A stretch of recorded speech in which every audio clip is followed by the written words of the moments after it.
John Hallinan, if you can do the honors, please. He's not at his desk? Okay, we got it. We got it. Okay. All righty. Good evening, everyone. We are on the record. Today is Wednesday, the 16th day of December, 2020.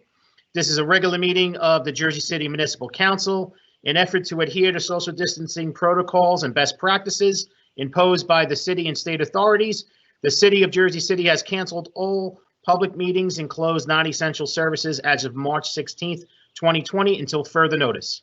As a result, this council meeting will be held virtually as a video conference with public access. We had a scheduled 6 p.m. start. The clock on my computer is showing 6:01 p.m. May we have a roll call for the commencement of this meeting? Councilperson Ridley. Here. Councilperson Prinzeri. Here.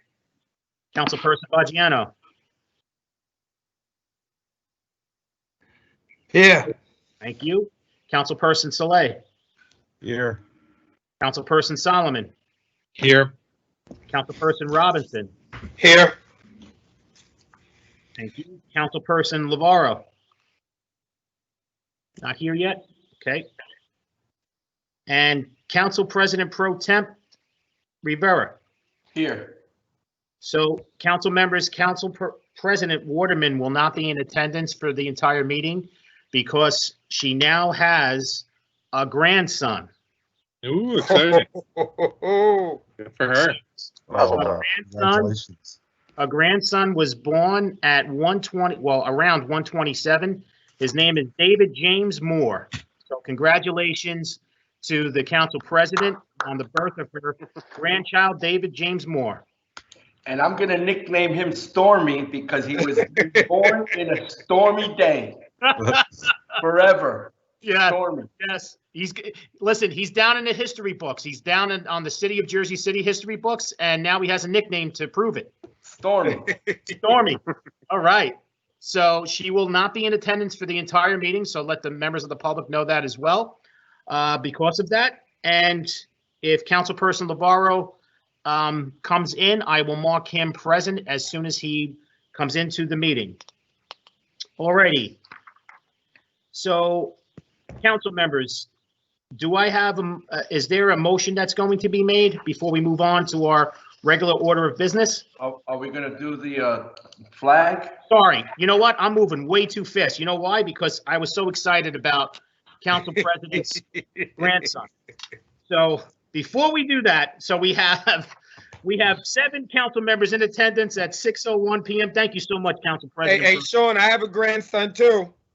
You do? That's right. What's his name? Yeah. See?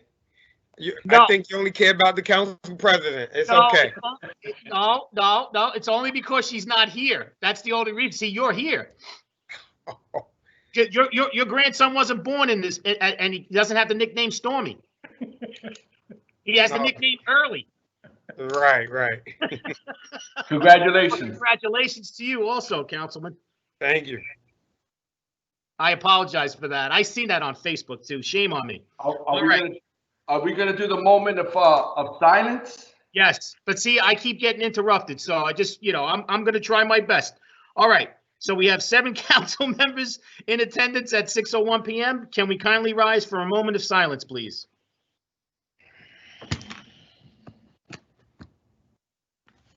Aisha McFadden.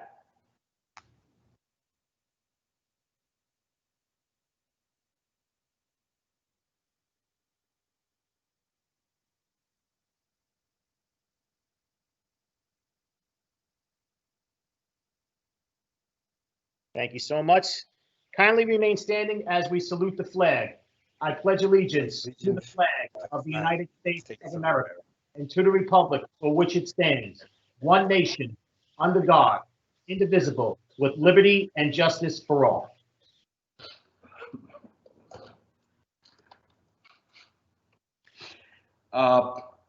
Before I do that, I just got to read the sunshine notice into the record, Council President Pro Tem. Sean, Yeah. before we go and do the motion, No. I'd like to address the council members, if I may. colleagues, you know, it's a rough day out here. We do have a lot of employees in the clerk's office. We have our clerk, you know, his most of his team is there. So if we can keep like our conversations to a limit so that they can go home safely today, because it's getting rough out there. I just looked outside and it's really getting treacherous. So if we can keep that in mind, I'd really appreciate it. You know, their safety is present here. So thank you so much if we can really, you know, adhere to that. And you have the stage, Sean. I appreciate that, Council President Pro Temp. So just to read the sunshine notice into the record, on behalf of Council President Waterman and Council President Pro Temp Rivera, in accordance with the New Jersey Public Laws of 1975, Chapter 231, the Open Public Meetings Act, also known as the Sunshine Law, adequate notice of this meeting has been provided by the posting on the bulletin board of the first floor of City Hall, the amended annual notice, which is the schedule of meetings and caucuses of the Municipal Council for the calendar year 2020, and filed in the office of the City Clerk on Wednesday, March 25th, 2020. In addition, at its time of its preparation, the agenda of this meeting was similarly disseminated on Friday, December 11th, 2020 at 11:30 a.m. to the Municipal Council, Mayor, Business Administrator, Corporation Council, and the local newspapers, and posted on the city's website, so I can certify as to our total compliance with the Sunshine Law. Now we can move on. Do we have any intentions to make a motion to defer? Yes. Okay, so Oh, Council sorry. President Pro Temp, would you like to make that motion? Yes, stand by for 1 minute. Sure.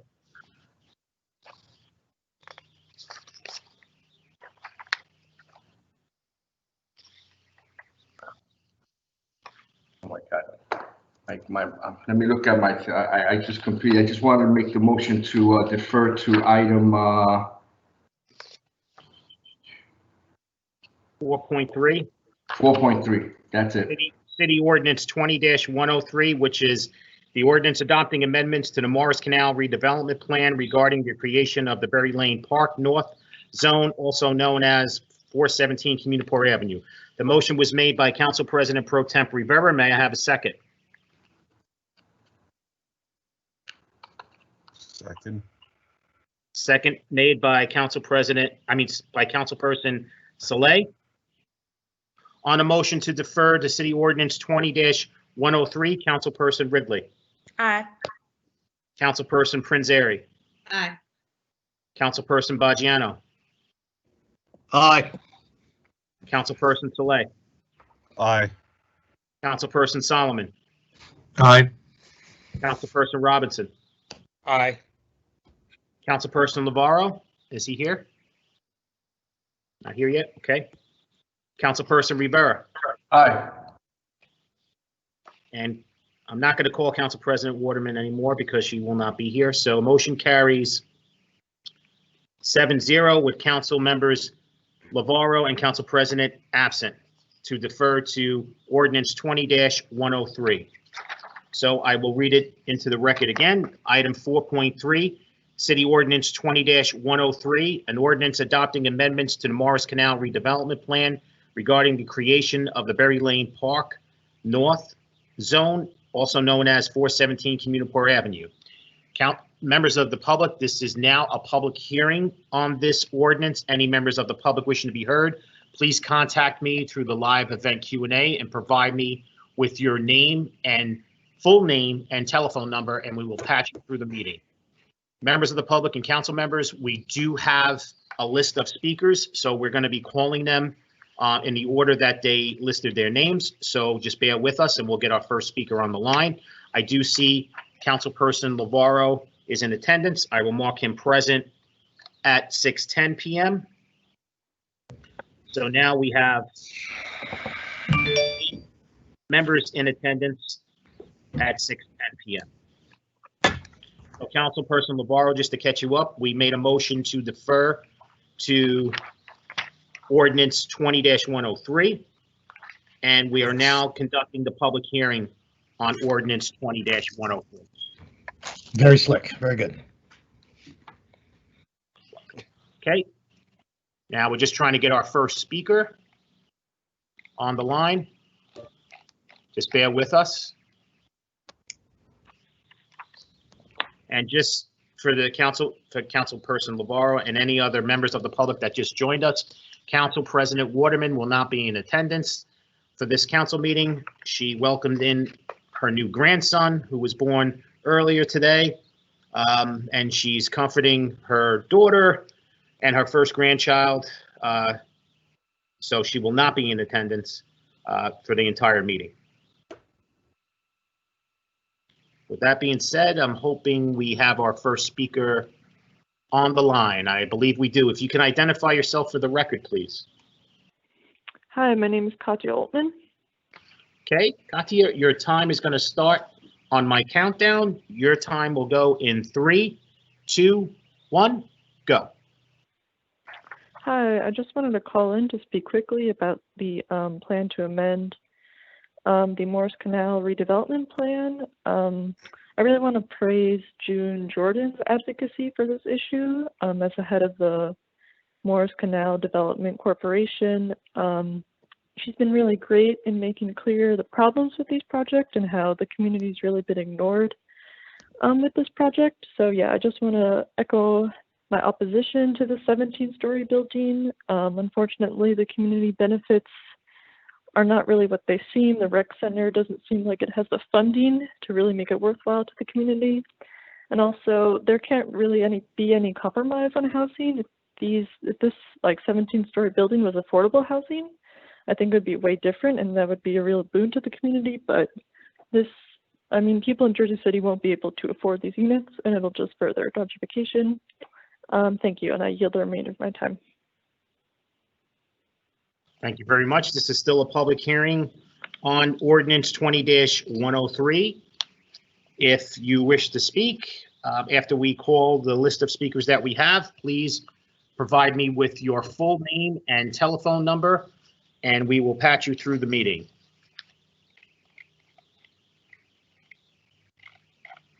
Okay, just bear with us while we get our next speaker patched through the meeting.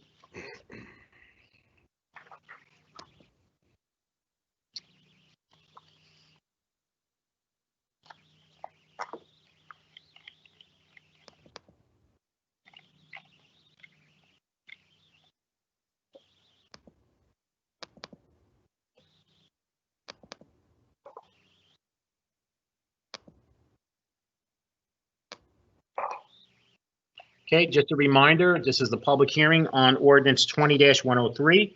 Any member of the public wishing to be heard, please provide me your full name and telephone number, and we will patch you through the meeting. I believe we have our next speaker on the line. If you can identify yourself for the record, please.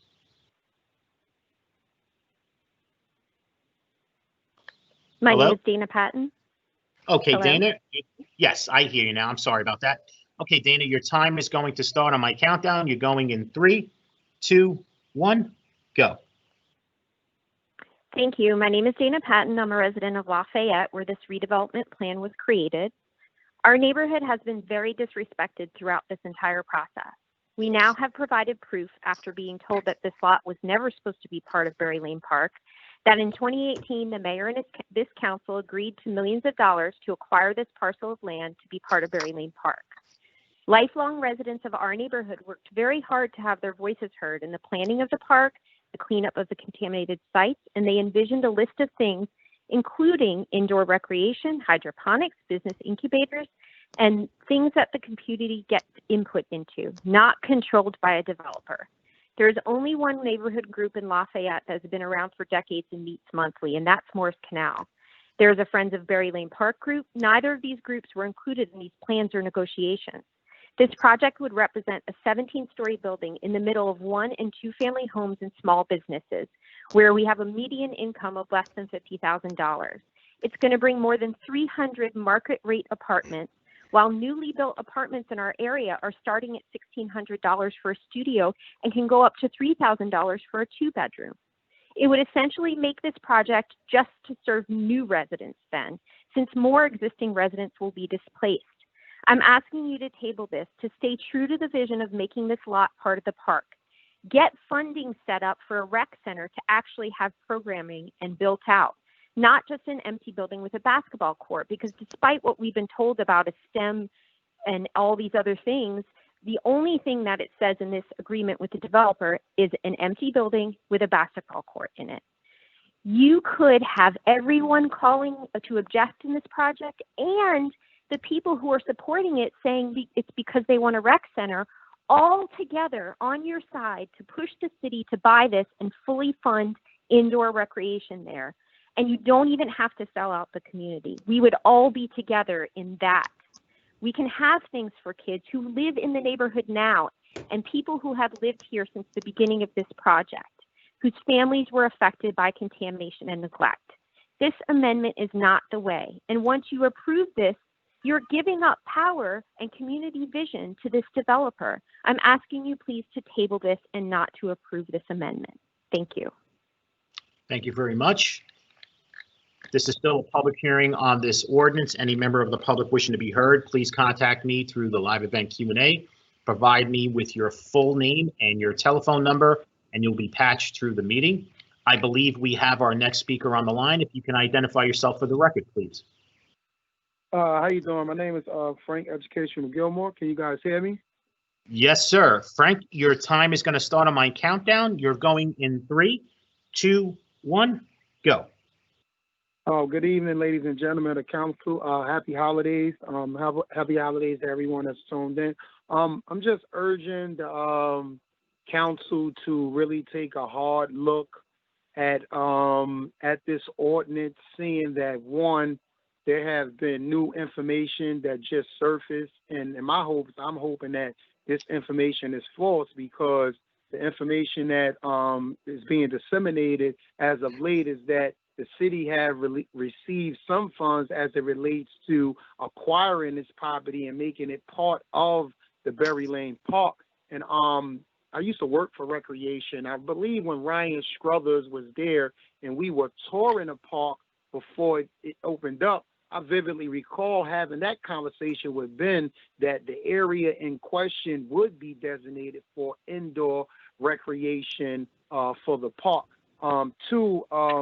The process, oh man, it's very disheartening the way things transpired on a Zoom call with the community. People were blocked. People wasn't given access to get on. People were given scripted things to say, and all that stuff is extremely concerning and very disheartening again. And I just don't see what the rush is. You know, it seems as though a lot of things are being rushed in and rushed in and rushed in.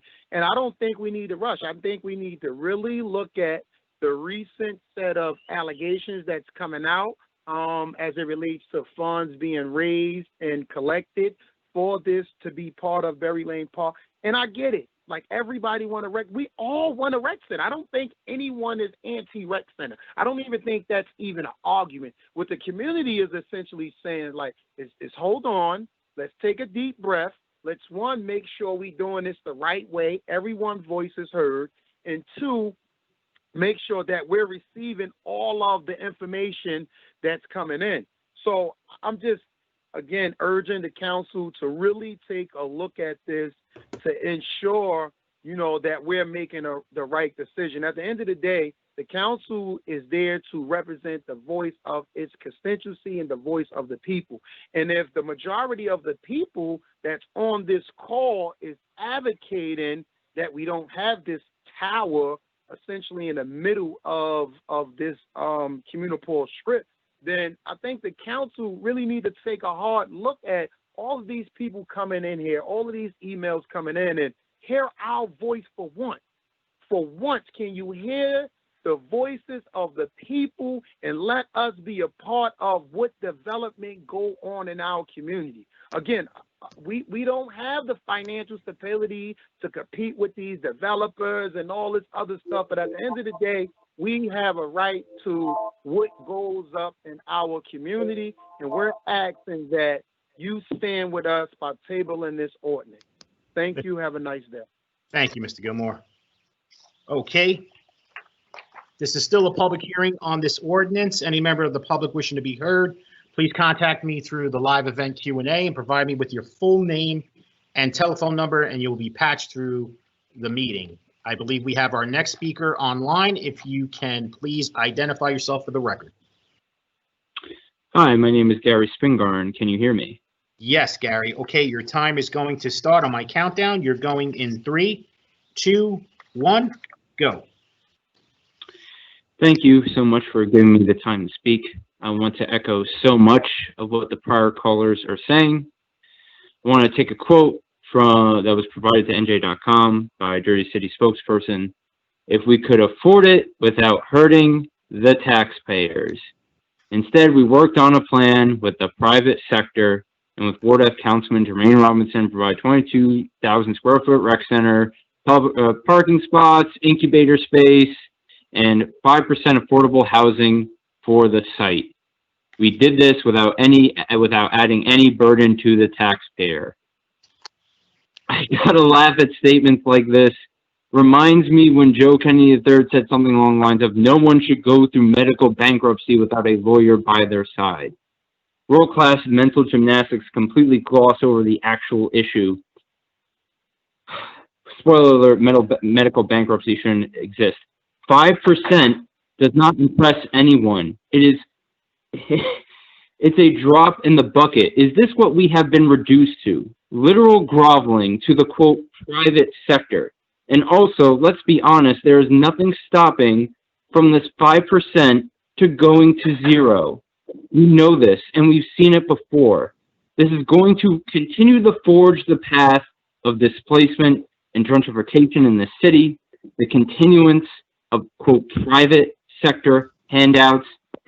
There is no reason to push this through now. There are community leaders here telling you to stop. Please. The people are begging you. Please table this. Will you listen? Thank you. I yield the rest of my time. Thank you so much. This is still a public hearing on City Ordinance 20-103. Any member of the public wishing to be heard, please provide me with your name, full name, and telephone number through the live event Q&A, and we will patch you through the system. I believe we have our next speaker on the line. If you can identify yourself for the record, please. Yes, Angeline Rivera. Okay, Mangeline, your time is going to start on my countdown. You're going in 3, 2, 1, go. Council members, thank you for taking the time to listen. The number one thing I want to say is I think this meeting should be postponed. I think for the safety of the clerk and his staff, that's the number one thing that this council should have done, especially since Councilman Rivera mentioned how terrible the storm is right now. Anyways, secondly, since the meeting is moving forward, I want to voice my objection to this ordinance. I request that the council table or withdraw ordinance 20-103. Number one, and as I am sure well aware from letters we sent, from meetings we've had in person with the Morris Canal Coalition, there are due process violations in which the planning board did not comply with the Morris Canal redevelopment plan. Notice issues, not only regarding the Morris Canal Coalition, but notice in regards to how the planning board conducted its meeting. So just because of that, this ordinance shouldn't even be before the council. It should go back to planning so that they abide by the laws that the city council has put in place. Secondly, there are many issues regarding monies and acquisition of this lot, this land, that still are unanswered. Things regarding monies that Andrew Cuomo gave, about $10 million, the Green Acres money, EPA money, which Councilman Robinson shared with us yesterday at a meeting at 6:30 p.m. You know, there are a lot of unanswered questions, and I would request, or do whatever you're going to do. Just hurry up. And I would request that the council please withdraw this ordinance or table it until our questions are answered. Just FYI, I also have no clue what my timing is because get my text message? someone keeps interrupting. Yeah, Magdalene, can you stop? Can we stop the time? Okay, if anybody is on hold, waiting to speak, if you can please mute your phone until you are called on. I really appreciate it because the speaker that's speaking now is being interrupted. And we don't want the meeting to be prolonged in any way due to the weather. And I really appreciate your patience and your understanding, and also, most importantly, your cooperation during this time. Okay, Magdalene, your time. Sean, I'm sorry, how much time do I have? You have 1 minute and 3 seconds when I count down on 3, 2, 1, go. Thank you, Sean. Lastly, I would just want to say that it is the council and each and every single council member's fiduciary duty to look into these questions, these allegations, these concerns. So I hope that the letters that we sent, the meetings that we've had, the documentation we presented means something, that you will look into it. And I concede the rest of my time. Thank you. Thank you so much. Okay. I believe we have our next speaker on the line. If you can identify yourself for the record, please. Hello, I'm guessing that's me. I Hello? believe so. If you can identify yourself for the record. Yes, Danielle Randall. Okay, Danielle, your time is going to start on my countdown, and you're going in 3, 2, 1, go. Yes, I am in opposition of this project. I just want to express that the community has been blatantly disrespected, and the Morris Canal Coalition has been completely left out of any information and any kind of buildup around this project. And when asked to be a part of some conversation, that was denied. There are so many issues of legality. Danielle, can you hold on 1 second? to- Can you pause 1 second, Sure. Danielle? Can we pause the time? Sure. Okay. So anyone who was on hold to speak next, if you can please mute your phone or just put your hand over the speaker, because you're interrupting the next speaker, and we want to have a meeting that's nice and smooth and moves on a timely manner due to the weather outside. So we really appreciate your cooperation during this time. Okay. Danielle, your time is going to start on my countdown. You have 2 minutes left. You're going in 3, 2, 1, go. There have been things, some legality issues that have been come to light and need to be addressed before this should be voted on. I believe that the argument for some is that the community is divided, and if the community is divided, like anything that is divided through our political system, including split vote, you'd have a runoff, vote later. You have, at time of Abraham Lincoln, a split country, and politically and even personally, he's had to make a decision that maybe he didn't even want, but knew that he couldn't have a nation divided. And so if the argument or the reasoning is the division on how the community feels on this project, the division means that it should come back to the community, and so that we would have an opportunity to be a part of the discussion and whether this should be occurring at all. There's so many things to say, but I just ask, as our voice, you all being our public officials, to please table this for a later time until some of these severe issues can be addressed and at a different time and made clear and be brought back or not at all in the right way. Thank you. Thank you very much. Okay, members of the public, just a little reminder, if you are patched into the meeting, if you can please put your phone on hold and move away from your speaker if you're listening into the council meeting. It's greatly appreciated because it kind of interrupts the speaker that's speaking at the time you're on hold. And we really appreciate your cooperation. We'd like to move the meeting in a timely manner. With that being said, this is still a public hearing on the ordinance 20-103. I believe we have our next speaker on the line. If you can identify yourself for the record, please.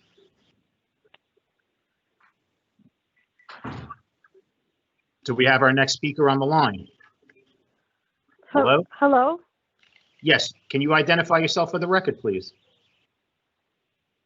Yes, my name is Kays Israel. Okay, Kate, your time is going to start on my countdown. You're going in 3, 2, 1, go. So I am voicing my opposition towards this ordinance 2103, item 4.3, amending the Morris Canal redevelopment plan. I feel like this is a recurring issue of decisions being made outside of Morris Canal stakeholders and community residents. I feel like we keep having the same conversations about these redevelopment plans and on these meetings for a duration of time that does nothing for us. We sit and we have these meetings so that you guys can hear our voices, yet there is no turnaround. There is nothing in our favor that is working. This is a repeating issue of gentrification, and I need you guys to know that this is dangerous to people who have built this community, who have lived here for hundreds of years, and who should have a say-so in what goes down, especially when it comes to housing. 5% is not enough for affordable housing. It's just not. It's disgusting, it's disrespectful, it's inconsiderate, and it still continues to perpetuate the privilege of allowing gentrification to continue. I don't agree with this plan. I am definitely opposing this plan. I am honestly really tired of coming on these meetings time after time, month after month, us fighting against it, and then you guys still go and do what you want anyway. There's no consideration, especially to the brown and black people in the communities. It seems like it's just still favoring white bodies. And you guys are just still pushing us out, which doesn't help. I would hope that somewhere in your heart, there's some type of empathy or some type of love of preservation for the community, real community work, because that's what we're doing. We're doing real community work. You guys are just bringing money to build up architecture for housing for whatever is in your favor. There's nothing that is helping us at all. So I feel like it's just perpetuating and it's redundant. It's very redundant, and it would be nice if these people can be held accountable and not just held accountable, atone your behavior, which is changing what you're doing, not doing the same thing the same way, expecting different results. There's no results that are in favor of us, and I can only hope in the future, well, especially in this pandemic and this climate, that's what we're dealing with, that you guys can be a little bit more considerate and really listen to the residents that live in this community that do want change, and that it is working, like I said, in favor of us. So I'm hoping that this isn't another redundant meeting for another 6 hours where people are wasting their time not getting paid, where we're sitting here fighting to preserve something that we built, where we live, that matters for our quality of life. I concede my time. Thank you very much. Thank you so much. This is still a public hearing on ordinance 20-103. I believe we have our next speaker on the line. If you can identify yourself for the record, please. Hi, my name is June Jones. Okay, June, your time is going to start on my countdown. You're going in 3, 2, 1, go. Good evening, Council. I would like to start off by saying that I'm calling to voice my objections to the ordinance 20-103 to amend the Morris Canal redevelopment plan. I want to also interject that I think that we could find a better way to get a rec center, because that seems to be the issue of contention without us giving away slated land for Berry Lane Park that we've already proven has always been a part of the park, without placing a 17-story market rate building, monstrosity of a building, smack dab in the middle of Lafayette, where there are currently 1 and 2 family homes. I think that we have to understand too that the Lafayette section, the average income level is approximately $48,000, and in many cases less than that. It is the oldest African American community in Jersey City. There's so much history that this community has fought for, and one of them was to restore the community, have a chance to redevelop a much ignored area of the city, and for the community to prosper from development. We, the stakeholders of the Morris Canal Coalition, and the stakeholders which is outlined in the Morris Canal Redevelopment Plan in Ordinance 99-034, is a law. It has a community empowerment piece that talks about the city agencies speaking, having open dialogue with the community and sharing information, not making decisions on their own for us, for what they think is best for us. On top of being angry about this whole process, both with the planning board hearing and the interaction with council, the community has been severely disrespected and ignored. Even with this ordinance in place, you are breaking the law. You are enabling by going through with this process, enabling the breaking of the law.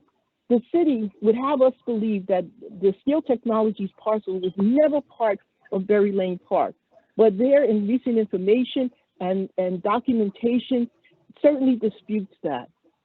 The maps outline the Berry Lane Park with the Green Acres funding, which was recently done, the application submitted by the city as recently as 2018. How could you not know that it was a part of the park and specifically to acquire these properties, and the city never did it? So we want to know, where is that money? Was it diverted, or was the land restrictions ignored as well? There are legal implications that need to be investigated, and I command that you, the city council, use your investigative skills to find out what happened to this money. Thank you, June. And withdraw. Thank you, Sean. Withdraw the policy. Withdraw the ordinance. Thank you. Kate, I believe this is still a public hearing on City Ordinance 20-103. I believe we have our next speaker on the line. If you can identify yourself for the record, please. Yes, hi, this is Mario Moody. Okay, Mario, your time is going to start on my countdown. You're going in 3, 2, 1, go. Good evening to everyone, to the council president, and to everyone that's here today, and to all the listeners. It's a shame that we have to come to this agreement again, but I thank God that we have a public time to speak. As the pastor of Cotton Temple Church and a local vice president of the NAACP, it seems as though that here we go again with this disrespecting of our community. It's always said that you got the developers and these other people talk to stakeholders, and apparently these stakeholders are not the voices of our community. The residents, the taxpayer are the voices, and we ask the council at large and to all the representatives to please put this ordinance on hold, go back and restudy, and really involve the community and make this work for the entire community. It's a shame that the developers comes in and give us what they want and how they want things. That's not how it works. We are in the community where we are the stakeholders. We are the voice of the community. And so we thank you guys for all your work you do. Council, you have a job before you. Vote it down and go back and study, and let's do this right. God bless you. Have a good holiday, and we'll talk to you later. Bye-bye. Thank you so much. Okay, it seems like we have somebody on hold. Just bear with us a second. I gotta hang up. Okay. Yes, please. Thank you, Mario. I appreciate it.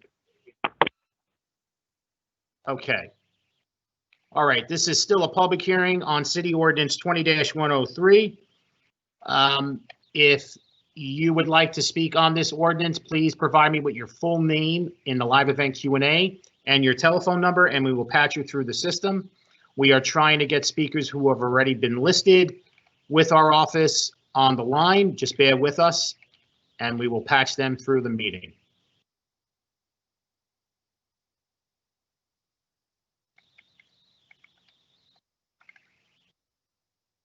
Okay, just a reminder, when you are on hold, waiting to speak, if you can please mute your phone, it would be greatly appreciated so we can hear the speaker that's speaking at the time. And there is no interruption with that speaker, so we really appreciate your cooperation on that as well. Okay, we're just trying to get the next speaker patched through.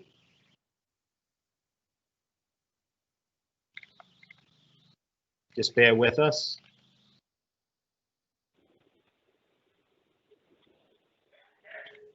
Okay, I believe we have our next speaker on the line. If you can identify yourself for the record, please. My name is Brenda Payton Chisholm. Okay, Brenda, your time is going to start on my countdown. You're going in 3, 2, 1, go. Thank you so much, Council. I come before you this evening to ask you to table or withdraw Ordinance 20-103. First of all, this project is not conducive to the neighborhood. Second of all, there is not enough affordable housing. 5% is a slap in the face to the community. In spite of the pandemic going on, I see housing going on all over Jersey City, and the more I see, the more I am annoyed, because I'm reading up on all this development, and a lot of them does not even have affordable housing. We need more affordable housing, more than we need market rate housing. Jersey City will soon become a city of transplants. I'm born and raised here. I would like to live here for the rest of my life. I am not one who wants to be a homeowner. That's a decision that I made in life. I pay a decent amount of rent. I like to live in a luxury high-rise also. But given that, I still cannot afford to live in luxury housing. Again, I'm going to plead with you to not allow this project to go through. I was born and raised in the Lafayette area. I have a lot of history in the Lafayette area. I remember when Morris Canal Community Development Corp came about. I remember the planning of Berry Lane Park and what it consisted of. I remember when gentrification started here in Jersey City, well over 30, 40 years ago. And with this gentrification, it seems that the people who were born and raised here are not going to be able to afford to live here. I beg you, please do not allow this project to go through. It is not conducive to that particular neighborhood. I concede my time, and thank you. Thank you very much. Okay. If we can hang up the phone so we can have our next speaker on the line, I greatly appreciate it. Thank you so much. Stay safe. Have a great night. Sean, Yes, who was that last speaker? that was Brenda Payton. Okay, thank you. You're welcome. Okay, this is still a public hearing on ordinance 20-103. Any members of the public wishing to be heard, please provide me with your full name and your telephone number during the live event Q&A, and we will patch you through the meeting. We do have a list of speakers that are already signed up for speak on this particular ordinance, so my staff is trying to get them on the line. While we're waiting, just to remind members of the public, when you are on hold, waiting to speak, if you can please mute your phone, it's greatly appreciated, so there's no interruption for the speaker that is speaking before you. With that being said, hopefully we can have our next speaker on the line. My staff is working hard to get them on the line. And I appreciate their efforts, and I appreciate members of the public and members of the council and all of the great Jersey City staff, your patience during this as well.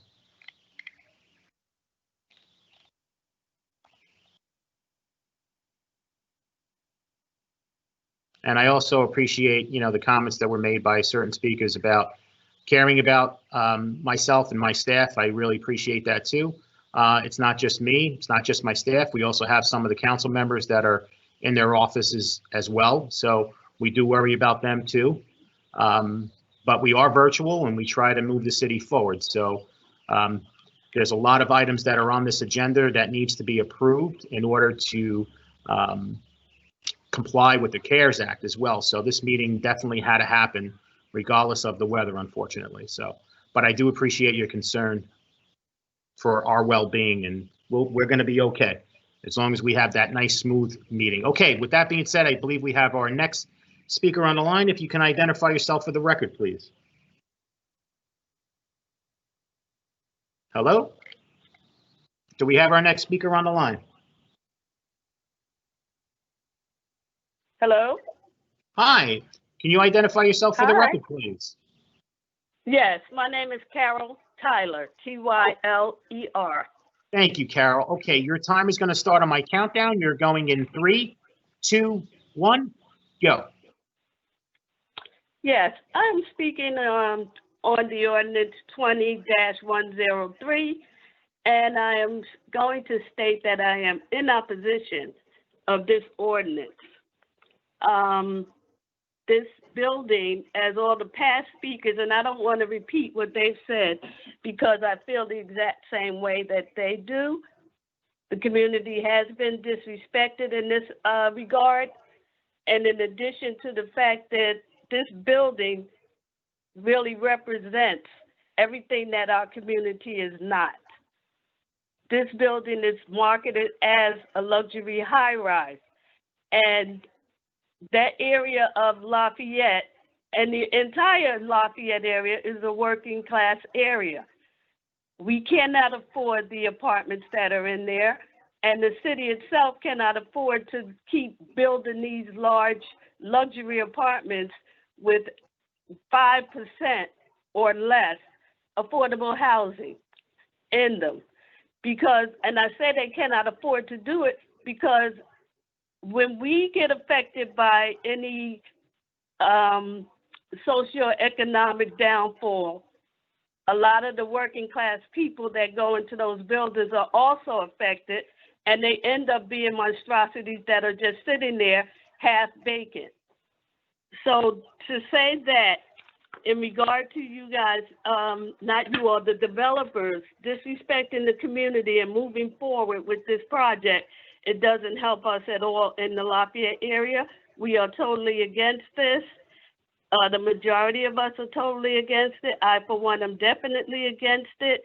And I would hope that you would table this ordinance, get more community input, and let's go forward as a group, as a coalition, together with the community, the developers, and the elected officials that represent this ward. I yield my time. Thank you very much. This is still a public hearing on ordinance 20-103. Any member of the public wishing to be heard, please provide me with your full name and telephone number through the live event Q&A, and we will patch you through the system. Any member of the public that has spoke, if you can please hang up the line so we can get the next speaker on the line. I greatly appreciate it and really appreciate your cooperation during this time. Okay, my staff is trying to get the next caller on the line. Just please stay tuned. And we will patch them through.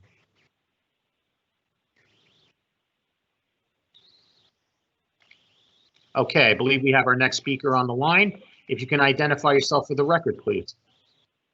Hey, hello, my name's Ella McKenzie. I'm sorry, can you repeat that? Yeah, my name's Elam Okansi. Elam? Yeah. Okay, your time is going to start on my countdown in 3, 2, 1, go. All right. Hello, council members. First want to start off by saying thank you for the opportunity to speak. Again, my name's Elam Okansi. I'm actually a resident of Franklin Township, Somerset County, but I have a lot of cool friends in Jersey City, and so I'm here to speak in solidarity with them. Clearly, lots of great points have been raised about why the community is in opposition to Ordinance 20-103, and obviously, there's a lot of work to do to make this redevelopment plan better. And so I just wanted to hop on and say that you all, as council members, have a responsibility to make that work possible.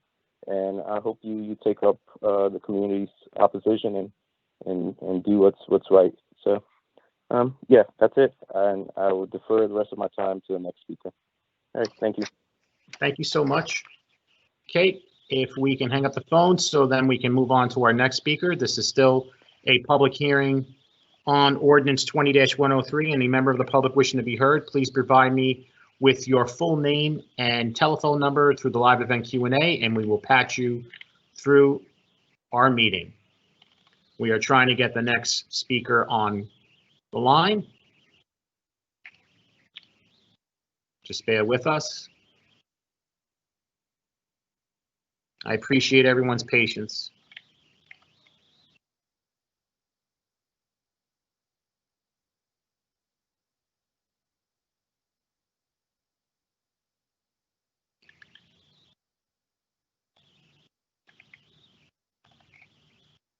Okay, just a reminder, members of the public, if you're on hold while there's a speaker speaking at the time, please mute your phone while the person is continuing to speak. And when we call on you, you can unmute your phone and then we will call on you and then you can speak on the ordinance. Greatly appreciate your cooperation. I believe we have our next speaker on the line. If you can identify yourself for the record, please. Yes, can you hear me? Yes, and your name? My name is Miriam Zane. Okay, Miriam, your time is going to start on my countdown. You're going in 3, 2, 1, go. Hi, council members. My name is Miriam Zane. I'm a resident of Ward D, and tonight I'm calling to echo and amplify the calls from our neighbors in Lafayette to table Ordinance 20-103 and to, for once, listen to community stakeholders and community advocates like the previous caller, June Jones from Morris Canal CDC, and to really take time to do what you guys haven't done yet, which is to do your due diligence and move forward with an aggressive cost-benefit analysis of what this amendment actually proposes. There's an affordable housing crisis in Jersey City, and Jersey City is rapidly gentrifying, and it seems like City Council over and over, time and time again, is focusing on and listening to stakeholders, the deepest pockets, who are not the ones that are going to bear the brunt of what this amendment will bring to the area. So I mean, I don't personally live in Lafayette. I live in Ward D, so I don't want to take up space, saying things that my neighbors and community members are saying better. But again, I think that City Council again has an opportunity to do what it didn't do with the IZO back in October, and barreling through with this amendment. I just think it would be incredibly disrespectful to the community stakeholders that have had this land has been spoken for, and grants and money thrown to making sure that this area stays within the community. So again, I would please ask that you guys withdraw this ordinance, table it, and do your due diligence and information seeking, whatever you need to do possible to make this project what it should be. Thank you. I yield the rest of my time. Thank you very much. This is still a public hearing on Ordinance 20-103. I believe we have our next speaker on the line. If you can identify yourself for the record, please. Hi there. My name is Ryan Heisinger. Okay, Ryan, your time is going to start on my countdown as soon as we reset the clock. Just bear with me 1 second.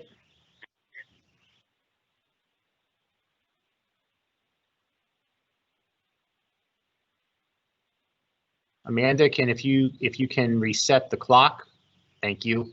Okay, Ryan, your time is going to start on my countdown. You're going in 3, 2, 1, go. All right, thank you. Again, my name is Ryan Heisinger. I've been a resident of Jersey City for 6 years now. I've lived that entire time in Ward C. And I'm calling to voice my opposition to Ordinance 2103. I'm just asking you to table or withdraw the ordinance. It's clear from all of the testimony we've heard tonight that the plan as is just simply not acceptable. The proposed 17-story luxury apartment building has only 5% affordable housing, which in and of itself should be enough for you to scrap this plan. It's just too little. And I think that's just obvious. That it's being placed without community buy-in in a historic Black neighborhood in this city is also simply not okay. Like I mentioned, I've lived here for just 6 years, but in that time, I've come to love this city, truly. I love the people here, and I don't want to see the longtime residents displaced. And that is precisely what this proposal would do. So I'm again asking you to table or withdraw the ordinance. Please listen to the community, I implore you. And with that, I wish you a happy holidays, and I yield back the rest of my time. Thank you so much, Ryan. Okay. This is still a public hearing on City Ordinance 20-103. Any members of the public wishing to speak, please provide me with your full name and telephone number through the live event Q&A, and we will have you patched through the meeting. I believe we have our next speaker on the line. If you can identify yourself for the record, please. Sure, my name is Jenna Barkas-Lichtenstein. Okay, Jenna, your time is going to start on my countdown, and you're going in 3, 2, 1, go. In the interest of all of you getting home safe and sound tonight, I promise I'll be brief. I'm opposed to this ordinance, and I hope you'll table or withdraw it. I live in Ward E myself, so I want to amplify the voices of community residents from the neighborhood who have said time and time again that they're not being listened to and that they're being disrespected. There's already been too many of them to count tonight, but Frank Gilmore just begged you to listen to the voices of the people. June Jones, Mario Moody, Brenda Payton, Carol Tyler. I've been trying to get all the names down just to point out how many people from the local area have said this, and I want to repeat what they're saying. Jersey City has a history of pandering to developers at the expense of residents. With the recent exclusionary zoning ordinance, yet another example. What if we did it differently this time? People from the community are telling you they don't want a huge tower. They don't want gentrifiers coming in to price them out. They just want the park that you promised them, and they want to be included in the conversation for real this time. Thank you. I yield the rest of my time. Thank you so much. This is still a public hearing on City Ordinance 20-103. I believe we have our next caller on the line. If you can please identify yourself for the record, please. Hi, good evening. Uche Akpa. Okay, Uche, your time is going to start on my countdown. You're going in 3, 2, 1, go. Good evening, members of the council. Many issues have been raised with the project at 417 Communal Park Avenue, and even more issues and questions have been raised since even the last council meeting. My comments mirror several of the comments made this evening. The correct procedures were not followed. The neighborhood has not been heard. Morris Canal is mandated in the redevelopment plan to be included in development projects like this. The coalition represents the neighborhood's interests. That did not occur here. There has been very vocal opposition, which has been ignored. There are major questions regarding federal and state dollars that were allocated. There are issues with notice that was served and the fact that the planning board meeting was capped at 100 participants. Many people did not even have a chance to speak. There are enough questions and opposition raised that the responsible decisions should be to table this ordinance. Once again, what is the hurry? All of you on the council have responsibility to your constituents to listen to us. Gentrification is very real and in full effect in Jersey City. Seems to be the main story and has been for many years. It is the job of the officials we elected, yourselves, to protect their citizens from being pushed out and making sure that they're heard. If you're not listening to us and serving our interests, then whose are you serving them? Are you serving the developers and private interests? Prove to us that that's not the case and make the right decision. Table Ordinance 20-103. I'm done. Thank you so much. This is still a public hearing on City Ordinance 20-103. I believe we have our next speaker on the line. If you can identify yourself for the record, please. Yes, my name is Jean Daly. Okay, Jean, your time is going to start on my countdown. You're going in 3, 2, 1, go. Yeah, I don't see a timer, so you're just going to have to let me. Will do. Yeah, just tell me. Yeah, we'll do. Great, Sean. Again, I do hope this is a shorter meeting because it probably should have been canceled just so those who are in City Hall can get home safely. And much congratulations to Council President Waterman and her new grandson. And our other council member, Mr. Robinson, who has a grandchild as well. But that next onto more serious issues, I did notice on this ordinance that the first page, there is a line for the business administrator and corporation counsel, which is blank.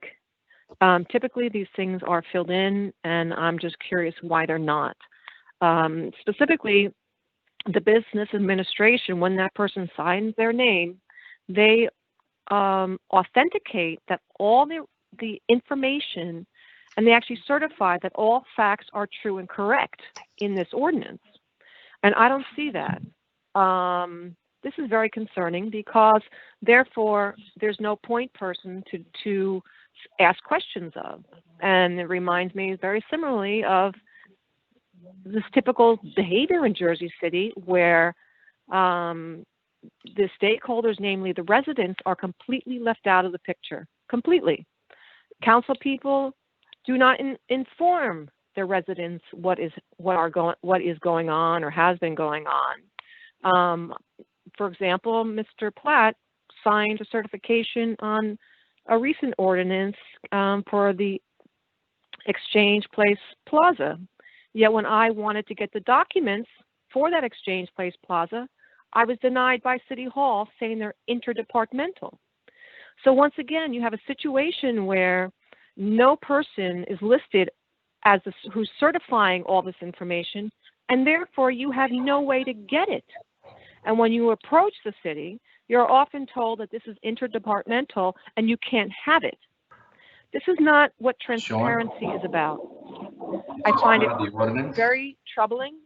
I would also like to mention that the wonderful Jean, you have to stay on the comments subject by, of the ordinance. yes, I know that. Okay. I'm coming back to it. The wonderful matters from Ms. Payton and Ms. Jones and Education Gilmore and the other speakers, they did a beautiful job. Yes, the thing about the stakeholders, and specifically regarding this project, the fact that they are not consulted, they are not listened to, they are ignored, obviously made fun of, is really abhorrent to me. What troubles me most that you don't look at these people as stakeholders. What happens is you, the council, and the developers drive stakes into these persons' hearts and their lives and their minds and their souls. So why is this happening? Why are you sticking a stake in the Thank you, residents? Jean. Your time is up. Am I done? Okay. Thank you very much. I'm very upset about this. Thank you. Bye. Very welcome. Okay, this is still a public hearing on this ordinance. Any member of the public wishing to be heard, please provide me with your full name and telephone number through the live event Q&A, and we'll patch you through the system. I believe we have our next speaker on the line. If you can identify yourself for the record, please. Good evening, Council. This is Laverne Webb Washington. Okay, Laverne. I'm sick. Laverne? Yes. Time is going to start Yes. on my countdown, and please remember, we must stay on the subject of this ordinance. Your time is going to Yes, sir. start on 3, 2, 1, go. Yes. Good evening, Council. Again, this is Laverne Webb Washington, a resident of Ward F for 72 years in this city, fighting for housing. Go back with Fred Martin days. I wanted tonight, but I'm listening to I'm sitting here in tears. Where had these people come from? When we had Newport was Black Tom's, where we went crabbing and fishing, that we built up Newport Center down there on that water. When we made that developer, the Leftak family, put in affordable housing in them buildings, you're going to say today that we don't be involved with developers that come into the city? I don't care what ward they in. This is a disgrace what I'm hearing tonight at this hearing where we fought for development in Ward F. And all that development went down on Johnson Avenue, Ash Street, Maple Street, Monitor Street. Where were we at? I came to the Morris Canal meetings. I met Skyland Development at a Morris Canal meeting. That's where I met him at. Now, all of a sudden, we never had a meeting with this developer. They went on and did whatever they did without community input. I don't know what I'm hearing tonight. And to say that one or two people started the Morris Canal, when we had meetings about development in Monumental Baptist Church 20-some years, 30 years ago, when Clara Vincent, June Jones, Kenneth Miller, Laverne Webb, and so on started these meetings, and Jackson Funeral Home, his daughter, where were you people at? This is a disgrace what's going on here tonight, talking about we don't want a community center where indoor, the man put an affordable housing in. Now we want all two-family. The man put setbacks. The man did this. Well, then work with it. Where are we going with this? We got people coming up from all over the city. All of a sudden, we being disrespected. All of a sudden, everybody can come in to worry about whatever on Municipal where a man owns the property and where the city, we were supposed to sit in that park at one point. Yes, we was. But then we instead of Lafayette Park down there and put a pool in and did this and did that.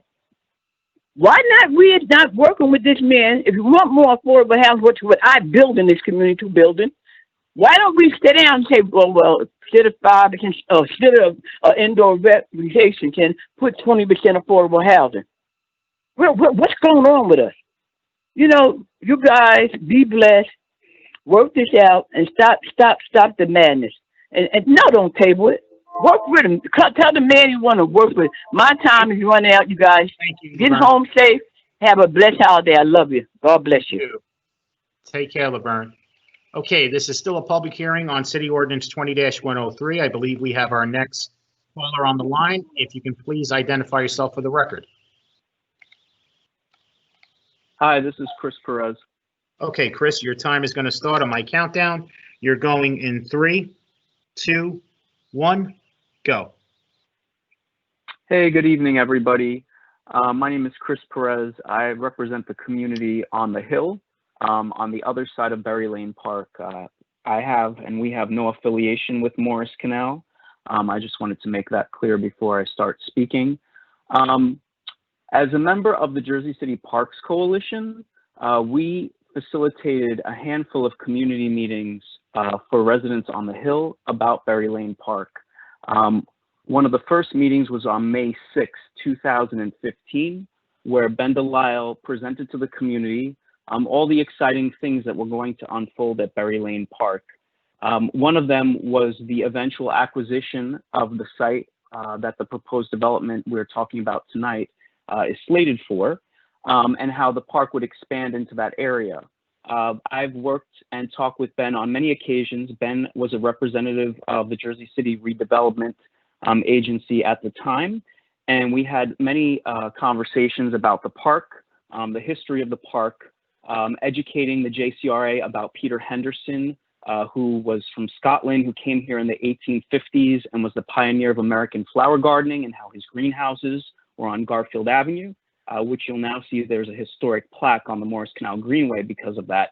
And also discussing with Ben whether or not the building at 417 Communipal would be preserved, which he had said the city was looking into to make sure that it could be preserved because it is a historic, probably Art Deco-ish style building.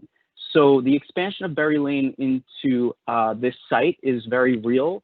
and was presented to the community as far back as about 5 years ago. So I just wanted to share that with you all tonight. Another thing I wanted to talk about, at the planning board hearing, I brought this up. This proposed project, I do not support this proposed project. It would be between Census Tract 46 and Census Tract 67. Census Tract 46 has a median household income of $15,000 a year, and about 36% of the population lives below the poverty level. And Census Tract 46 has a median household income of around $19,700 a year and a 25% poverty level. If you know anything about how development accelerates gentrification and the unaffordability of neighborhoods, you will be sensitive to really thinking through this project before it's approved. I don't know if any of you are familiar with a website called Shelter Force, based out of Montclair, New Jersey, but they have a lot of very pertinent articles about the effects of gentrification and development. It's often buildings like this that are very tall. Time is up. Okay, thank you very much. Thank you. Okay, this is still a public hearing on ordinance 20-103. I believe we have our next speaker on the line. If you can identify yourself for the record, please. Yes, my name is Jerome Choice. Okay. I'm a longtime resident of Jerome. Mars Canal. Yes. Just give me 1 Hello, second. my name is. I want to give you your countdown, okay? Okay, yes. Okay, very good. All right, Jerome, your time is going to start on my countdown. You're going in 3, 2, 1, go. Hello, my name is Jerome Choice, and I'm a longtime resident of the Lafayette section of Jersey City, and I'm calling in opposition of the ordinance 20-103, the amendment to the Mars Canal redevelopment plan. And my opposition is that there is a lot of procedures in the Mars Canal redevelopment plan that it was not utilized and it was not used. There were not proper notice of these meetings, and also in opposition to that land. That land was deeded for Berry Lane Park.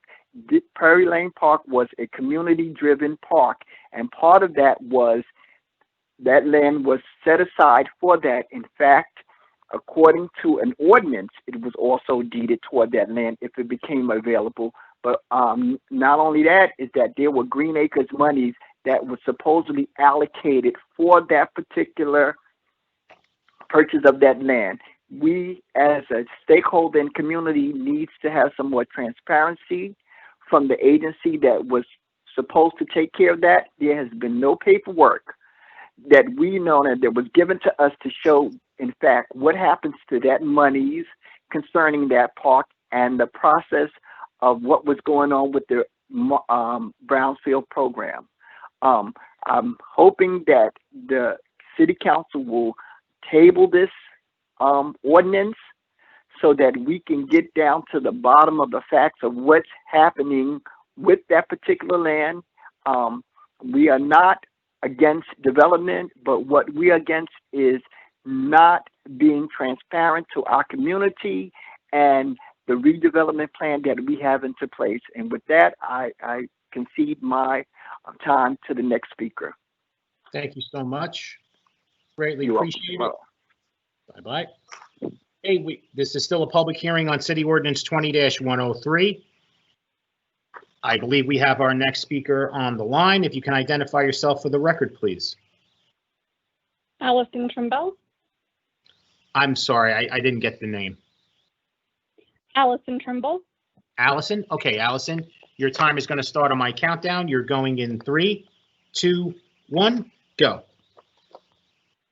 Happy holidays, Council. My name is Allison Trimble. I'm a resident and homeowning taxpayer on Randolph and Communipaw Avenue in the Junction. Therefore, I'm 0.2 miles or approximately 1,000 feet from this project. I'm asking you to table or withdraw this ordinance 20-103. As an extremely engaged resident, I was appalled to hear this project was worked on for 2 years behind the community's back. The first open public meeting was technically held right as COVID was hitting in March, so the first time most of us heard about this project was in June. There was then only one other subsequent open public meeting in August. It was my understanding after the August meeting, we would have another meeting on the feedback. Instead, this plan was rushed to the planning board for a vote. The developer nor councilman championing this project has addressed several major concerns we had as a community. One, during the June meeting, Councilman Navarro asked for a financial analysis of this project, and even Councilman Robinson asked for that as well. Where is that financial analysis of the benefit to this community? Shouldn't council have that important piece of information before deciding? The calculations that I have and the rest of the community can surmise, because we don't have a financial analysis to refer to, should show that the developer is going to come out on top. 5% affordable housing in the shell of a building for a rec center do not seem to be sufficient give back to the community for what the developer is getting in return. Two, we asked the developer to explore other places to put the project because we wanted to collaborate on a proper project for this community. The developer and councilman never responded to that request. Three, I personally asked for a traffic impact study. A much smaller building that was presented at 509 Municipal has already presented their traffic impact study. A variance and project of this magnitude should have had these items presented to the community given the great impact this project will have. We never saw this.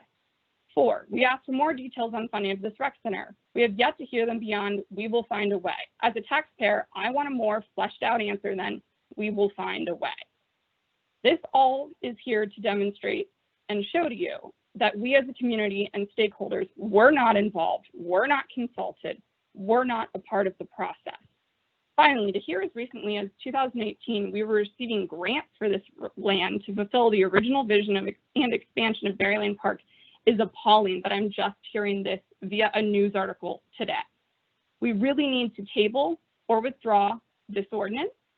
And I really hope this isn't like the January meeting regarding the school board when 75 people spoke against and you all didn't listen to the will of the people and voted for it. Just remember, we're coming up on an election year. If you don't listen to us now, we as the residents have a voice then. Thank you. Okay, thank you very much. This is still a public hearing on ordinance 20-103. I believe we have our next speaker on the line. If you can identify yourself for the record, please. Yes, my name is Tricia Cuthbertson. Tricia, can you spell your last name for me? Sure, it's C as in cat, U, T as in Tom, H as in Harry, B as in boy, E-R-T-S-O-N as in Nancy. So if I can just repeat that to you, it's C-U-T-H-B-E-R-T-S-O-N. Correct. Thank you so much, Tricia. Your time is going to start on my countdown. You're going in 3, 2, 1, go. Great. My name is Tricia. I'm a 20-year resident of the Bergen Lafayette area. For the record, I'm against this development. I'll make mine short and sweet, but my biggest concern is the height of the building at 17 stories. Once you open up that door for a developer to be able to do that, then it's going to become a free-for-all for other developers to also build at that level. And also, this is going to be the tallest building in our neighborhood. I'm not quite sure why that is the case and why that's going to be let to be done so, if that's what's happening. So that's my biggest concern, is it's going to open up the floodgates for others and we lose the right to say. The second thing, again, short and sweet, is our councilman for our neighborhood here was not forthright in his affiliation with this building. And as a voter of the ward, I'm expressing my disgust and my concern for what he finds to be what is most beneficial to him and not for the community. So that's it for me. Thank you. Okay, thank you very much. This is still a public hearing on City Ordinance 20-103. Any member of the public wishing to be heard, please contact me through the live event Q&A. Provide me with your full name and telephone number, and we'll patch you through the meeting. I believe we have another caller on the line. If you can identify yourself for the record, please. I'm sorry, it's coming in. The caller is coming in. Give me 1 second, or as my team patches the next caller into the meeting.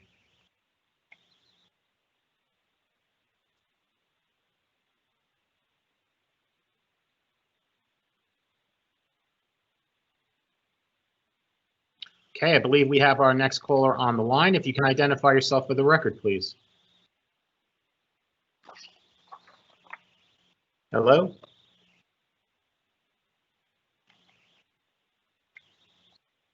Good evening. Your name? My name is Linda West Jackson. Linda West Jackson?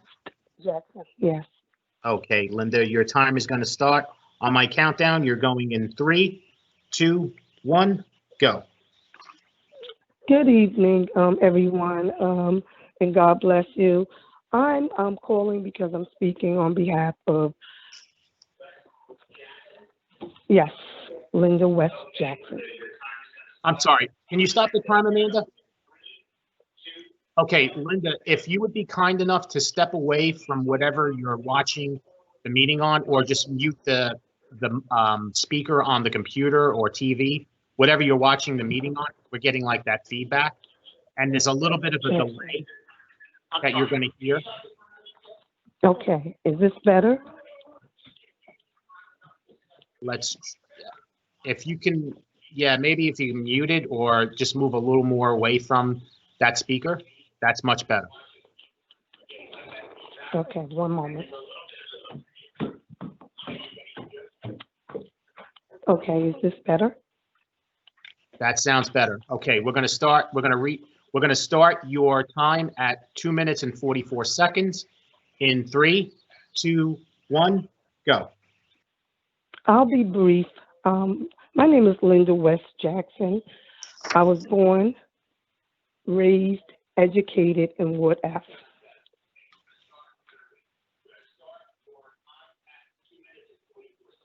Linda, stop the time again, Amanda. Linda, if you can, please don't wait to hear yourself speaking on whatever device that you're listening to the meeting, because there is like a 25 to 30 second delay. So if you really move away from wherever that is, you won't have any interference in your speaking. So if you can do that, I think it would make your life easier and ours as well. Okay. I really appreciate it. So your time is now going to start with 2 minutes and 28 seconds. In 3, 2, 1, go. Just briefly, I'm calling because I speak. My name is Linda West Jackson. I'm an entrepreneur. I was born, raised, and educated in Jersey City, Ward F. My parents, they own their property on Municipal Avenue for 60 years. So I'm very familiar with the area.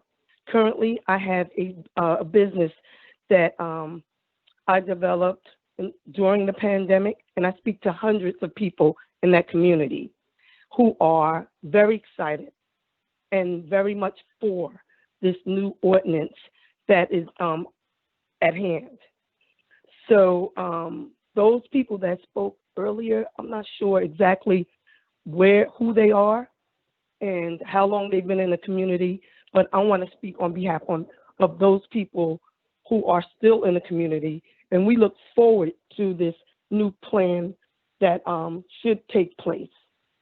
I'm going to yield my time here and just say, please take consideration and move forward on the new plan for the Municipal Avenue construction. Thank you very much. Thank you so much. This is still a public hearing on City Ordinance 20-103. Any member of the public wishing to be heard, please provide me with your full name and telephone number, and we will patch you through the meeting.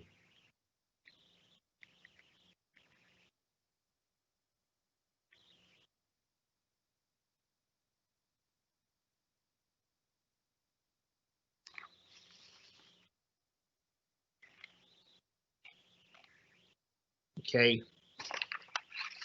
Before we close the public hearing, I did have a statement emailed to me from Adrian Gayanda, and the last name is spelled G-H-A-I-D, excuse me, I-N-D-A. G-H-A-I-N-D-A, first name Adrian, A-D-R-I-A-N. IAN. And it says, once again, we find ourselves speaking yet another city council meeting where a community development is authorizing the needs of Jersey City residents. If ordinance 20-103 is adopted, the developer's plan on luxury housing development that'll have 409 units luxury housing.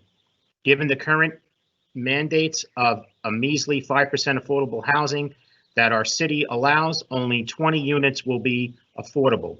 The steel technology site will also be used to build 22,000 square feet recreation center, public plaza, minority business incubator, and 40 public parking spots. While this community benefits may be appealing to those who don't live in these communities, the truth of the matter is that'll push out the very same people who live in these neighborhoods. Economic segregation couldn't be more apparent with this project. A memo addressed to the council president Waterman from the Jersey City Redevelopment Agency's director, Diana Jeffrey, stated that the steel technology site was never part of the original plans of the Berry Lane Park. Does this not display favoritism to developers while selling out the Morris Canal community? I urge the council members to vote against this ordinance for the sake of the Morris Canal community, for the sake of those who worked to keep Berry Lane Park out of the hands of luxury developers. That's the end of the statement from Adrian. Council member, this is still a public hearing on City Ordinance 20-103. Any members of the public still wishing to be heard, please provide me with your full name and telephone number through the live event Q&A, and we'll patch you through the system.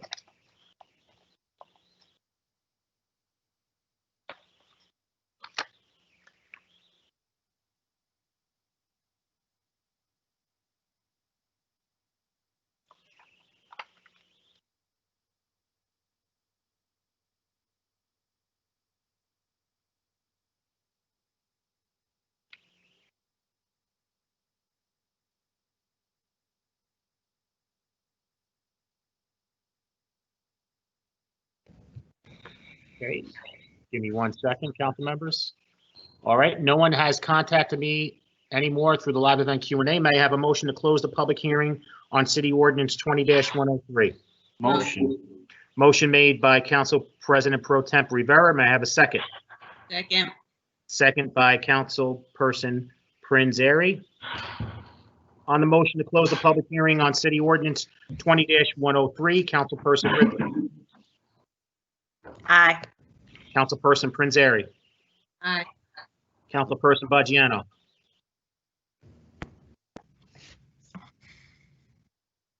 You're muted, sir. There you go. Aye. Thank you. Councilperson Saleh. Aye. Aye. Thank you. Councilperson Solomon. Aye. Councilperson Robinson. Katie, what's this here? You're muted, Councilperson Robinson. What's all this? Councilperson Robinson. You vote aye? Okay, that's to close the public hearing. Thank you. Councilperson Lavaro.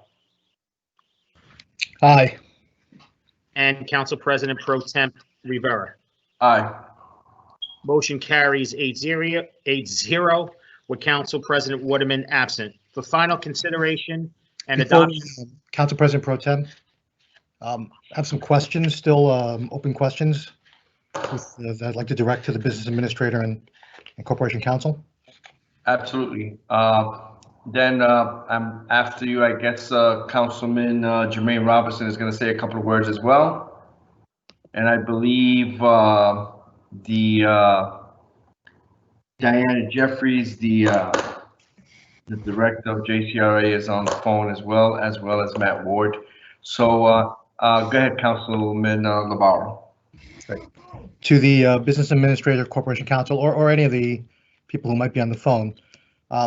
So the question, it was raised at the caucus meeting. I raised that the council approved a resolution, I believe it was 18-686, which is a resolution authorizing the execution of a grant agreement, a Green Acres grant agreement for Berry Lane Park. Those grant dollars, $1 million, were intended for the explicit acquisition of blocks 18901, lot 23 and 29, more commonly known as 417 Communipaw Avenue, and also known as the Steel Technology site. John Metro, the business administrator, informed the council that these dollars remain unspent and that they operate on a reimbursement basis. It was suggested by John, you suggested via your email that going to look to communicate with New Jersey DEP Green Acres about the reallocation of those funds.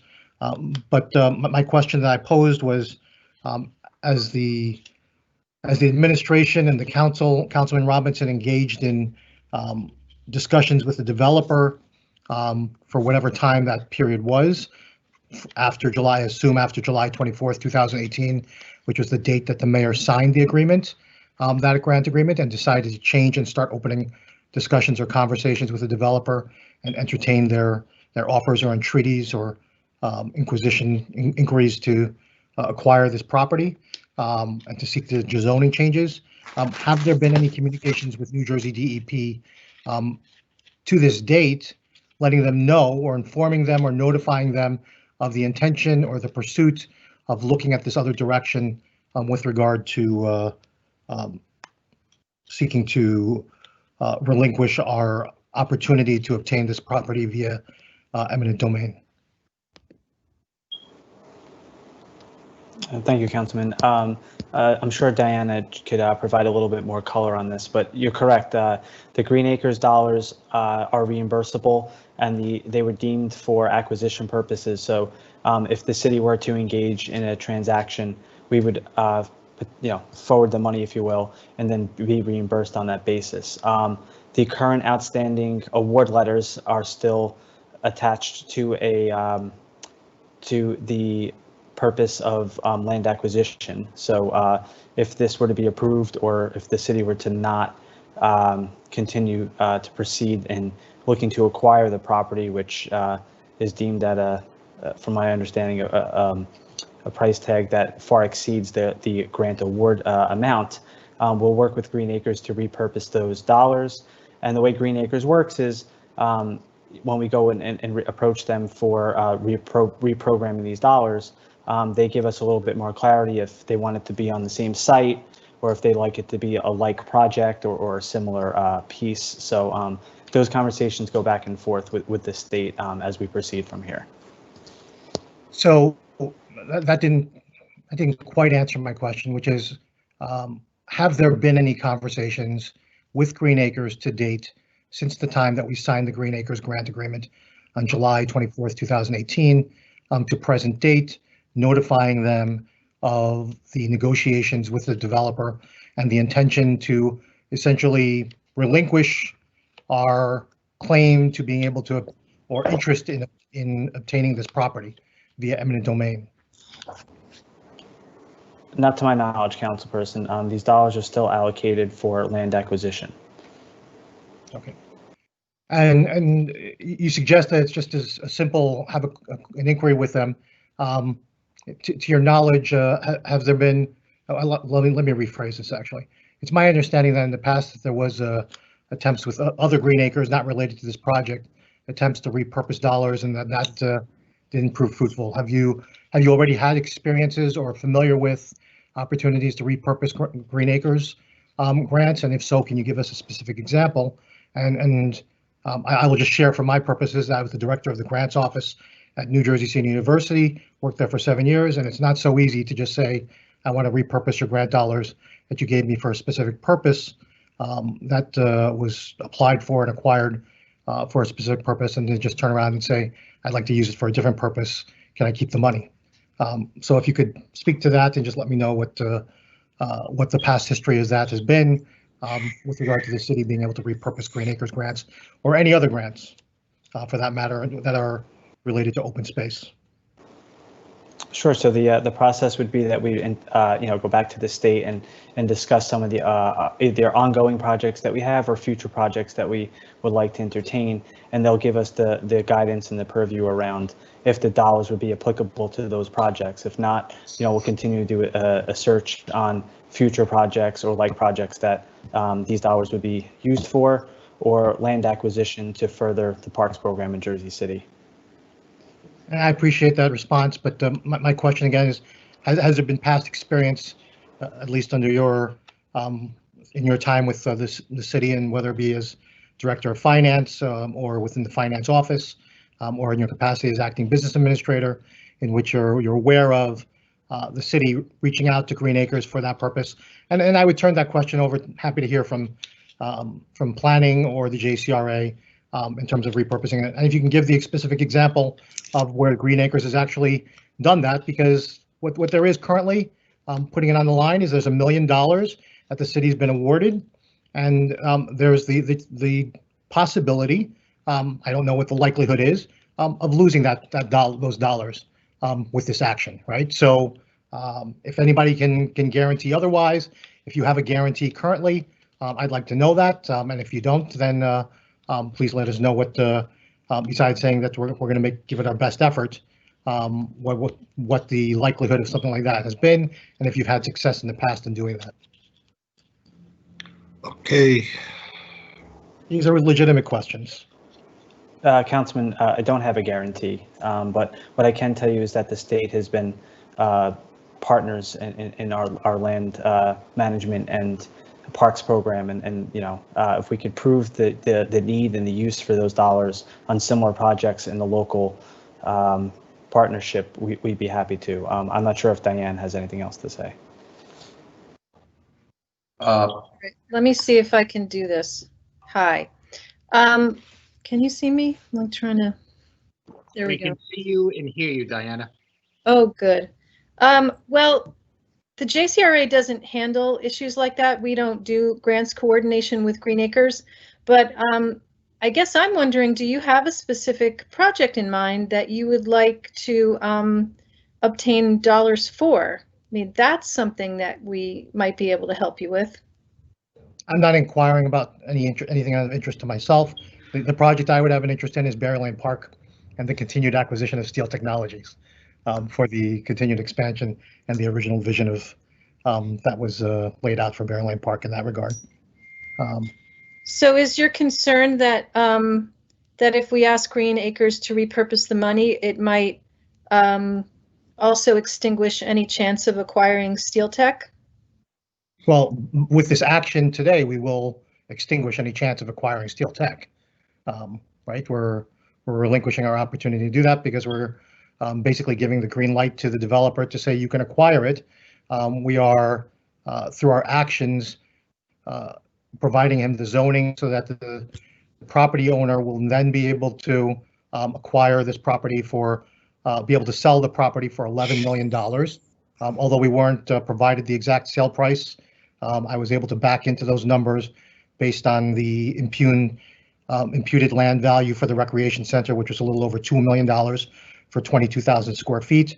If you find the ratio from that, from 22,000 square feet to 3 acres, which is 130,680 square feet, the approximate estimated cost of the acquisition cost is approaching $11 million.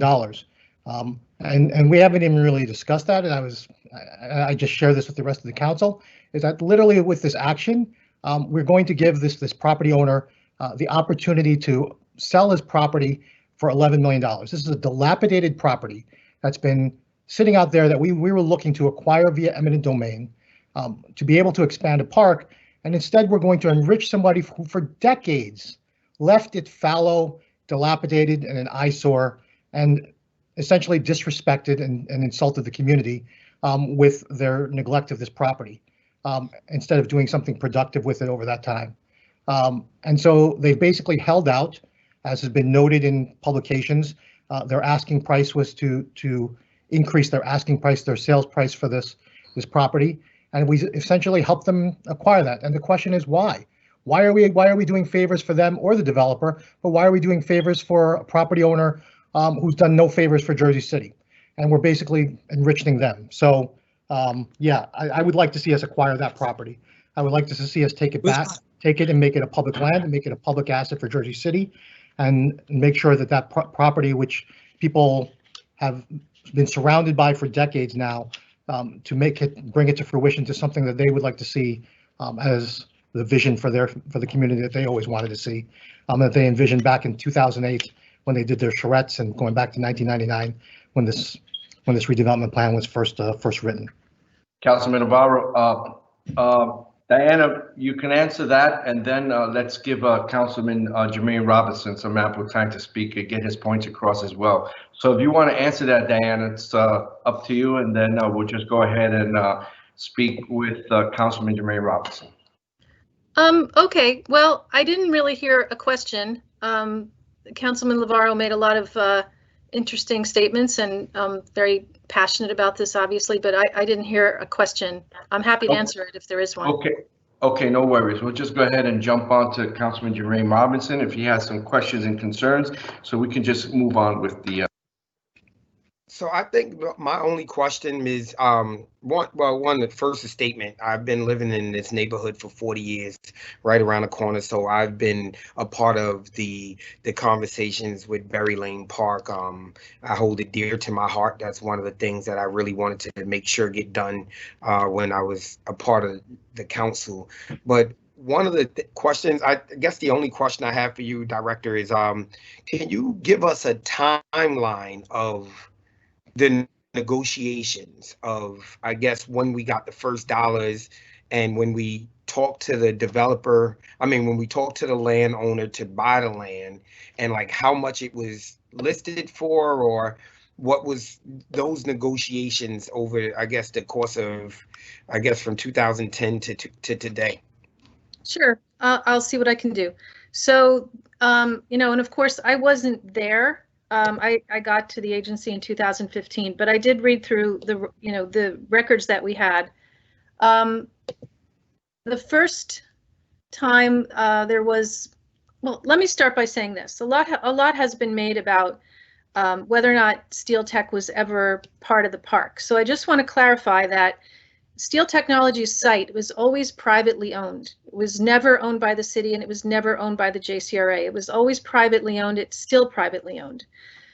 It wasn't deed restricted. We don't have the authority to deed restrict privately owned property.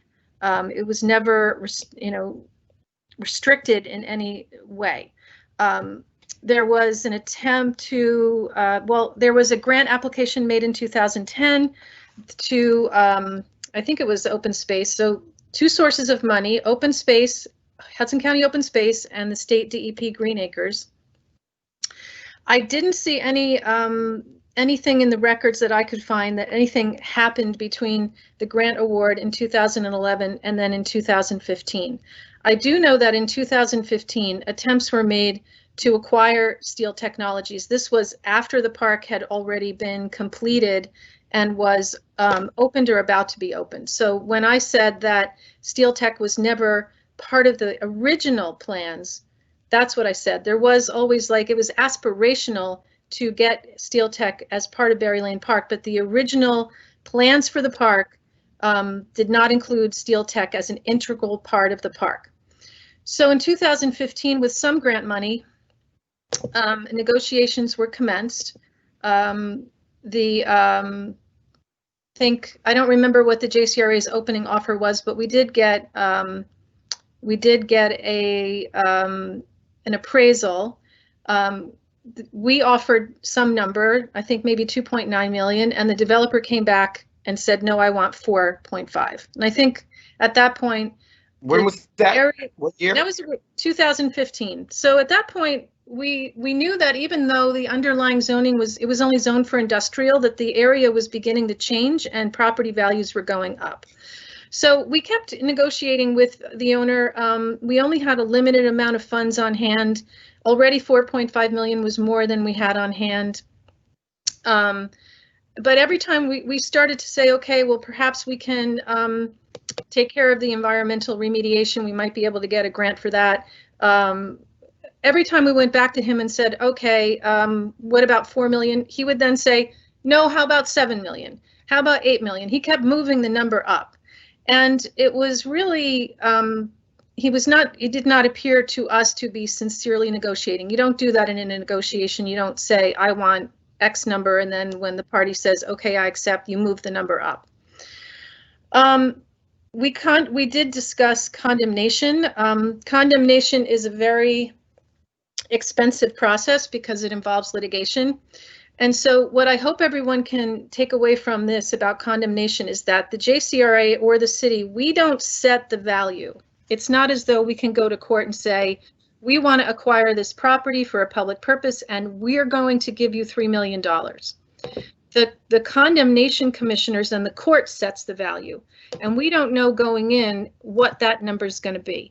It's based on fair market value. And as we saw fair market value going up, we realized that we could come back with a judgment that far exceeded what we had on hand or could possibly acquire.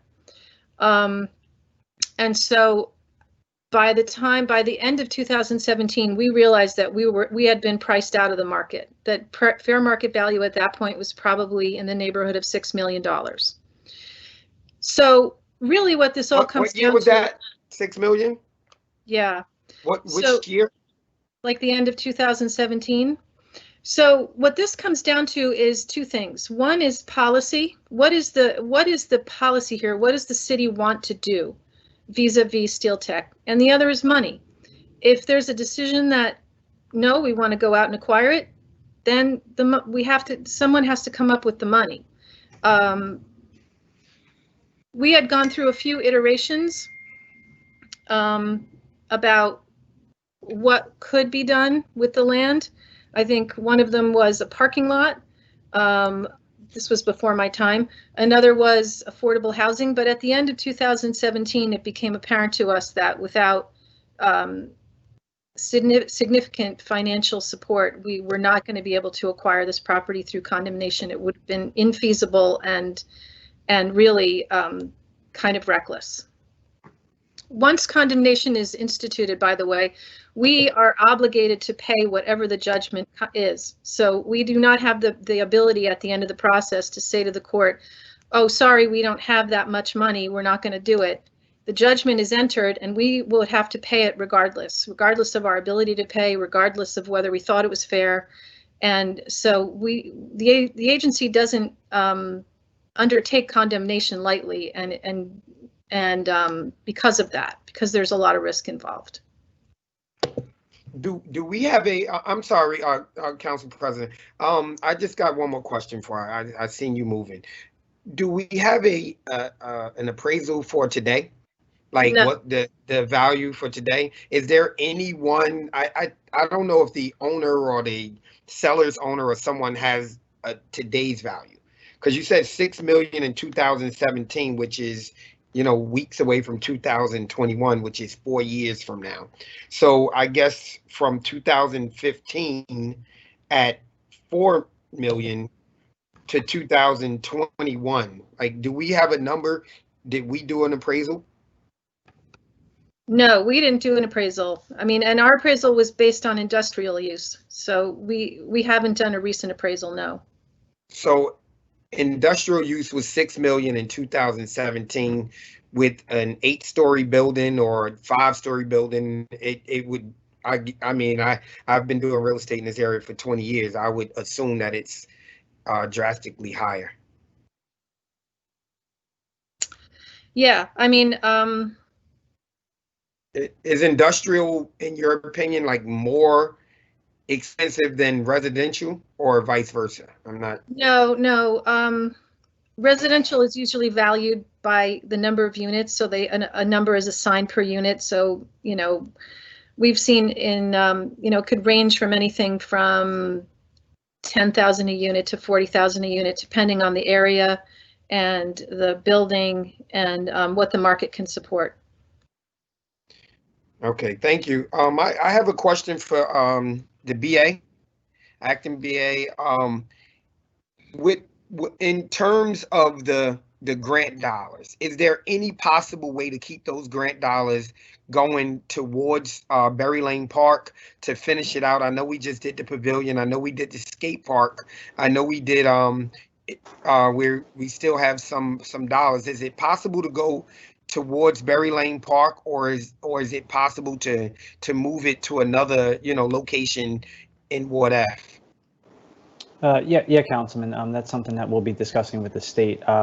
For intensive purposes, the state would like to usually, if something like this were to occur, would like to see something either of a like project in the same area or something of that nature in the same geographical area, or with issues with environmental contamination. That's kind of, where they build upon the original award and they'd like to see the money purposed in the same way. So we could definitely have those discussions about reappropriating those dollars.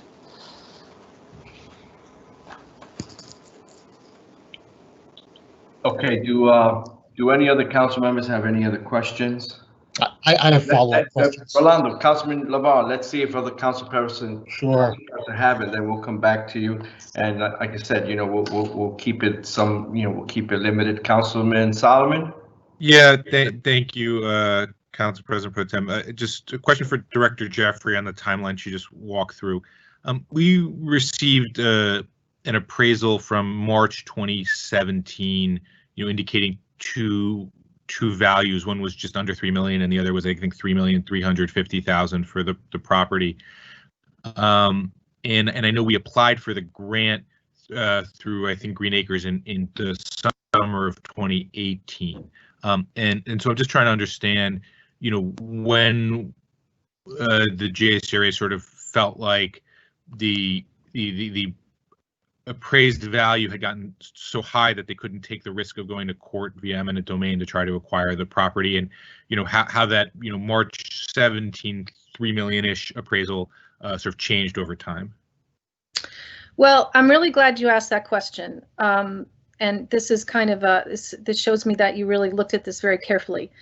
The certified, I think it's called CMP, or certified market price, that is attached to the grant application, is not the same thing as an appraisal. It is the grant seeker's estimate of what the value of the property is.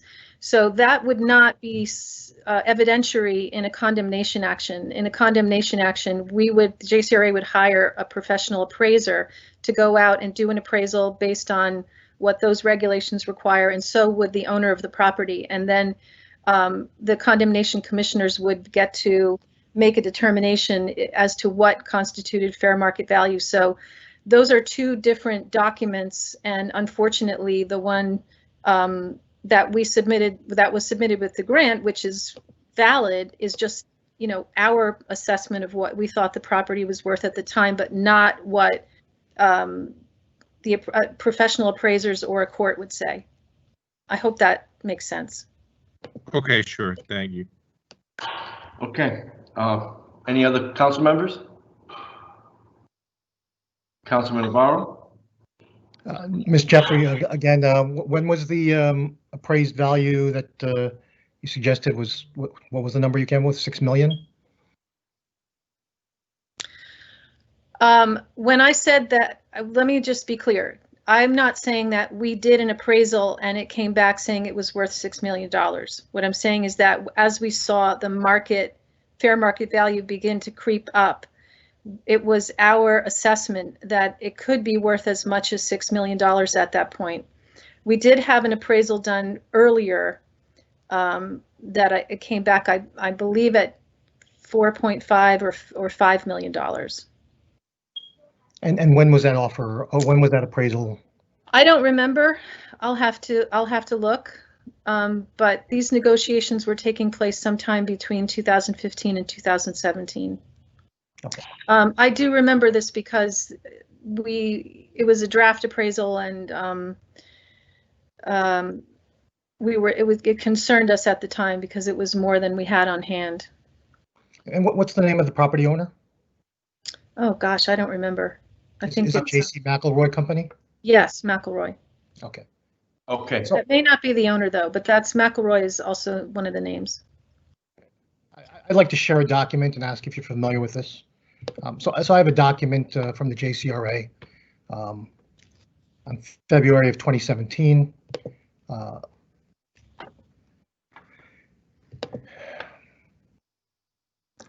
This document is a letter to Mr. Spoda. Are you able to see this letter? It should be showing up shortly. I don't see it. Oh. Anyone else see it yet? I see it on my screen. I can barely read it though. Okay, I'm going to expand it so you can see it. Is there any, Councilperson Navarro, is there any way you can make that full screen for us? Yep. Trying to do that right now. Okay. There you go. How's that? Council members, when you can, if you can just give me a thumbs up. Very good. Councilperson Navarro, go ahead.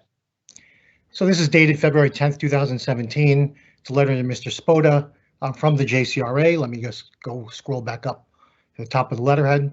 And my name's at the top there too. I just realized that. That's funny. And at the end, it's signed by Ben Delisle, Director of Development. This letter indicates in the first paragraph that please accept this response on behalf of the JCRA to the December 19th, 2016 counteroffer for the properties located at 417 Communipaw Avenue and 139 Woodward Street. Consistent with prior discussions and representations, the JCRA reiterates its offer to purchase the property for the price of $3,150,000, subject to the approval of the JCRA Board of Commissioners. Once the parties have agreed to a purchase price, et cetera, et cetera.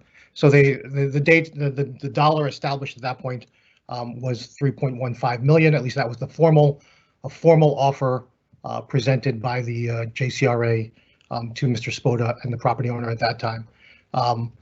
So perhaps there were internal discussions that say otherwise, but if you have other documentation that suggests otherwise as to the price, that certification of market value and as a written document as well as this one leads to the conclusion that at the time around this time, 2017, approaching 2018, that the price that was being bandied about was approximately 3 million to 3.5 million, perhaps in that range, unless there's other information or documentation suggesting that there were other discussions or other numbers being bandied about. Yes, there is a risk, I think, in executing a taking and an eminent domain.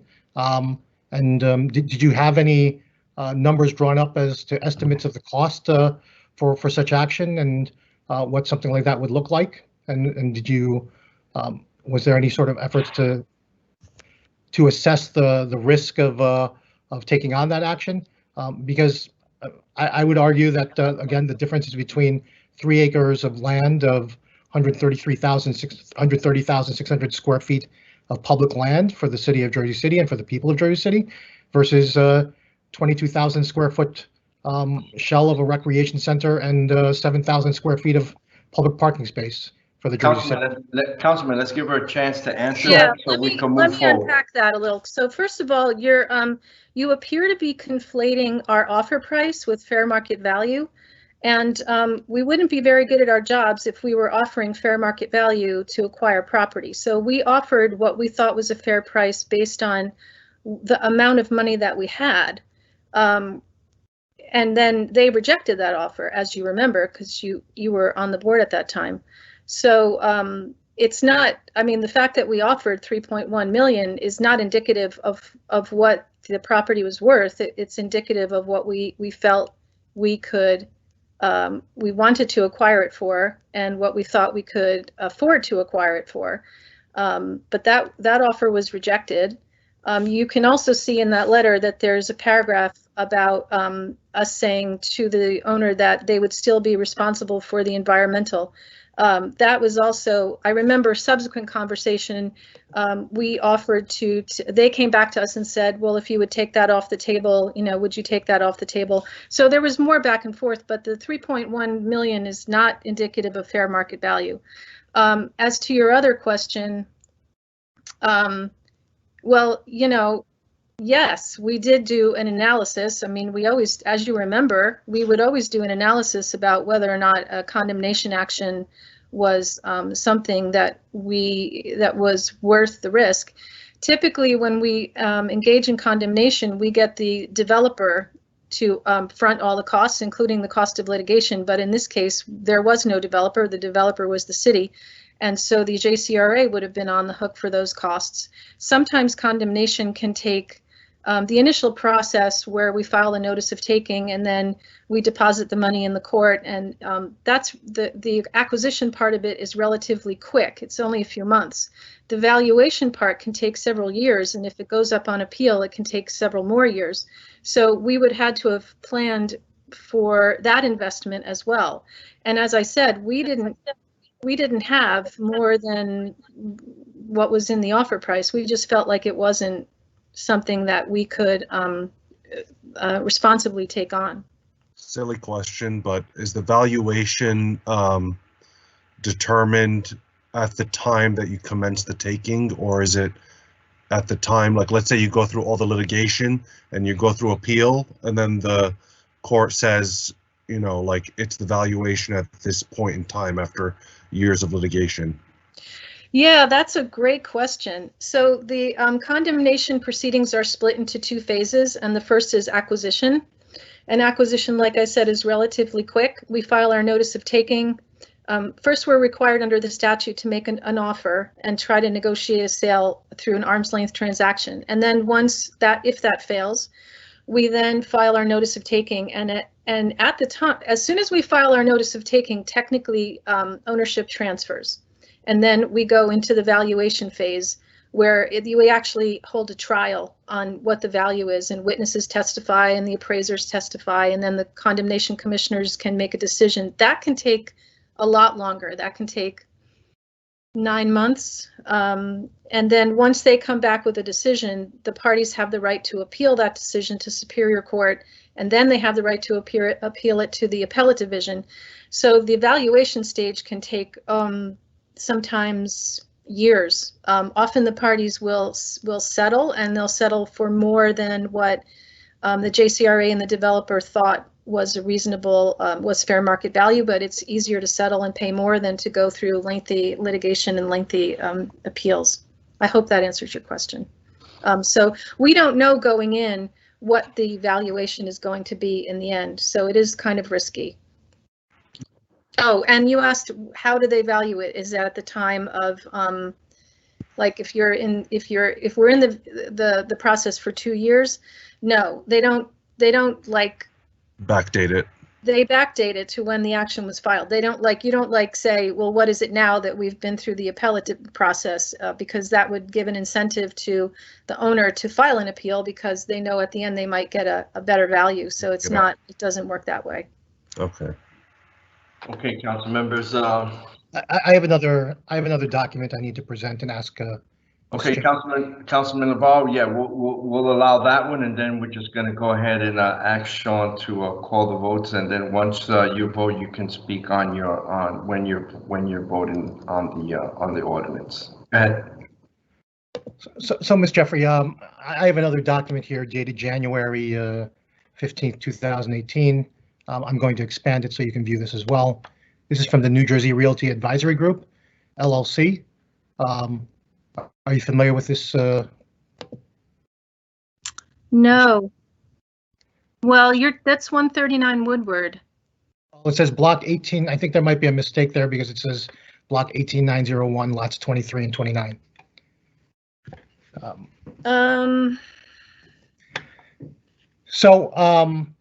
It's my understanding, again, this is a letter addressed to Mr. Ben Delisle, the Director of Development at that time, and who was kind of the point person on all things Berry Lane at that point.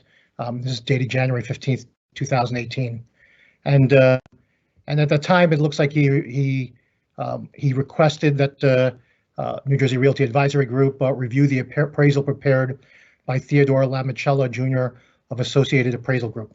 I don't know the context of this and what preceded this request, but the appraisal they cite was an appraisal dated March 30th with a date of value. I won't go through reading the entire letter, but as you talked about all of the different land values potentially and what land value was being estimated at, this particular letter from Realty Advisory Group indicates that they think that all of those other speculative appraisals from the owner, that they would suggest that was based on things, as they say in the main body of my report. Mr. Lamicella values the report based on residential development. This is speculative value, assuming that the site would be approved for residential development, which is what we're doing here today. But it was speculative at that time. The site is currently industrial zoned, and under my understanding of condemnation rules, the site has to be appraised based on the prior zoning. Would you concur with that statement? Say your last, what are you asking me to concur with? I'm trying to, I'm stuck in the fact that in the second paragraph, third sentence, it says the site is currently industrial zoned, and under my understanding of condemnation rules, the site has to be appraised based on prior zoning. Well, I think that the appraisal is based on highest and best use. And there have been some cases, not in ones in which the JCRA has been involved, but I'm aware of them where a court has accepted an appraisal that is based on what the potential zoning could be. And so we were also aware that even though this was zoned for industrial, there was the potential that the court or the condemnation commissioners could come back and say, this is an area that is quickly becoming residential. There is the potential for residential zoning, and we believe the highest and best use is not industrial. So that was definitely a possibility. I don't, it's interesting.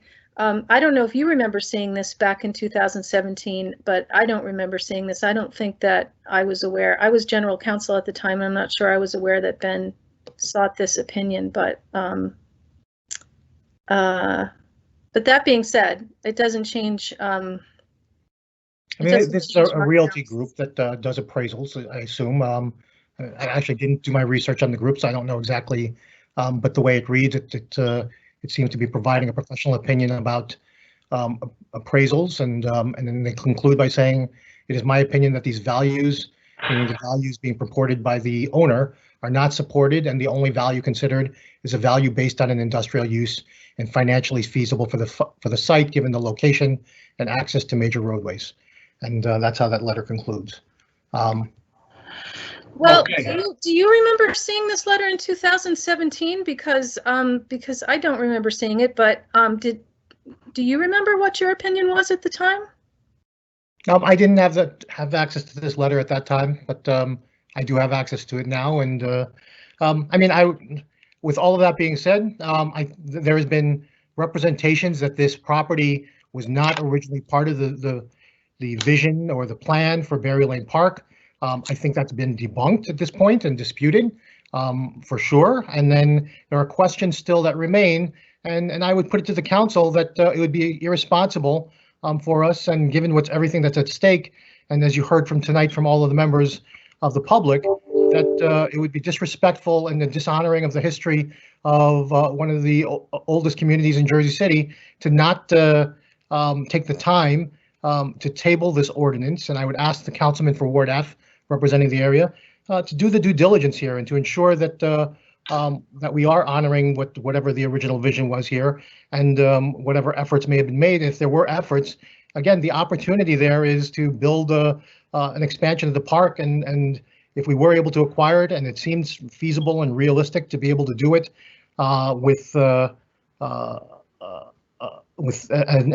utilizing eminent domain, or just negotiating the price from the developer. You've heard from the community as well that they would support that if, and everybody would want to see a recreation center at the end of the day. So I'll conclude that. Excuse me. I'm not going to belabor the point. Excuse me. Yep. So if Councilman Jermaine wants to answer that, or Sean, we could just go ahead and take the vote, and then if you guys have any thing you want to add once we take the vote, during the vote, we can do that. So if we can just go ahead, up to you, Councilman.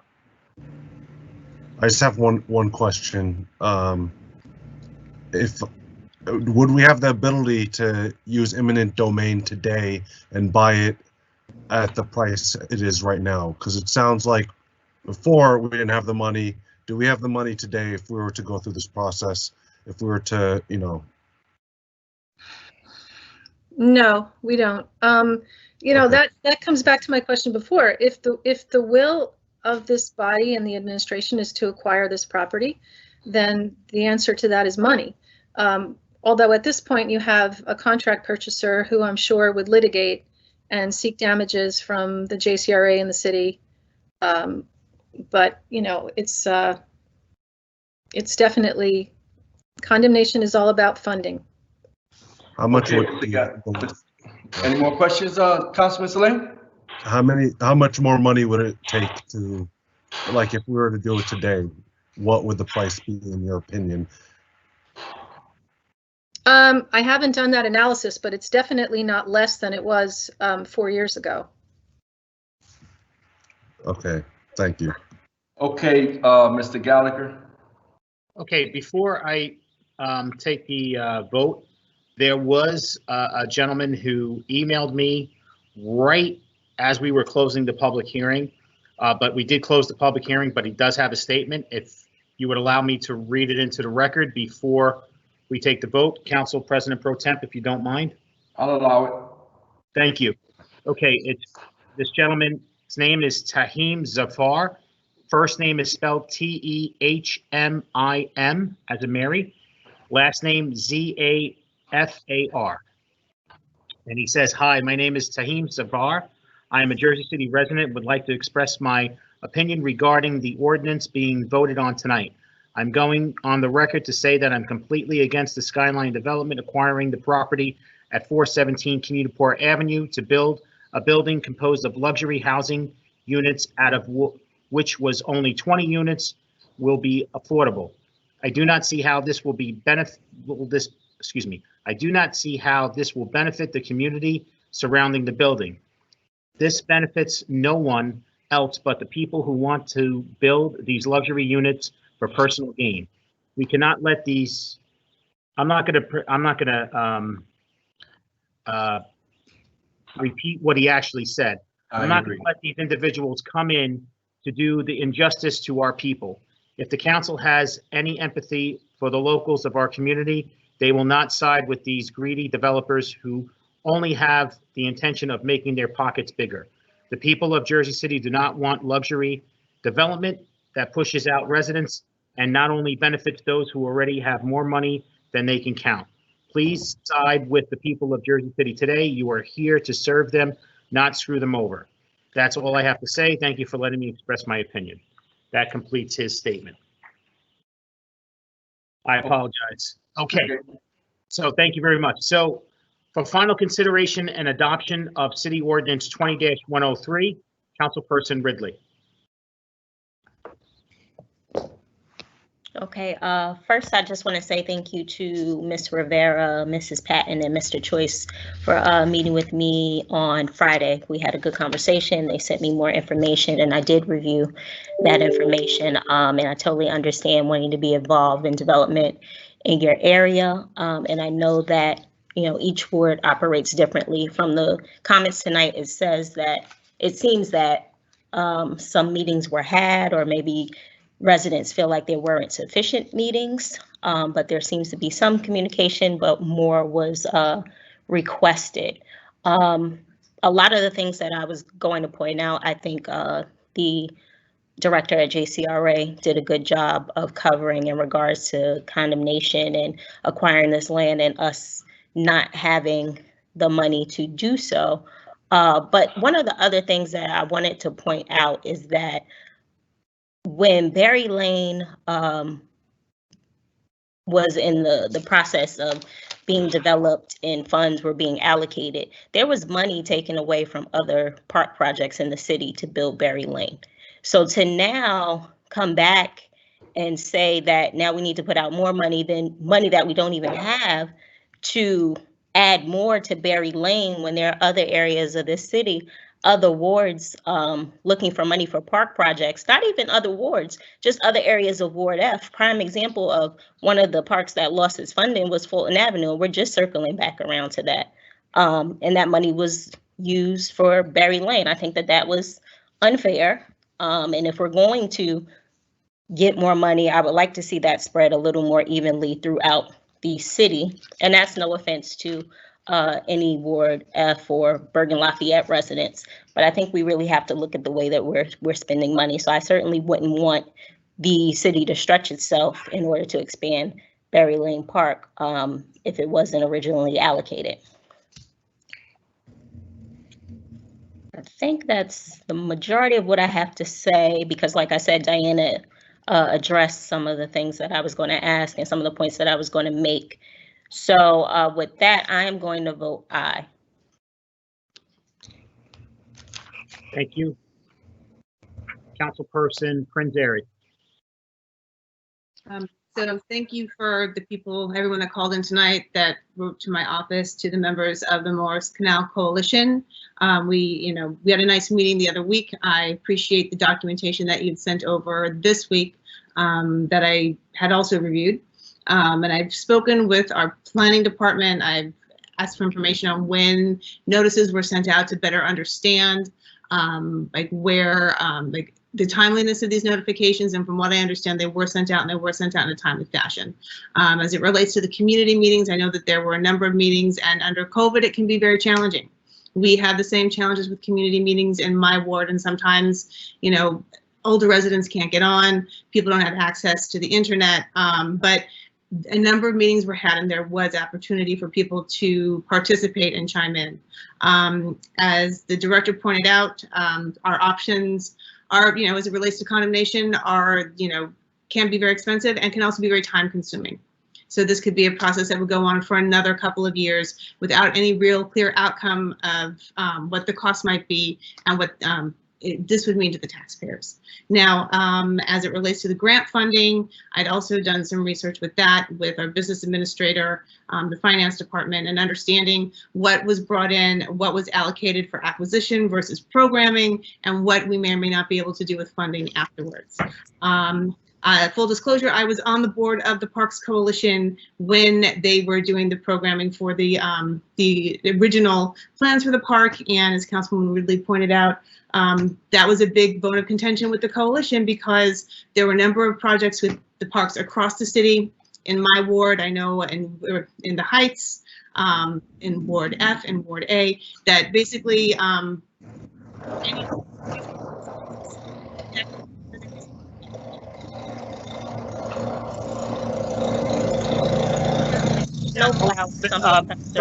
Sorry, Councilwoman Prinzary, hold on 1 second, please.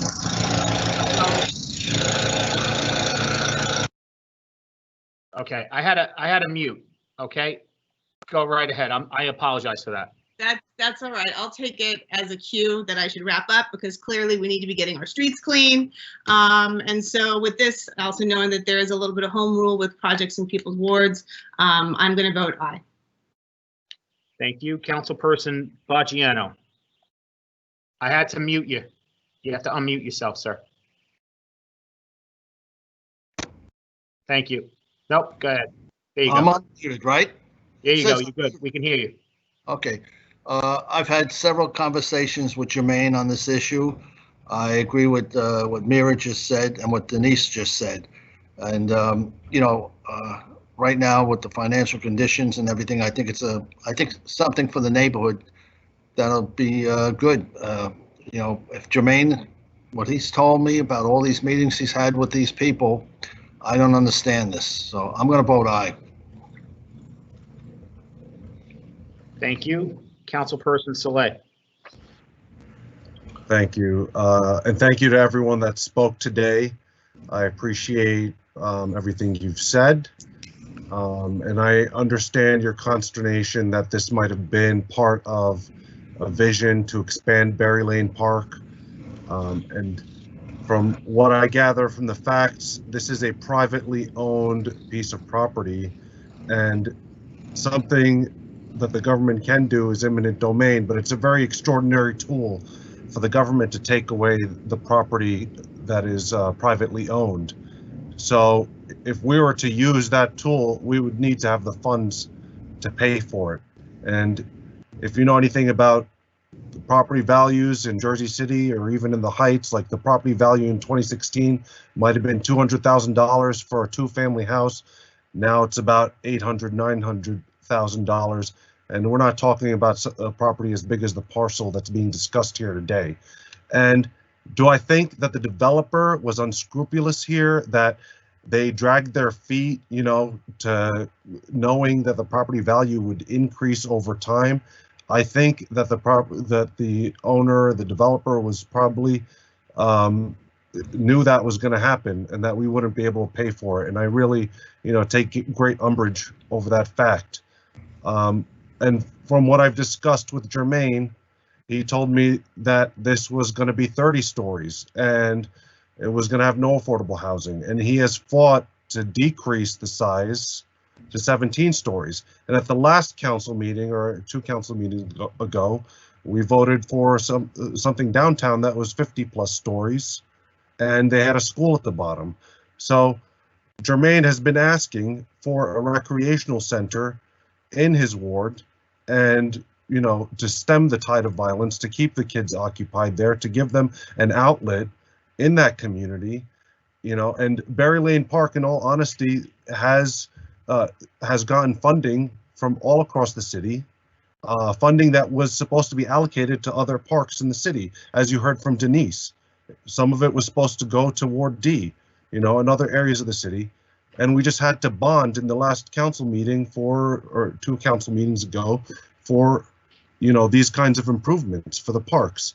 So I appreciate the vision that you guys have, and I think that Jermaine did the best that he possibly could for his ward in this situation, you know, and I don't think the developer is right for what they did, but we don't have the money right now to, you know, to acquire this land through eminent domain, and it's unfortunate, it really is, but he is doing his best job as a councilman, and I respect that, and thank you, and I vote aye. Thank you. Councilperson Solomon. Keep my remarks very brief. So in the past, I think I voted in favor of every kind of Ward F development, whether it be the City Hall Annex or there was one or two previously in Morris Canal. But when I'm looking at a project, one of the main things I look at is there, you know, some degree of community support for it, and there may be, but at least in tonight's call, I think there are only 2 members of the public that called in and spoke positively in favor of the development, and there is clearly a sort of switch in vision from a park to a residential building with a series of community givebacks, and I just think that when you're having that type of a switch, there's no harm in taking more time to bring the community along with that vision. And I do think at the end of the day, if we don't do development that has community-based and back support, at the end of the day, we're going to all end up in a situation where we lose the support and trust of the community, and they're not going to believe that these developments are potentially sort of win-win proposals that make the community and city a better place. And so, you know, I just wish we had taken more time and gotten the community on board and been able to have more time to verify and really kind of rigorously vet some of the back and forth today, right? The JCRA has, you know, an argument around why it didn't pursue eminent domain. It may be totally valid, but it also may not. And I feel like I don't have enough time because it's all coming out now for me to really rigorously vet that. So with that, I'm going to vote no. Councilperson Solomon, you said you're voting no? Correct. Thank you. Thank you. I'm sorry. Thank you, sir. Okay, Councilperson Robinson. Sean, I'm going to try to share my screen. Hopefully I can, and I'll keep my comments very, very short if I possibly can. I don't know if I did this before, so okay. Can everybody see my screen? It's coming up, Councilman. There you go. Yep. All right. So, I mean, I just want to briefly explain what this is. This is art. Sorry, Councilman. Hold yes. on one second. Council members, just give me a thumbs up if you can see the screen. Excellent. We're all good. Sorry, Councilman. No problem. This is artwork from my office, my home office. I live about 200 feet from Berry Lane Park. If you look at the top of the screen, it's a little red dot that says Light Rail Cafe, you are here. This has been on my walls for about 20 years since I heard about the plan, and I digged deep into it. And if you look at the park, right, it's to the right top portion. You see the steel technology portion, a part of the park, but you also see the entire Garfield Avenue a part of the park. And one of the first things I did when I became a council person is to go to the JCR director at the time, Dave Donnelly, and speak to him about what was the vision for the park. And at that moment in time, we were discussing, and this was about 3.5 years ago, how much money we had and how much it would cost to buy not only still technology, but all of the lots on the northern end of the park. I hear what Councilman Solomon said, and I respectfully disagree, because this has been a 4-year project for me, but it's been a 2-year project, which the council person from which I have related this going on to June Jones and the Morris Canal. I talked to her about 18 months ago when I first heard what was going on, and she said, no, take it on the hill. And I get it. I understand that this is not what she envisions for the city, but everybody knows here that I've been working and fighting for recreation for the kids. And I want to thank you, Yusuf, for pointing it out, that the kids on the street are dying. And we had every day when I came to council person, the number one thing that we were asked was, I need something for the kids. We did a survey, and the survey said that 91.5% strongly suggests that Ward F have a recreation facility. And I'm gonna just talk really briefly about my favorite president of the world, number 44, Barack Obama. He always talked about he didn't represent blue states or red states. He represented the United States. And when I look at Ward F, I don't represent Morris Canal. I don't represent Canal Crossing. I don't represent Berry Hill or Jackson Hill or VVPA. I represent the entire Ward F. And this project has got support from the entire city. Tonight may seem like it wasn't support, but if anyone was on a planning meeting, we had 100 speakers where it was not 50-50. It was way more about 70-30 of people speaking out up on it. Then we have, council people who name was on documents from the JCRA, who was the chair of the JCRA, who was the council president at the same time. And in the 3 years that happened in my research, I didn't see one project brought to the city that brought any community reinvestment to us. I remember him coming to me and talking to me about how he wanted to put 2 30-year abatements at the NJCU campus that we got nothing back for. And when we look at the Morris Canal area in general, we have over 2,000 units there. Over 2,000 units that has been approved by the Morris Canal CDC, and we have 0 affordable units. We have 0 community benefits that we can point at. And my job is to fight for the community. My job is to fight for everyone who needs something in that community. And the number one thing they asked for was a rec center. And the second thing they asked for is affordable housing. In my 4 years of being a council person, we have over 600 affordable units that I fought for personally in the Ward F area. I can name them all, but I won't, because I know Sean and his staff has to go. But this is a project that is very near to my heart. I am not a planner. I am not a financial advisor. I am not a BA.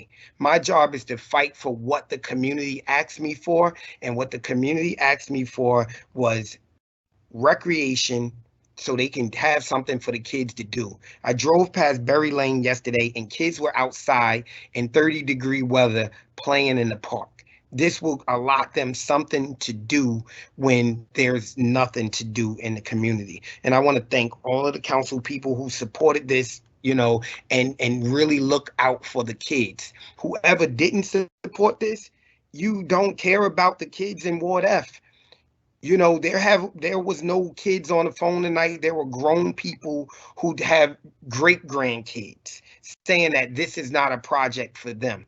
So I just want to thank everyone who did support it, but the ones who didn't support it, we have an election coming up, and I know everyone is going to vote against me on a call because they saying they have an election coming up, but we have an election coming up, and those people will understand that you voted against what they asked for, a recreation facility and a minority business incubator. So thank you all. I vote yes. And I don't know how to unshare my screen. Please help. Thank you. Okay, so Councilperson Robinson, as you shared your screen, if you can just re-click that same button that looks like a computer screen, if you just put your cursor over your, there you go. Perfection. All righty. Thank you. You're welcome. Councilperson Lavaro. So I was going to emphasize a couple of points, key points here, but since we're going to say a couple of tells on each other, I'm going to say a couple of tells because I know those remarks were focused at me, Councilman Robinson, and 100%.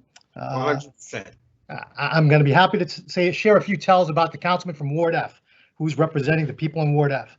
I'll tell you what the councilman from Ward F told me over the past several years.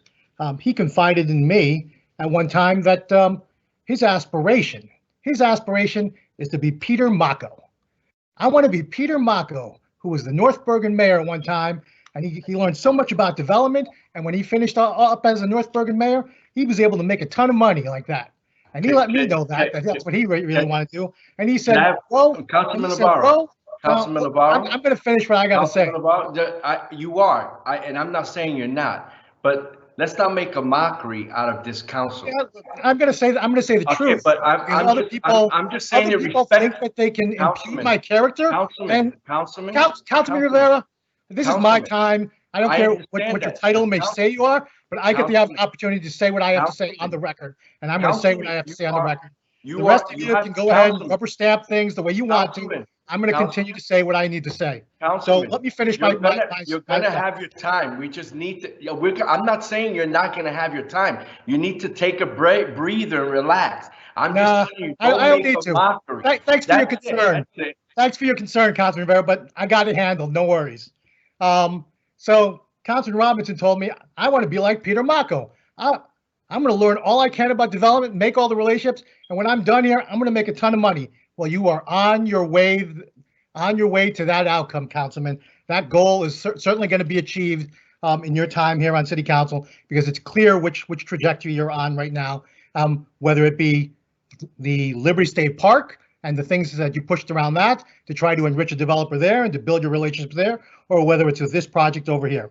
That being said, let me get back down to the crux of what's going on here, right, folks? So at first it was all talk about this is fallow land, we need to redevelop this here, this is a great package of goods, and it was suggested all of that time that this was not part of Berry Lane Park. The first time, and it depends on who you believe here, I guess, but I believe June Jones and Morris Canal. I was there at that March 2020 meeting. It was the last public meeting that I was, last community meeting that I was in attendance at. When I was there and this project was presented initially, June Jones raised the question as to whether or not what happened to the original vision of building this out as Berry Lane Park, that this was going to be a piece of property that was still going to be a part of Berry Lane Park. And she's raised that question repeatedly since that time, in writing, in emails, to sharing it with Councilman Robinson, the Division of Planning, the JCRA, the Mayor's Office, asking that question, and all of those inquiries were either dismissed or ignored. And it has been said repeatedly in tonight's, among the speakers, disrespected, repeatedly disrespected. And all of the council people who are voting for this should be ashamed, frankly, because you are in fact enabling the disrespect, and you're enabling the gentrification, and you're enabling this shameful act to go on right now that's being perpetrated, this crime. It's literally a crime that's being perpetrated tonight. So then they say, well, this is not part of Berry Lane Park. And then lo and behold, I will admit my memory's not that great. And I kept saying to June Jones, do you have anything? I vaguely recall, but I don't really remember exactly about this property. Are there any documents out there that maybe would help support or buttress your argument on this? Something in writing. And lo and behold, we finally get it. It's unfortunate that it only came so late.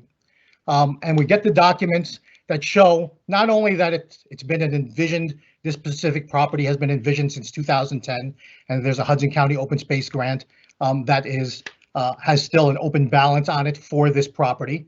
By the way, we should make that on the record as well. And we want to make sure that the BA, that you look into that, from what the information you shared, it indicates that there's still a full remaining balance of 1.2 million on that grant that was intended for acquisition of properties for Berry Lane Park. And I'd like to know what the status ultimately will that be, if given that we're not going to be acquiring this property as a result. That being said, we have now abandoned that original vision and essentially disregarded what the community's vision and their input in this matter, disrespected them in the process. In doing this, in now disregarding that and giving up that original vision, we are now also furthering the gentrification by doing that. And what do we get in return? Whereas before we could have had, and I've said it repeatedly, 130,600 square feet of land that through eminent domain that we could acquire. Yes, we could acquire it despite everything, all the acts and things going on, pretending that like, oh, this is beyond our reach and it's too risky and we can't do this. We could have in fact done that if there was a will, there is a way. And that's one thing that the Ms. Jeffrey did say, that it's a kind of the will of the council. And if we did have the will, if we decided to dedicate those grant dollars to this acquisition, we could continue with that process. But we're choosing not to do that, and we're choosing not to, and coming up with a lot of, frankly, BS excuses as to why we're not going to do that. That being said, we're giving that up literally for 130,000 square feet of potential public lands for 29,000 square feet of public lands. I mean, talk about selling ourselves on the cheap. Talk about not knowing our value for Jersey City. This is an insult to the people of Jersey City. It's an insult to generations before them, to the people who have struggled and fought for that vision in Morris Canal and the Lafayette area. And then lastly, the last point I want to make is that the insult to injury on all of this is the fact that we're going to allow through this zoning, we've now increased the value of this land such that this property owner who has sat on this dilapidated land and allowed it to fester as an eyesore in the community, you've now enriched them to the tune of $11 million. I mean, eat on that, swallow that for a little while, right? Like, really, $11 million, you're letting somebody who essentially, I mean, if it was in residential terms, you'd be talking about somebody as a slumlord and saying, let me give them millions of dollars for doing what they did to do nothing with their land. I mean, this is the height of like indignation, disrespect to the community. I hope the people of Jersey City are watching, and I hope you realize what's going on here in our city. We are being sold on the cheap, and the only way it's going to change, if we rise up as a city, as a community, and that we oust all of these folks in November 2011. I know I can't do it. It's a powerful machine, but I'm making the call tonight because we can no longer stand by and allow these sort of deals to go by and to sell our city out. So thank you to everybody who stood up. Do not lose faith. I know you have other actions that you have talked to me and shared with me about. I want you to know I'm going to be behind you the rest of the way as you continue to challenge this, and I will challenge it with you every step of the way. And at the end of the day, justice will prevail. I yield the rest of my time. In your vote? I vote a resounding hell no. Council President Pro Temp Rivera. So coincidentally, the documentation that was showed today had your name on it, in which you were surprised to see that. So from 2015 to 2017, while you were the chairman of the JCRA and the council president, you did zero. Let that reflect on the record. So all of a sudden you have an epiphany of concern for a neighborhood that you've never been involved with. Never been involved with. I vote aye. Thank you. City Ordinance 20-103 is adopted.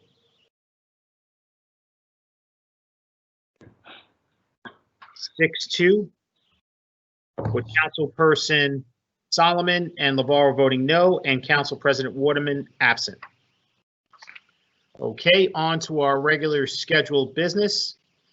To our first reading ordinances, item 3.1 has been withdrawn. Moving on to item 3.2, City Ordinance 20-108, an ordinance rescinding, number 1, Ordinance 12-149, Ordinance 12-150, Ordinance 12-151, and Ordinance 12-152, and terminating the tax exemptions and financial agreements with BR Mercury Urban Renewal Company, LLC, and BR Orpheum Urban Renewal Company, LLC, BR Paramount Urban Renewal Company, LLC, and BR Tower Company Renewal Company, LLC. Item 3.3, City Ordinance 20-109, is an ordinance establishing the Arts and Culture Trust Fund to create funding sources for arts organizations in the city of Jersey City. Item 3.4, City Ordinance 20-110, is an ordinance supplementing Chapter 332, Vehicles and Traffic, Article 2, Traffic Regulations, amending Section 332-5, One-Way Streets of the Jersey City Code to convert Baldwin Avenue to a one-way northbound. Item 3.5, City Ordinance 20-111, an ordinance amending Chapter 321, Trees of the Municipal Code of the City of Jersey City. Item 3.6, City Ordinance 20-112, an ordinance of the City of Jersey City Municipal Council adopting amendments to the Land Development Ordinance, Chapter 345, Section 3, Article 3, Section 17, Traffic Impact Analysis, and Section 18, Visual Impact Analysis. Item 3.7, City Ordinance 20-113, an ordinance supplementing Chapter 175, Food Handling Establishments, regulating the fees charged to restaurants by third-party takeout and delivery service applications and internet websites during such times when the restrictions upon such fees imposed by the state law are suspended. And item 3.8, City Ordinance 20-114, an ordinance of the Municipal Council of the City of Jersey City adopting amendments to Exchange Place North redevelopment plan regarding the addition of research/testing laboratory uses. Council members, just to keep in mind, item 3.7, City Ordinance 20-113, will be advertised for a second reading on January 4th, which is the first meeting of 2021, due to the expiration date of the fees to expire at that time. So, council members, on items 3.2 through 3.8 and 3.1 has been withdrawn. Councilperson Ridley. Aye for introduction. Councilperson Prinzary. Aye for introduction. Councilperson Baggiano. Councilperson Baggiano, you're muted. You're muted, sir. There you go. I'm going to say aye for introduction, but I have a statement to read. I want to note for the record, however, that my vote to introduce 20-110 regarding the traffic pattern on Baldwin Avenue should not be construed as an indication of my approval of this measure, but rather my willingness to allow the administration the opportunity to make the case why this is appropriate and for the public to provide feedback. I do have some concerns of not knowing the impact of the Central Avenue extension, which will end at Pavonia and Newark and Summit, as well as concerns of emergency vehicles using this road. As I said, the neighborhood and a lot of the people from Montgomery Street all the way up to Ferry Street are quite concerned about this issue. And over the next couple of months, we'll decide what goes on with this. And Mr. Clerk, if I can just respond to Councilman Borgiano, we have had lengthy conversation in regard to this, and he's correct. This measure is only to introduce it to allow for public comment, and the second reading will be tabled until the councilman feels satisfied with the community outreach and additional study measures that he's asking for. Thank you, John. Yes. Very good. Councilperson Saleh. Aye for introduction. Councilperson Solomon. Aye for introduction. Councilperson Robinson. Abstain on 3.7. Aye for introduction on the rest. Thank you. Councilperson Navarro. Sean, I had stepped away when you started reading the first readings. Could you, is there something I missed? So we're taking a vote on items 3.2 through 3.8. 3.1 has been withdrawn, so we're only taking a vote for introduction on items 3.2 through 3.8. Okay, so let me just begin with 3.2, and I'm going to make just a comment. I'm glad to see this move forward with regard to these the rescission of these pilots and these tax abatements.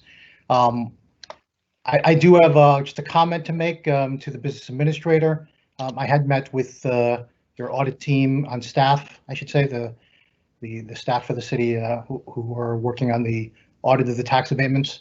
And I just want to put it on the record, and don't know if I've expressed this to you. I might have expressed it to your predecessor. It was brought to my attention that there are, in the course of identifying payments that are still to be made to the city on the tax abatements, people who may have underpaid or late with payments and of the like. And I'd raised the question as to whether or not those late payments or missed payments were being charged any sort of fees or fines, as well as interest charges. At the time, it was suggested to me that that wasn't the case, and that we were just simply looking for them to pay. And I wanted on the record to be clear that the administration should hold them to the same standard that homeowners are held, where we are held with interest payments and fines and charges and so forth, and that they shouldn't be exempted as tax abatement. In fact, that's again kind of insult to injury if they should be exempted. And so I hope you'll ensure that that happens. I have a question with regard to 3.4. It can be directed to the administration or to Councilman Boggiano. Will there be a study conducted itself, and is that definitive, or what's the case there? Yes, Councilman, a piece of the study has already I believe been completed. Barker can share that, and there's additional measures also being implemented as well. And what's the study itself? Like what kind of study is it? Barker, you on the line?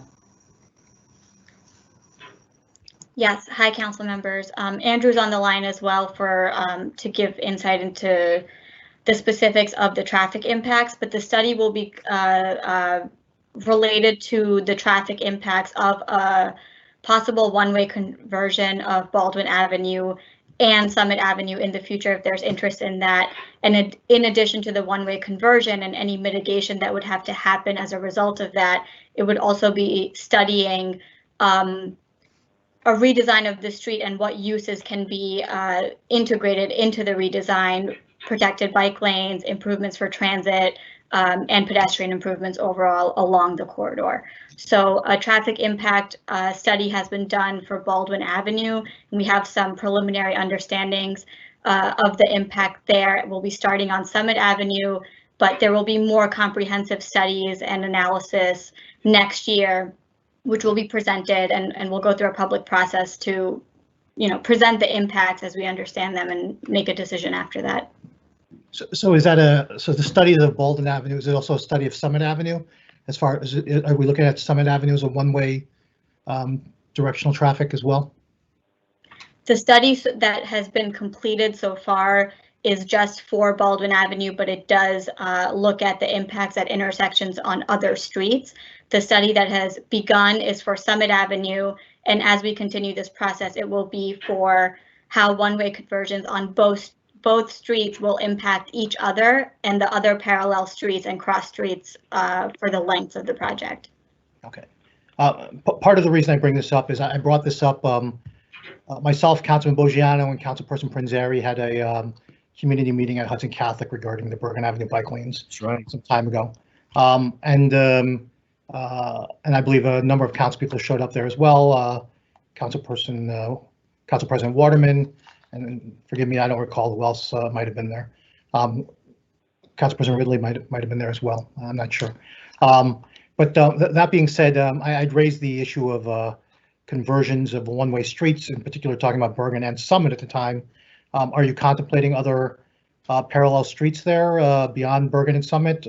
I'm sorry, beyond Summit and Baldwin, meaning Bergen Avenue, and I don't know what else is parallel there, left and right. I can't think off the top of my head right now. Sure. So for now, we're looking at Baldwin and Summit Avenue. This is the result of a couple of years of requests from residents, and specifically from the bike community, to study the north-south streets that would connect the Heights to Journal Square. We can study other streets if there's an interest in that. We can take a look at Palisade Avenue.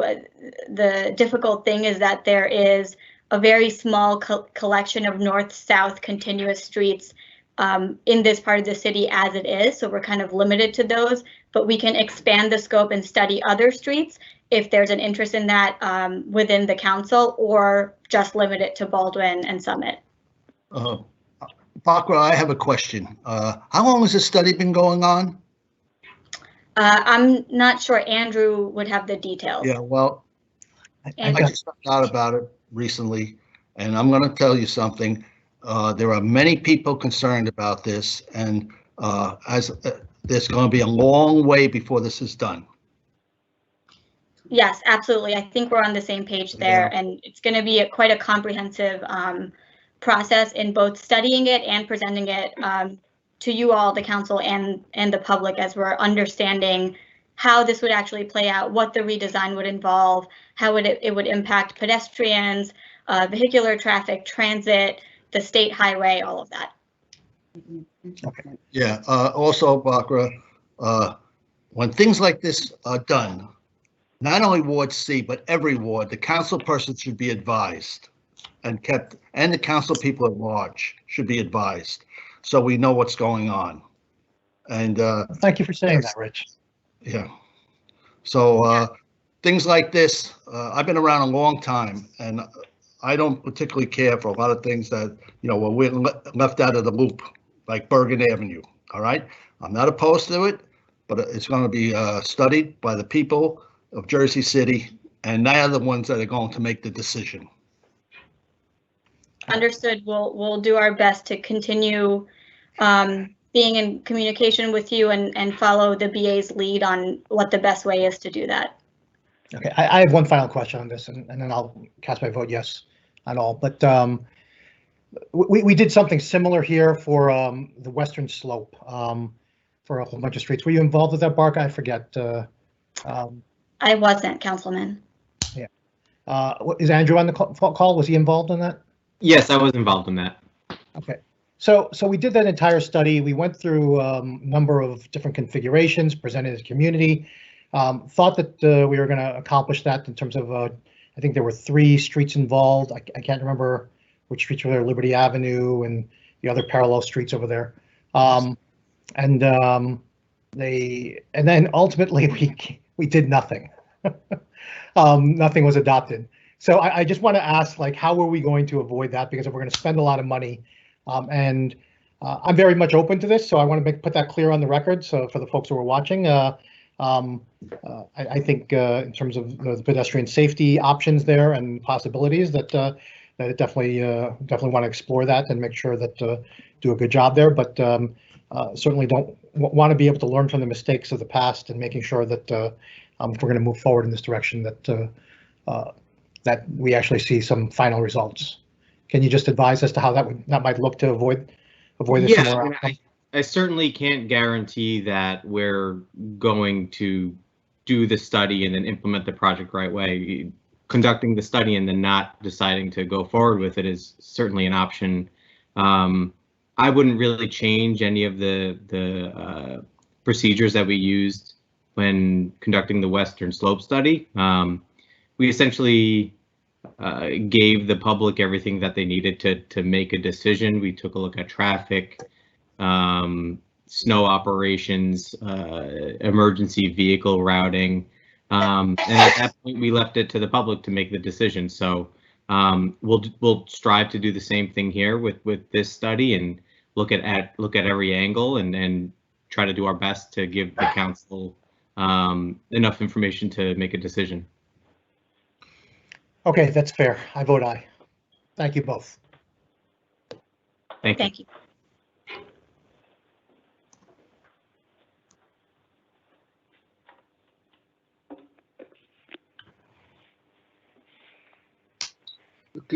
I don't know if the clerk's on. I just had a quick procedural question for the clerk, which is for, I think it's 3.4, the Baldwin Avenue. When are we, is there a second reading date attached to that, or exactly how that works?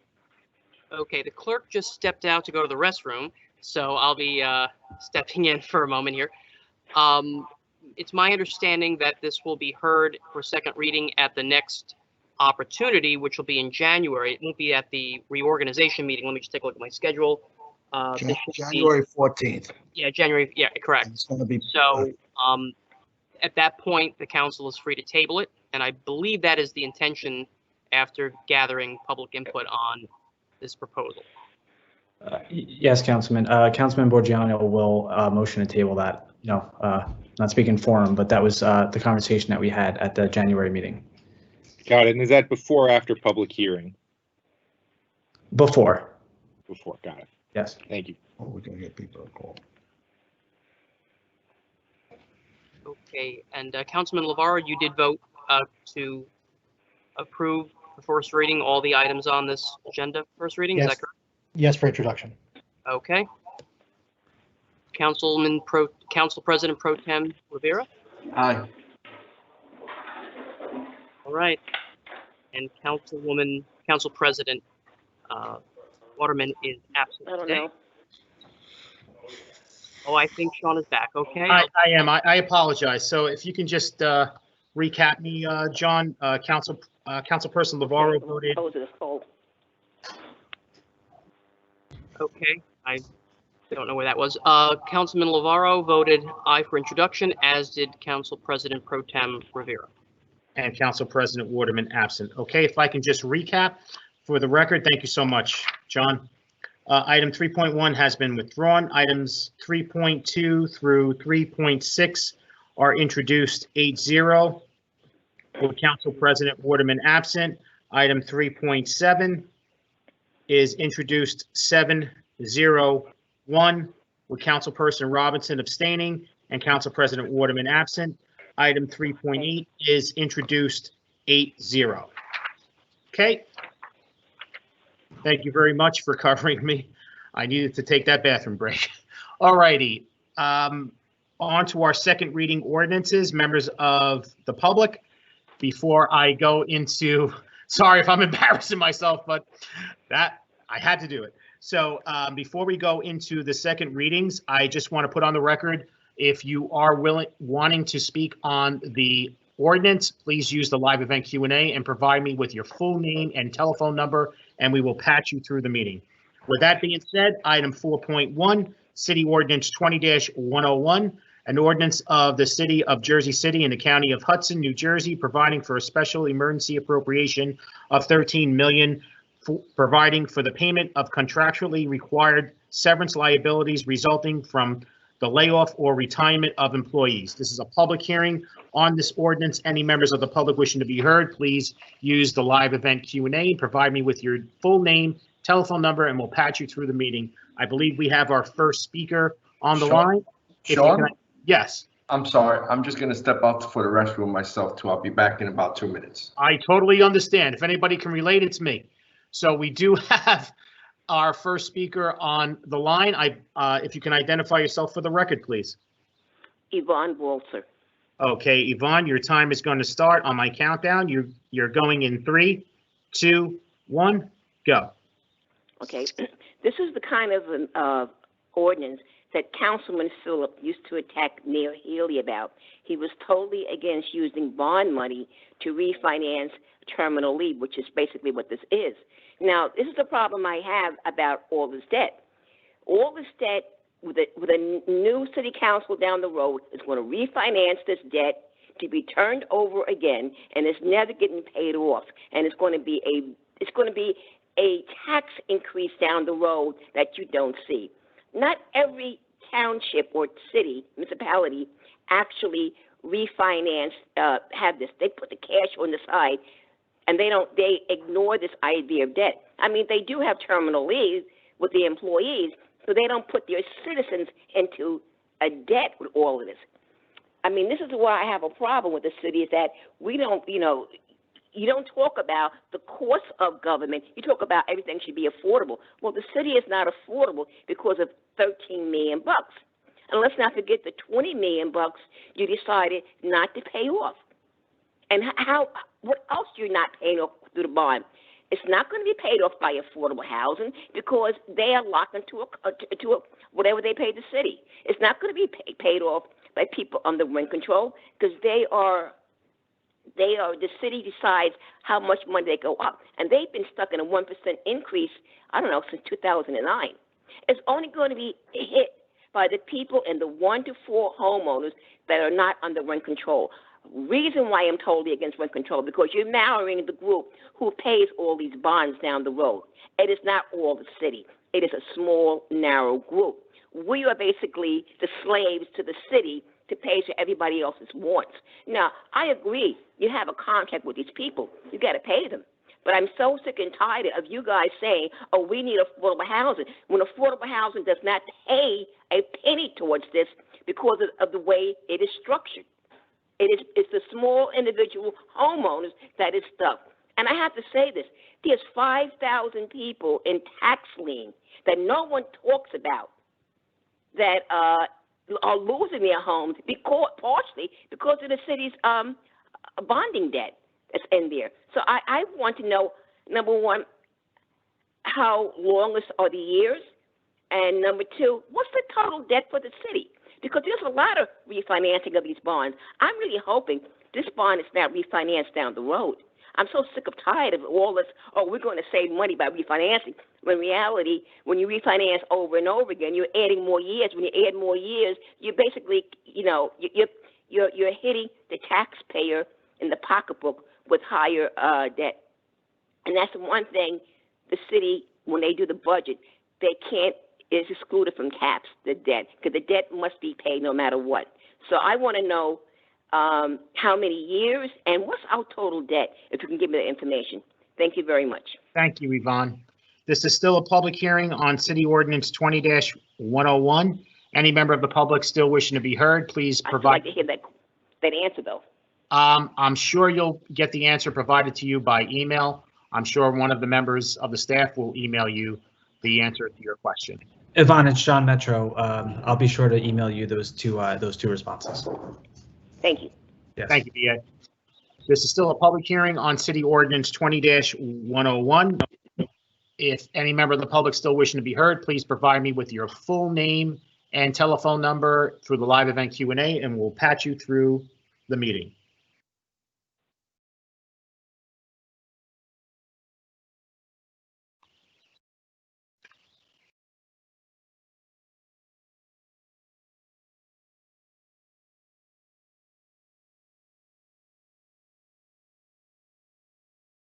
Okay, this is the final call for the public hearing on City Ordinance 20-101. Any member of the public wishing to be heard, please provide me with your full name and telephone number through the live event Q&A, and we'll patch you through the meeting.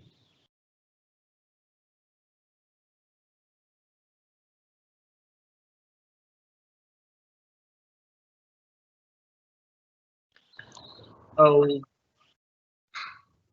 okay, council members, no one has contact the live event Q&A. We have a motion to close the public hearing on Ordinance 20-101 by Council President Pro Tem Rivera. May I have a second? Second. Second by Councilperson Franzeri. On the motion to close the public hearing on City Ordinance 20-101, Councilperson Ridley. Aye. Councilperson Prinzary. Aye. Councilperson Baggiano. Aye. Councilperson Saleh. Aye. Councilperson Solomon. Aye. Councilperson Robinson. Aye. Councilperson Lavarro. Aye. And Council President Pro Temp Rivera. Aye. Motion carries 8-0 to close the public hearing on City Ordinance 20-101 with Council President Waterman absent. For final consideration and adoption of City Ordinance 20-101, Councilperson Ridley.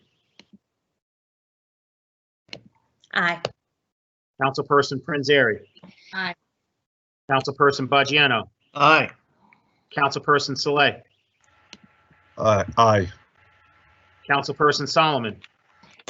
Just want to say briefly, this type of bonding for accumulated absences, I think, only makes sense when you have a sort of economic crisis like this. On an annual basis, this is the type of thing we need to put into our operating budget each year, and it requires tough choices. But this is an annual operating cost, and I know the current BA and when he was finance director have been working to resolve that. So I'm going to vote yes, but only because of the extremely narrow circumstances of the COVID year. And, this should never come back, barring economic catastrophe. So 2021, 22, 23, 24, every budget in the future, this should be an annual operating cost. And I'll just add one thing. This was something that was very important to Councilman Yoon. He brought this up every time this came up. So, I just want to make sure that that's on the record. And I know we've been working towards that goal and, hope to see this again budgeted in the 21 budget and every year after that. So with that, I vote aye. Thank you, Councilperson Robinson. Aye. Thank you, Councilperson Lavarro. Aye. And Council President Pro Temp Rivera. Aye. City Ordinance 20-101 is adopted 8-0 with Council President Waterman absent. On to item 4.2, City Ordinance 20-102, an ordinance amending Chapter 254, Property Maintenance, Article 6, Minimum Standards for Basic Equipment and Facilities, Section 254-27, Heating Facilities, Duty to Supply Heat, to amend the regulations on boiler inspections. This is a public hearing on this ordinance. Any member of the public wishing to be heard, please provide me with your name, and full name and telephone number through the live event Q&A, and we will get you on the line. Okay, I see we have one person. I believe we have the person on the line. If you can identify yourself for the record, please. Yes, my name is Jean Daly. Okay, Jean, your time is going to start on my countdown. You're going in 3, 2, 1, go. Yes, I'm just calling because I want to thank Councilwoman Ridley for her help with some questions I had regarding this ordinance. I emailed her this afternoon. She actually responded within minutes. I was stunned, and she provided her phone number, and I called, and she picked up the phone. And I just have to commend her for being so accessible, because it's really a treat to have that. And again, I just wanted to thank you so much, Ms. Ridley, for helping me out on those matters. Thanks again. I'm going to use my time to the rest of the council meeting schedule. Bye. Okay, thank you so much. Appreciate that. This is still a public hearing on City Ordinance 20-102. Any member of the public wishing to be heard, please provide me with your full name and telephone number through the live event Q&A, and we will patch you through the meeting.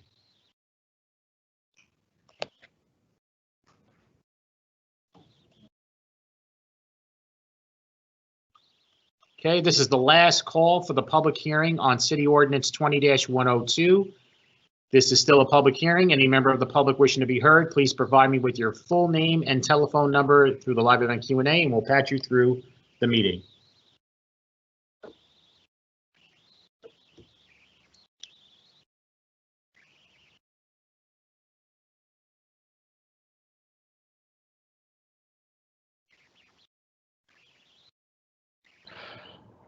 Okay, council members, no one has contacted me through the live event Q&A on the public hearing.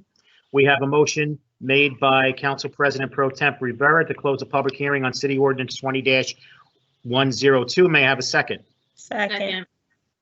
Ooh, I'm going to give that second to Councilperson Ridley. On the motion to close a public hearing on City Ordinance 20-102, Councilperson Ridley. Aye.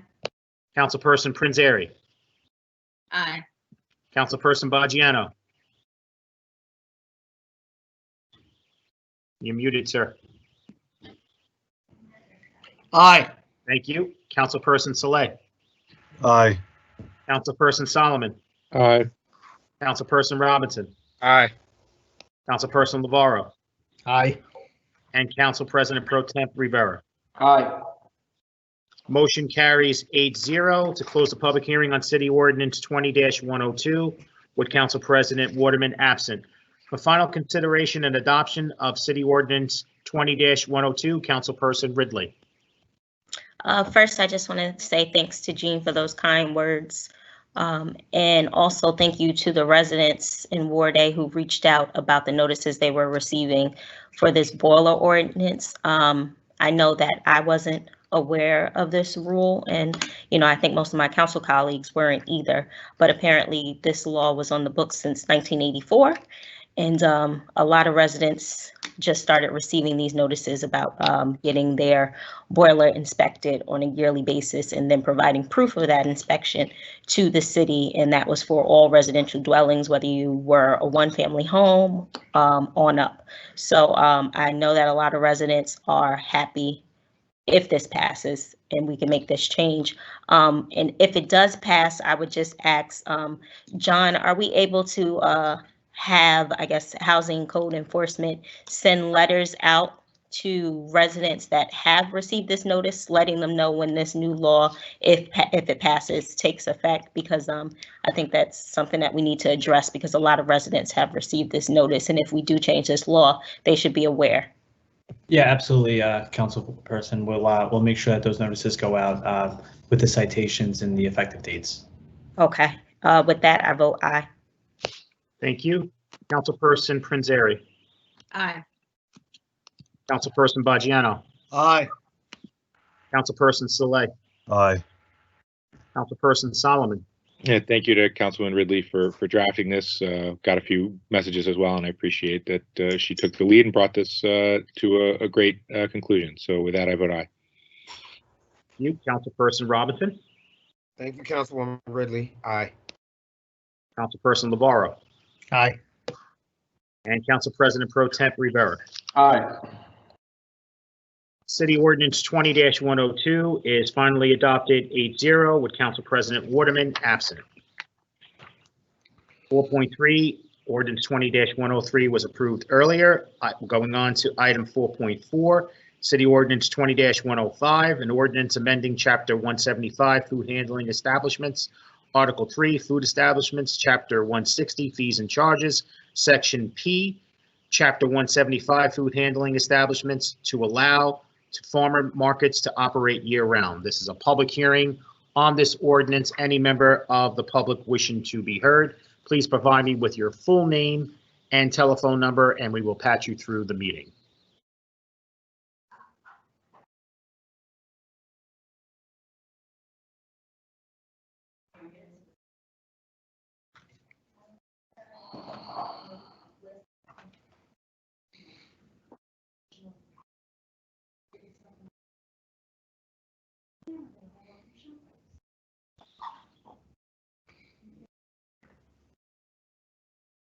Let's go. Hold on, Councilman. This is the final call for the public hearing on City Ordinance 20-105. This is still a public hearing. Any member of the public still wishing to be heard, please provide me with your full name and telephone number, and we will patch you through the meeting through the live event Q&A.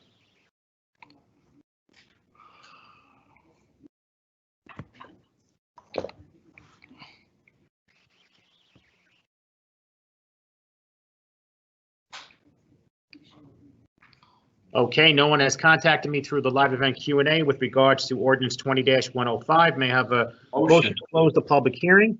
Motion made by Council President Pro Temp Rivera, seconded by Councilperson Prinzary.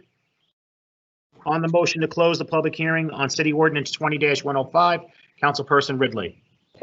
Aye. Councilperson Prinzary. Aye. Councilperson Baggiano. Aye. Councilperson Saleh. Aye. Councilperson Solomon. Aye. Councilperson Robinson. Aye. Councilperson Navarro. Aye. And Council President Pro Temp Rivera. Aye. Motion carries 8-0 to close the public hearing on City Ordinance 20-105, with Council President Waterman absent.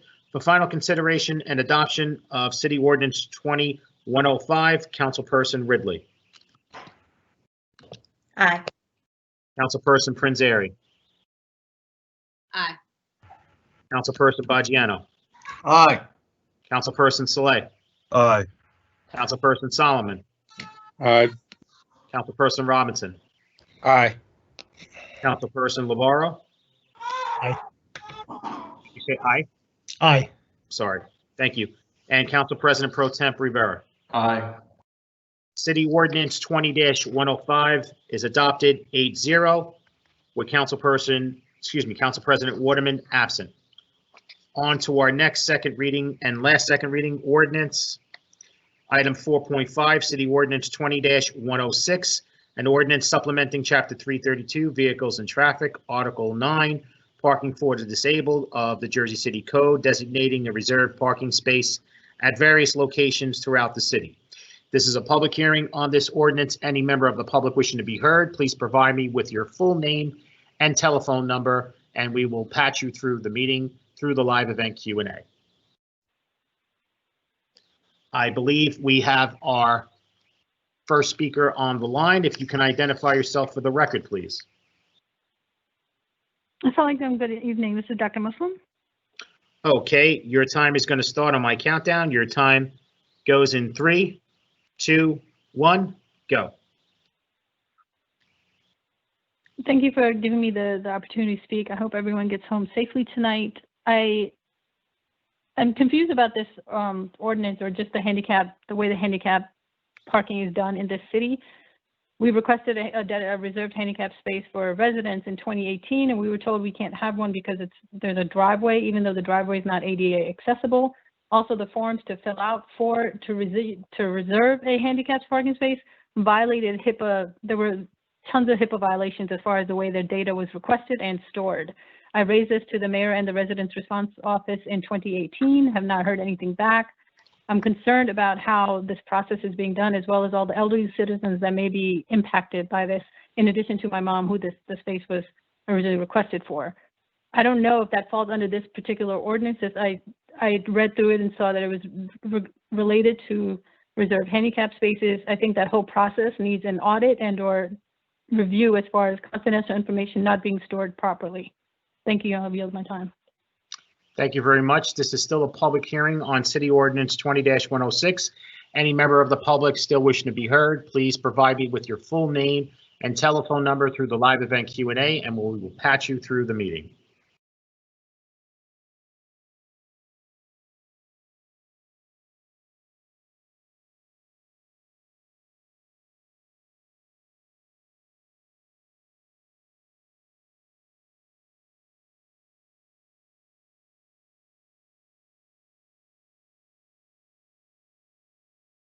Okay, this is the last call for the public hearing on City Ordinance 20-106.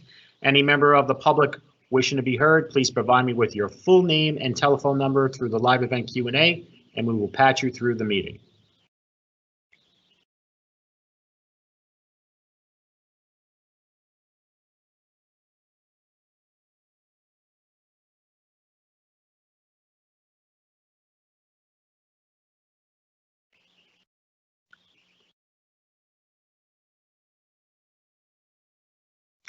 Okay, council members, no one has contacted me through the live event Q&A. May I have a motion to close the public hearing on City Ordinance 20-106?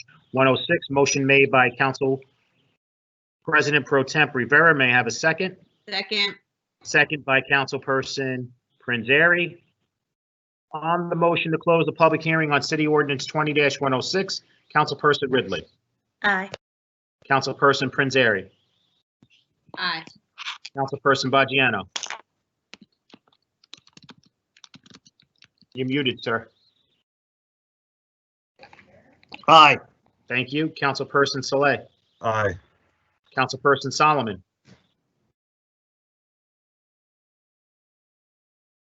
Councilperson Solomon, you frozen? Oh, there you go. I think I froze there for a minute. Yes, aye. Okay, very good. Councilperson Robinson.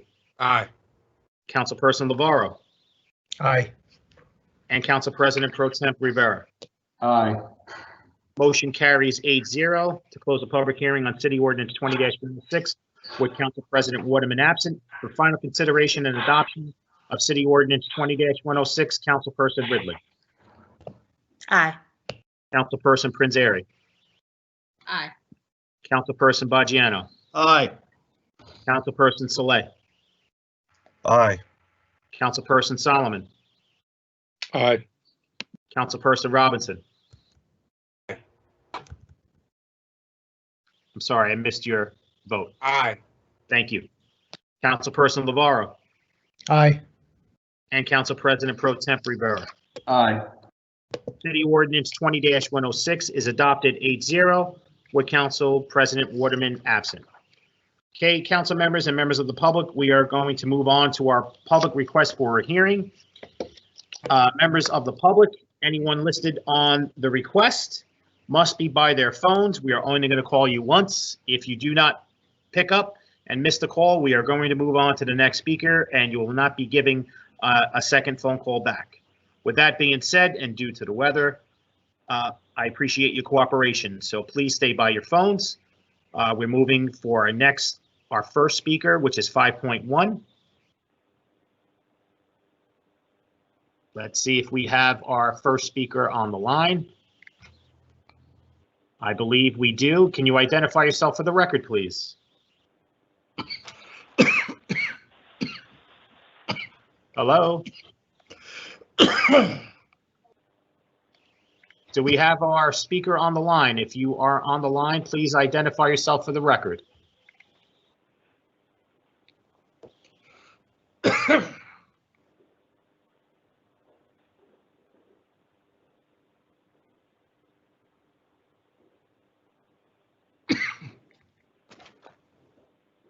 Okay, do we have our speaker on the line? Do we have our next speaker on the line? Please identify yourself for the record.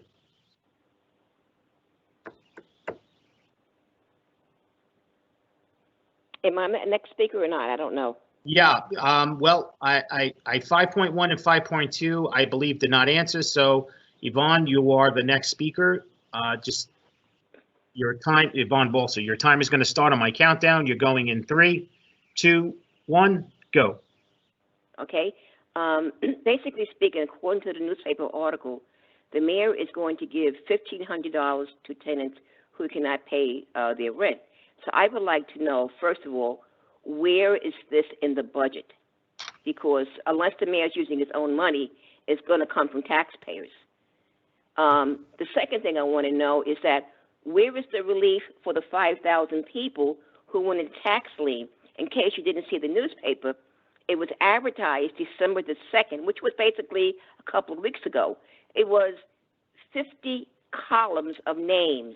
There was 2 columns on each page, which is 25 pages. So 50 people, basically the small homeowners, not people who live in affordable housing, the one family, the 2 family homeowners. Those were the one, and people also in condos. Those are the ones who basically were in lien, not only in taxes, but they couldn't even afford their water bill. So I'd like to know where is their bail out and why were they excluded from the generosity of the mayor. I also want to bring the fact that Jersey City had its lien law change when Schindler was mayor in 1991. Before that, people went into lien after 3 years. Now we go into lien within the same year. So now you have, we're going to lien for people in February, in May, and in August. If you don't pay those first 3 bills, including the water bill, in the first, like say, 9 months of the year, you go into lien. Now, like I said, this city discriminates against a small homeowner. So I basically, before my time is up, I really want someone to tell me where in the budget is this money and how much money is set aside for it, and is it given to people more than one time? I mean, because I'm not in lean, but when I look at the paper on December the 2nd, I recognize names on every page. I knew those people. I know all of them. Now I don't know everyone, but when I turn to like page 1, I recognize 2 or 3 names there. I turn to the next page, I recognize 2 or 3. I mean, it's all through the city. I recognize names through the years. So I'm talking about them. So could someone tell me, maybe Mr. Metro, where is that in the budget? Because, you know, I do read the budget a lot. I even read it when we're not doing budget sessions to go back over things. So where is that in the budget? It's coming from the CARES Act. Oh, it's coming from the CARES Act. Okay. Well, why weren't homeowners attached to that? Why were they treated as second-class citizens? I mean, I'm just speculating. We have to go back to the Director of Community Development, but I don't think like lien balances and things like that are eligible expenditures, allowable Well, expenditures. why don't the city change its law to go back to where it was? Because it's just not fair. You don't realize the hypocrisy of treating tenants better than homeowners. There is a hypocrisy there. I mean, if it was skin color, you'd be the first one saying, oh, that's discrimination. But because it is the type of housing you live in, you totally ignore it. And I think that's wrong. I really do. There's a definite discrimination against people if they're a property owner or if they're a tenant. Tenants comes first, not property owners. That is discrimination in my books. I see my time is up. I do want to know more about this, if there's more than one payment or whatnot. And when will you change it going back to it was like, gives the people like 3 years instead of this first 9 months? I mean, that is absolutely wrong. Thank you very much, and please respond to that. Thank you. Bye-bye. Thank you, Yvonne. Okay, I believe we have our next speaker on the line. If you can identify yourself for the record, please. Assalamu alaikum. Can you hear me? Yes, your name? Okay. Dr. Muslim. Okay, your time is going to start on my countdown. You're going in 3, 2, 1, go. Assalamu alaikum. It's great that everyone's concerned about getting home safely during a snowstorm, as you should, and I pray that you all do. I'm in my home and I'm not safe because Islamophobes like Tanya Parker face no consequences. That was in 2019. Since then, there have been short-term renters that have come and vandalized my home and car, literally broken windows and the windshield. And Sergeant Girardi, responding officer, says, everyone around you says you have mental health issues and you must have broken your own windows. The glass is on the inside, so that proves that you did it to yourself, which is why I'm concerned about how mental health is being criminalized. Regardless of my mental health, there's video that I'm showing them, showing people and admitting on camera saying, yes, boasting that, yes, we did that. And the responding officers turned a blind eye to it. I want it on the public record because no one in the police department is doing anything. Tanya Parker was invested. They said I didn't provide the video, even though the video was in the news, and I provided it to the Residence Response Center and William O'Donnell within the police department that same night. That was investigated. The lead officer at that time was Sergeant Nieves. I put in an internal affairs report, and the person leading that was Lieutenant Nieves. I don't know if it was the same person or not, but they seem to weirdly have the same last name. So the person being investigated was investigated by the person who was lead officer at the time. If that's not a case for CCRB, Civilian Complaint Review Board, I'm not sure what is. I want to also put on the record the internal affairs reports that I've submitted that, again, unsurprisingly find officers to be exonerated. Hudson County 2020 IAU-24, Jersey City 2020-129, Jersey City 2020-11, and Jersey City Police Department 20-049339, in which they tried to arrest me for obstruction of justice when I'm sitting in my own parked vehicle, and Sergeant Girardi keeps screaming at me that I'm not normal. It's obvious you broke your own windows. Everyone around here tells you that says that you have mental health issues. Sergeant Girardi is not a mental health professional. Regardless, that's like saying you have diabetes, so you vandalize your own home. Mental health is not a criminal offense. Vandalizing a home is a criminal offense. And this is not hearsay. They're on camera admitting to it, yet nothing has been done. This is in Journal Square, which is at least 0.25% Muslim. They brought Inspector Watson to scream at me that you are extremely suspicious. This is arson. EMT right screaming, give me your data, birth, social security number, and your medical history and your mother's medical history.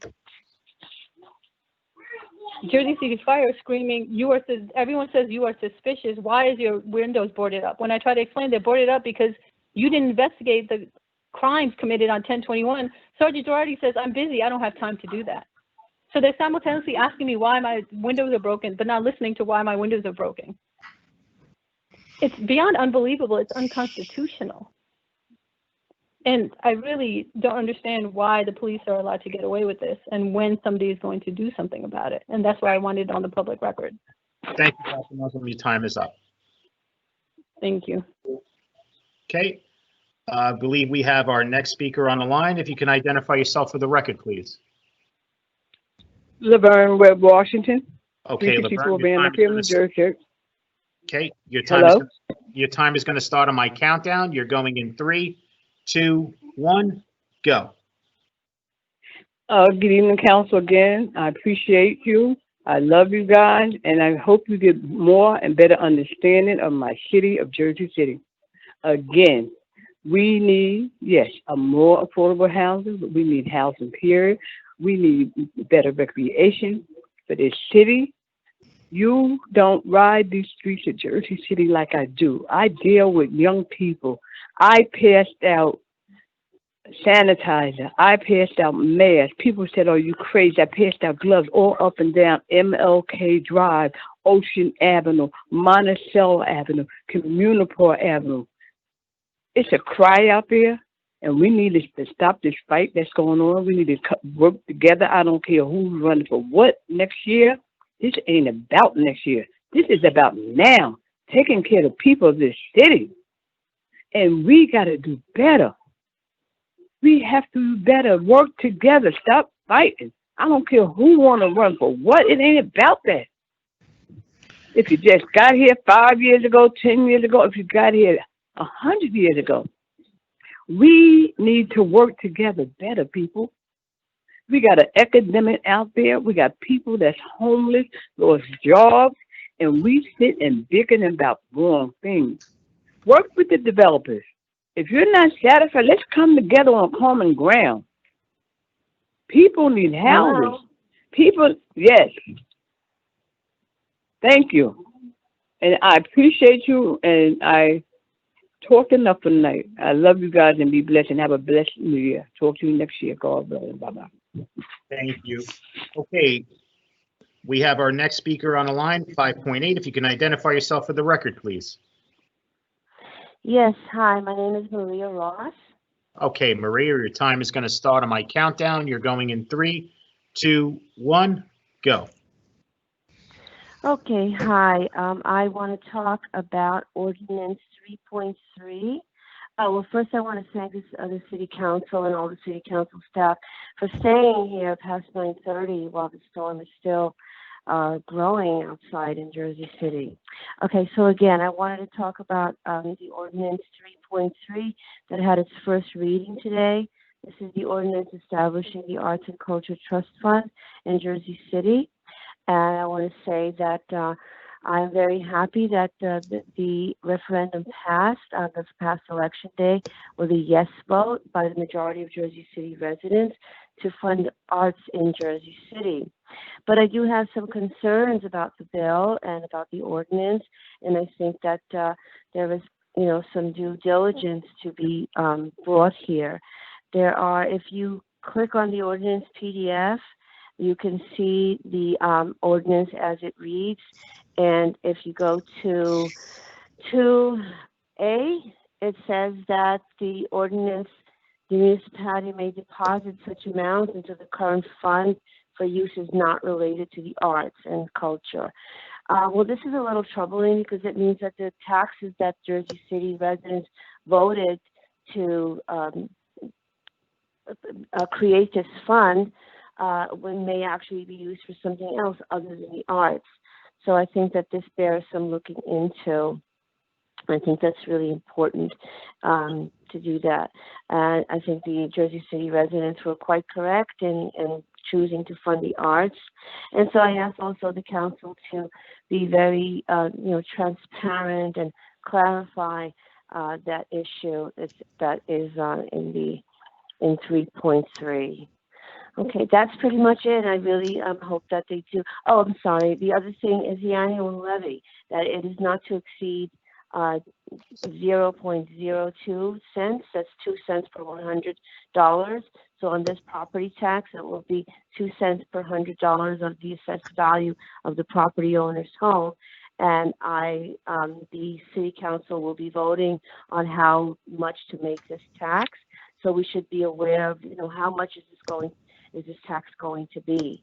So on those two issues, the amount of the tax and the wording of the bill, I think, should create some concern for Jersey City residents that voted for the Arts Trust Fund. Okay, thank you so much. Thank you very much. Okay, I believe we have our next speaker on the line. As we are finished speaking, if we can hang up the phone so we can go on to our next speaker, is greatly appreciated. I believe our next speaker is on the line. If you can identify yourself for the record, please. Yes, my name is Jean Daly.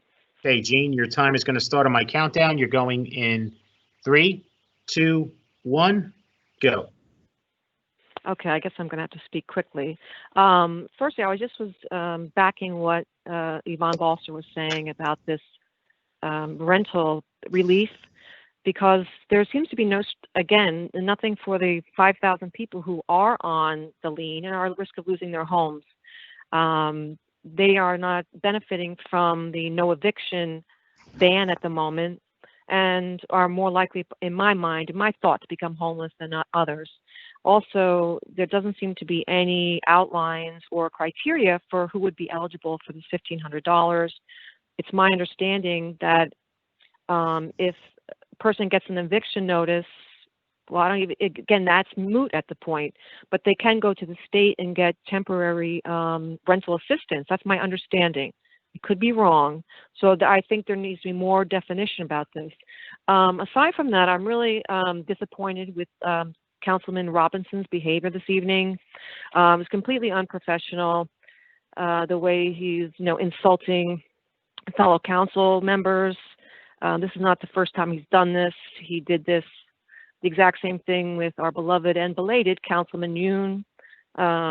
His blanket statements that, if you don't vote for this, then you don't care about the children. I think that's another irrational. He also picked a fight with another resident. Let's go out in the back and we're going to this is unprofessional behavior and needs to be censored and needs to be stopped. And if we are going to be fair, it's my understanding all along that Mr. Councilman Robinson has long been involved in the real estate business, was flipping properties for Dixon to inflate the property values, which is illegal. Works for Brandywine, or has worked for Brandywine. And if he's claiming that he did such great things for his community, how hard did you work? Every developer goes in there knowing they're going to throw in a 500-story building, and they know they're going to get chopped down to something reasonable. It happens all the time. So if you're working for your community, yes, but how hard are you working? What is good enough? What is good enough with the sacrifice? And that does bother me. I also am not fond of Mr. Rivera, who had to chime in on Mr. Lavaro's signature on a document. You have to understand, though, that importance of that document was not made available or was not becoming pertinent until now. So whether that signature was there 5 years ago, 10 years ago, 30 years ago, nothing in that document became relevant until now. So you both should think about it. And again, not fond of this behavior. I think it's embarrassment, and I'm tired of it. It needs to stop. Thank you very much. Thank you very much. Just for the record, 10.5 and 10.11, no answer. 10.10, 5.10 decline to speak. 5.11, no answer. And we're moving on to our next speaker, which I believe we have on the line. If you can identify yourself for the record, please. My name is John Froling. Okay, John, your time is going to start on my countdown. You're going in 3, 2, 1, go. Good evening, councilwomen and councilmen. I understand you already voted on the proposition on Municipal Avenue. I wish to make a couple of points. Number one, I want to remind the council that there is a very important section of the ordinance enabling the creation of the Morris Canal Community Development Ordinance that provides a very strong and a very important section of community empowerment. And those provisions in that act require certain notice provisions to the community. There is a Morris Canal CDC that represents that entity prescribed by the ordinance, and the requirements of notice were not complied with. So even though there were public meetings or private meetings or community meetings, they did not comply with those requirements in the ordinance. The other thing I wish to comment on is that I have been a volunteer in the Berry Lane Park for 10 years, and I heard the testimony of the director of JCRA. I'm also aware of the letter that she submitted to the council president, and there are definite errors in the statement she made tonight in her testimony. It was always the case that this property would be the entrance to Berry Lane Park. There was a very careful, extensive, and I think studied, learned provision known to the council years ago that this was the intent and purpose. And for the director to say it was never in contemplation that this property would be part of Berry Lane Park is erroneous. And if she didn't know, she should have known. It's extremely important that there be an adequate entrance to the park on Municipal Avenue. And many of us work for volunteers, put in their time without compensation to assist JCRA in obtaining the grants. And I disagree with the proposition that those monies can be used for another project. They were obtained, they were sought with a representation by the city through JCRA that this land would be part of Berry Lane Park. There was no opposition to it. And if... Okay, Mr. Froling, your time is up. Thank you. Thank you very much. You're welcome. Okay, if we can hang up the phone so we can move on to the next speaker. I believe we have the next speaker on the line. If you can identify yourself for the record, please. Hi, this is Gary Spingarn. Okay, Gary, your time is going to start on my countdown. You're going in 3, 2, 1, go.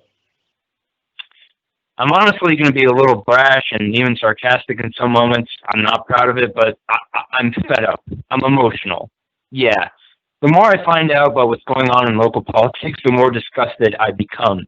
I know so much history comes before this, but I'm just going to say my personal, subjective history. First comes the completely empty response from this council and the mayor to social justice movements around the nation. We hear you, but we're not going to do anything.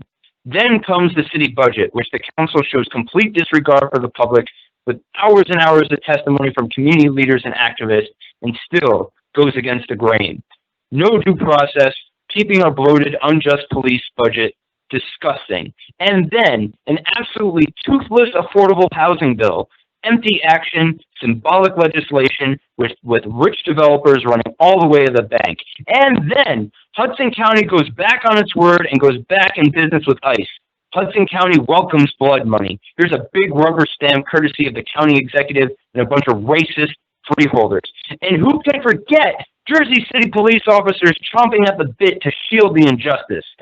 But honestly, that doesn't offend me. This is what the police do. It is their purpose by design to uphold oppressive power structure. This is what they do. The system is not broken. This is what they are designed for. And now I come to find out that a glimmer of progress in Berry Lane Park will now fall victim to the political machine. Councilman Navarro and Solomon, thank you. I see you. You're trying. I appreciate that. But now it's all too clear that everything stinks from the head. We need money to fight for what belongs to the people. I know where you can look. Our bloated police budget. Yes, this is exactly what we mean when we say defund the police. Why are we scared of some jerk sitting on their land? Oh, we can't litigate. We'll sue. We don't have the money. We don't have the power. We're only the local government. Tough noogies. These are the fights we need you to fight on our behalf. We don't have the money. Well, I'm sure a couple million out of the bloated police budget would do nicely.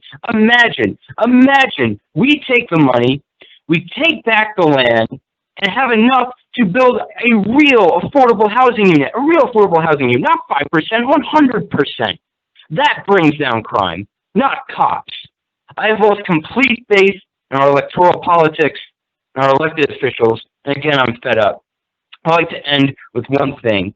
It's clear that the conditions outside are no longer safe. If anyone is driving out of City Hall tonight, I sincerely hope you find other accommodations. I was a frequent business traveler. I would offer up my own points to get you a room at the Residence Inn down the hall. It's really bad out there. Please, please, please stay safe. Thank you, and I yield the rest of my time. Thank you. I believe we have our next speaker on the line. If you can identify yourself for the record, please. Hi, Elena Lavaretta. Can you hear me? Yes, Elena. All right, your time is going to start on my countdown. You're going in 3, 2, 1, go. Good evening, council members. My name is Elena Lavaretta, and I'm the New Jersey Political Director for the Building Service Workers Union, SEIU, Local 32BJ. I'm here to speak on behalf of the cleaning staff at the Beacon apartment complex. Gladys Battencourt, a former cleaner at the Beacon, may also speak, but the council meeting has run a little bit longer than we thought. We should have known better by now, so she may or may not be on the line after me. I'd like to share a few words about the ordinance to revoke the Beacon's tax abatement, which passed on first reading tonight. This is in part the result of a long campaign by Beacon workers for fair wages and benefits, and we wanted to make sure everyone listening tonight is familiar with the background. The Beacon was built by Building and Land Technology, a developer with a record of using a law-breaking service contractor called Planned Companies. Building and Land Technology hired Planned to staff the Beacon with 13 building cleaners. By our estimate, Building and Land Technology, through various affiliates, received approximately $700,000 a year in tax breaks at the Beacon. Under the city's standard wage ordinance, owners that receive such abatements must make sure cleaners are paid at least $13.97 an hour. But cleaning contractor Planned has a long history of wage theft, and not surprisingly, Planned underpaid Beacon cleaners for years to the tune of hundreds of thousands of dollars. Instead of paying the standard wage, Planned paid most of the cleaners minimum wage with no health benefits. In December 2019, the Beacon cleaners had had enough. They voted to join Local 32BJ. Then, when the coronavirus shutdown started, they were deemed essential workers and risked their health as they continued to serve Beacon residents. Like so much of the pandemic, the poor working conditions at the Beacon only highlighted and heightened existing racial inequities, as most of the Beacon cleaners are Latinx residents of Jersey City and other parts of Hudson County. In April, Beacon cleaner Dario Cardenas tragically passed away from complications related to COVID-19. Shaken by his passing, Dadio's coworkers demanded COVID protections such as face masks, a policy of paid quarantine leave, and access to affordable health care. Meanwhile, the union filed a complaint over the standard wage violations. Just weeks later, on June 1st, Building and Land Technology brought in a new contractor to staff the building. The company refused to hire any of the union supporters. The cleaners then began fighting to get their jobs back at the Beacon, and today they are still fighting. Because Building and Land Technology has failed to comply with the city's standard wage investigation, the city is now moving to revoke the Beacon's tax abatement. We and the Beacon workers are very thankful to the city and the council for standing up to companies like Planned and Building and Land Technology and affirming that you will not tolerate violations of the standard wage law. We also hope you will continue to support Beacon workers in their fight to get their jobs back and secure the back pay they are owed. Thank you so much for your time. I hope everyone gets home safely. Thank you. Okay, I believe we have our next speaker on the line. If you can identify yourself for the record, please. Hello? Okay, we will get our next speaker on the line. I apologize for that. Just bear with us.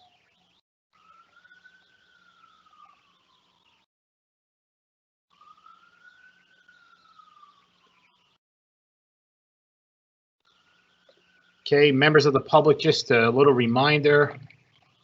When we are calling you, please stay by the phone. You have the agenda. If you access the agenda online, please find your name and please be by your phone when we call.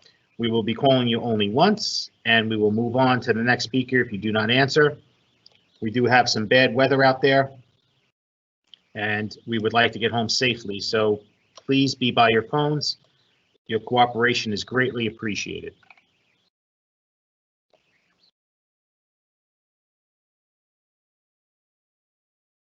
It seemed like the call dropped, so we're getting that person on the line.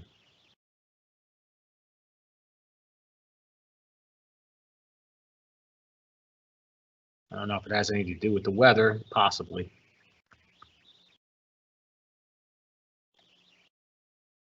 Just bear with us, council members and members of the public. Okay, I believe we have our next speaker on the line. If you can identify yourself for the record, please.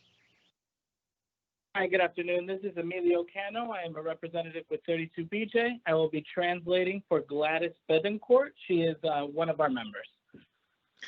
When you're saying translating, she doesn't speak English? She is a Spanish speaker. Yes, she is a Spanish speaker. I apologize. That's okay. No problem. Okay, your time is going to start. Hold on. Your time is going to start on my countdown. You're going in 3, 2, 1, go. Ok, Gladys, usted puede hablar. Oh, ¿es hispano? No, pero usted puede hablar. Ok. Buenas noches. Mi nombre es Gladys Betancourt. Vivo en Jersey City y trabajé como portera en Beacon por año y medio. Good evening. My name is Gladys Betancourt. I live in Jersey City, and I worked as a partner at the as a porter at the Beacon for 1.5 years. Mi empleador es contratista de limpieza, Planes Companies Building, me pagó mal a mí y a mis compañeros de trabajo durante todo el tiempo que trabajamos en el Beacon.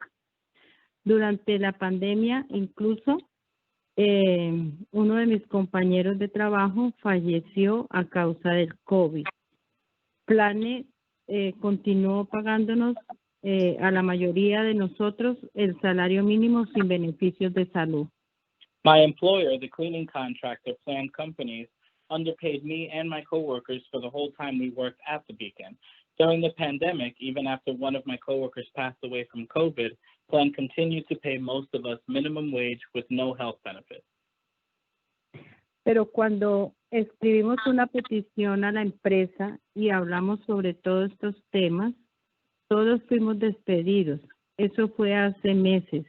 Ahora mis compañeros de trabajo y yo estamos preocupados por lo que suceda cuando se acabe el desempleo. Yo también trabajaba después de que salía del Beacon en otro edificio y también Plane Building me despidió. So when we wrote a petition to the company and spoke out about these issues, we were all laid off. That was months ago. Now my coworkers and I are worried what will happen when our employment runs out. Le pedimos al Building and Land Technology para asegurarnos que todos seamos recontratados inmediatamente y recibamos nuestro pago atrasado. Quiero agradecer al Consejo por tomar medidas y espero que continúen apoyándonos en nuestra lucha. Gracias. We call on building and land technology to make sure we are all immediately rehired and get our back pay. I want to thank the council for taking action, and I hope you will continue to stand with us in our fight. Thank you. Thank you very much. Okay. Speaker 5.16 has declined. I believe we have the next speaker on the line. If you can identify yourself for the record, please.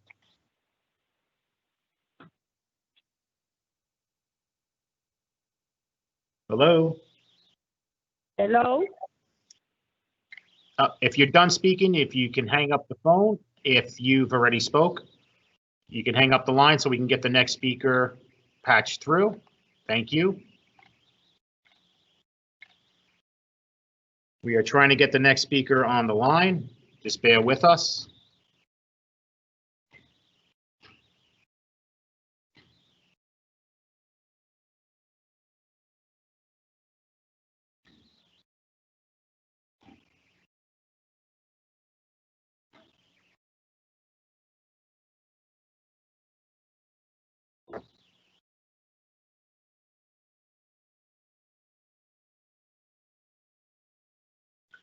Okay, we're still trying to get the next speaker on the line. We're having a little trouble with the calls. I apologize in advance.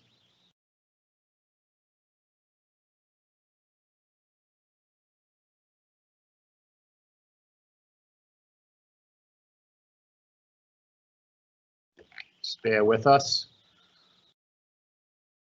Staff is working hard trying to get these speakers on the line.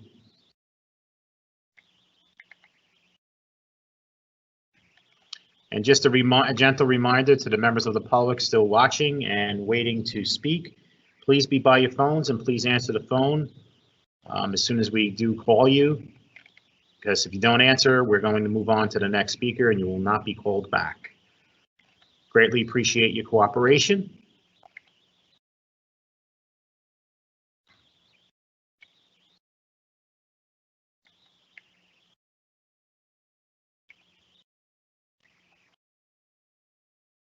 Okay.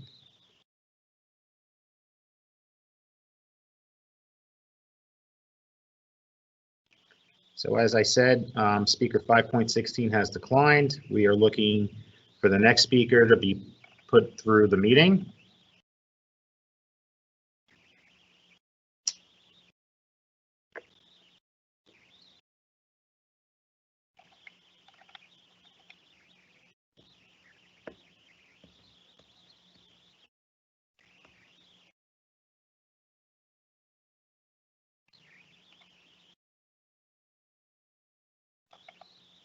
Okay, for some reason, council members, the calls are dropping. I don't know if it has something to do with the weather, but members of the public, if you are by your phone, you can even call us and we'll patch you through into the meeting if you're next on the list. If you're following along the agenda, any help you can provide will be helpful to our office as well. Just don't want everybody calling at once because we won't be able to take everybody at once, but at least, you know, the next two speakers that are listed.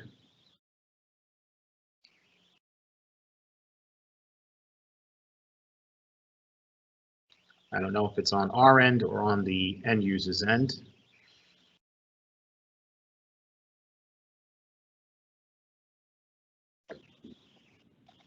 Okay, I believe we have our next speaker on the line. If you can identify yourself for the record, please. Hi, good evening. It's June Jones.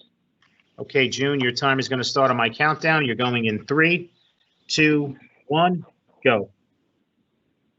I just want the council to know that we're very saddened about the vote for the ordinance 20-103. But I have to tell you that this is not the first time that Berry Lane Park was attempted to be taken from the community in their visions and plans for that area. In 2004, the JCRA attempted to do such things when they designated Charles Kushner as developer for this property. Again, in spite of the objections of the community. Luckily, that fight was short-lived after writing the Attorney General asking for an investigation with the issues of swindling of land in Jersey City. And shortly thereafter, in July, Mr. Kushner went to jail. I suspect that we will be doing the same thing with what has taken place today with similar situation.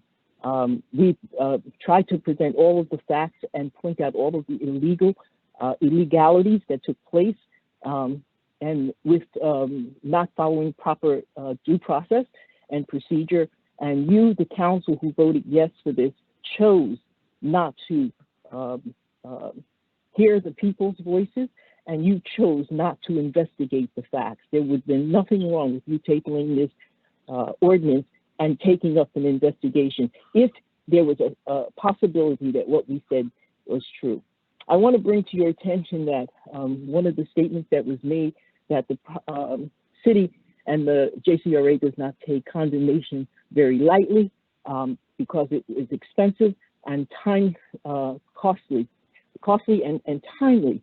I want to point out to you that we have a stakeholder in the neighborhood who owns property, Mr. Nilly, whose property is being taken away from him. He outright owns the property. It was taken away from him by the JCRA and designated to a mega developer, the Caulfield, without even discussing this with the community. Like, how can they be conscionable and say that they don't condone this, but yet they're actually doing it? I think it's very contradictory what they're saying and what they're doing. I want to tell you that we do care about our community, and that's the reason why we've been involved for decades, okay? For quality of life, the improvement, the development of our neighborhood, economic injustice, and the disparity. We don't give up our time lightly. We do it because we love our community and we want to see all of the people in our neighborhood prosper. It was the Lafayette Communities Coalition that spearheaded the Lafayette Pool, the Berry Lane Park, the Brownsfield program, and given support letters, dozens of support letters, and of course the creation of the Morris Canal as co-owners. I wish Soleil, Ridley, and Prince Airy, that your justification for why you voted for Ordinance 2033, because money was taken from Berry Lane from other parks to give to Berry Lane Park, the onus should not be on us, because after all, you guys voted for that and you agreed to that. We had nothing to do with that. But we did see the vision in 1999, and we waited 17 years for it to come to fruition. Good night. Okay, we have our next speaker on the line. If you can identify yourself for the record, please. Yes, my name is Margaret Horsfield Burt. Okay, Margaret, your time is going to start on my countdown. You're going in 3, 2, 1, go. I know that the Baldwin Avenue issue, where there will be further discussion in the future. However, I need to say now that I do fully believe that having Baldwin Avenue go only in one direction, a one-way direction north from Montgomery Street up until Ferry Street in the Jersey City Heights is a very bad idea. It will cause undue traffic in our area. I'm a lifelong resident of Jersey City in the Heights, and I will definitely be affected, and my neighbors will be affected as well.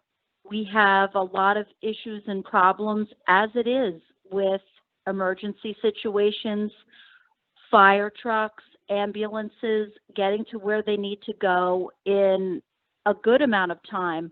I would hate to see anybody's life change for the worse because of this situation, where there's even a contemplation of making Baldwin Avenue one way.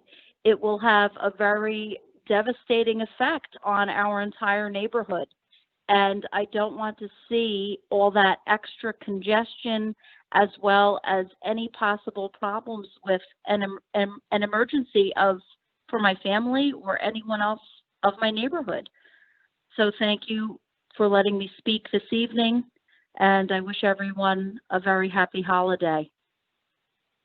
Thank you very much. Okay, just for the record, 5.16, 17, 18, 19, and 20 were no answer. So we went on to 21 and 22, and we are moving on to the next speaker, which we will patch through the meeting.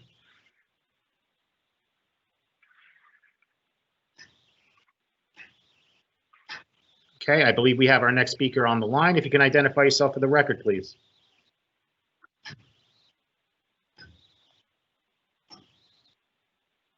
Okay, if you're done speaking, if you can hang up the phone and we can patch through the next speaker, I'd greatly appreciate your cooperation.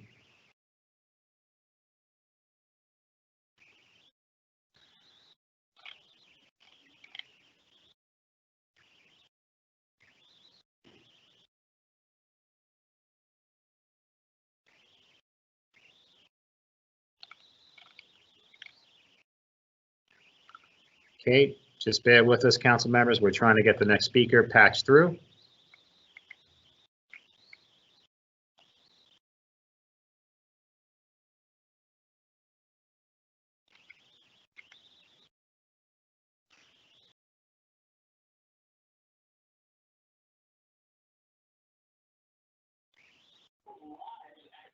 Okay, I believe we have our next speaker on the line. If you can identify yourself for the record, please. Yes, my name is Carol Tyler. Okay, Carol. Tyler. Thank you, Carol. Your time is going to start on my countdown. You're going in 3, 2, 1, go. Good evening, council. I just want to express my disappointment in the council members who voted for the Municipal Avenue ordinance 20103. I'm very disappointed in that vote. The community has worked hard to maintain itself without having these luxury apartment buildings priced out of our economic budgets.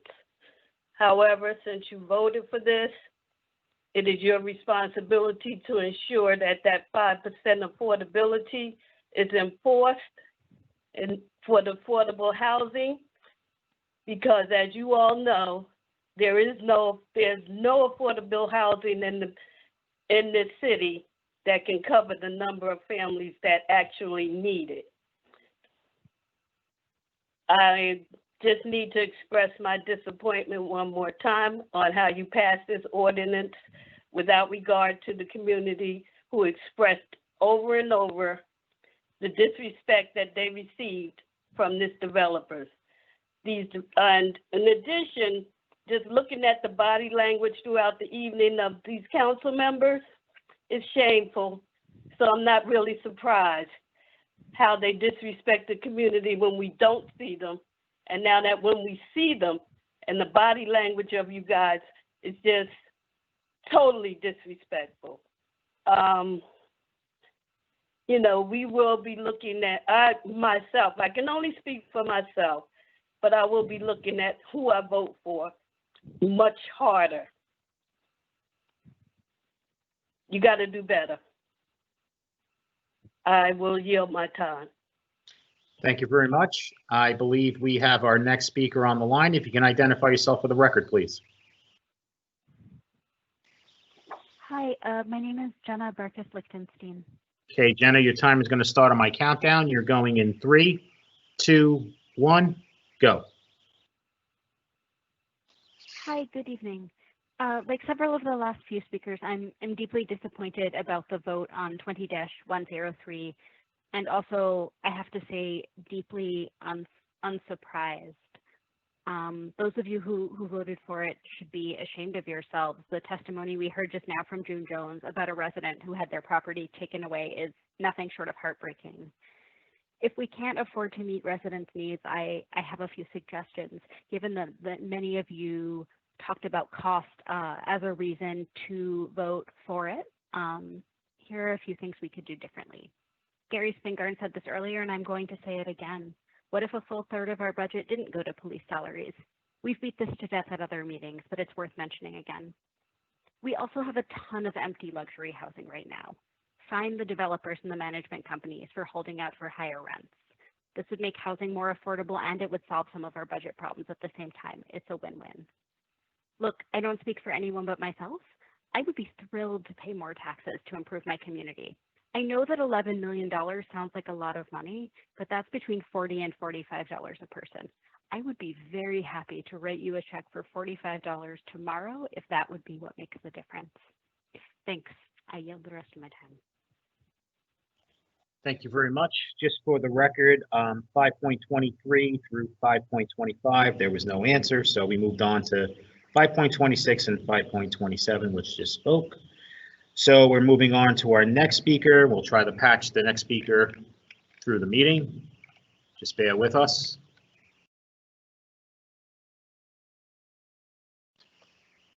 And just for the council's knowledge, there are 32 speakers and we're at 5.28.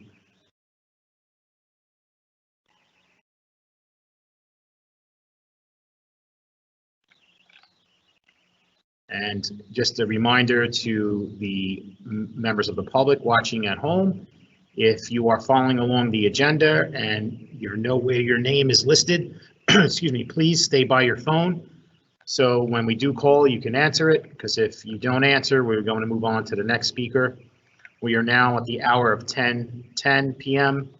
It's been snowing rapidly, so we would like to try to move along as fast as we can. No pressure on anyone. It's just, it is bad out there. So some of us still have to travel home. I greatly appreciate your cooperation.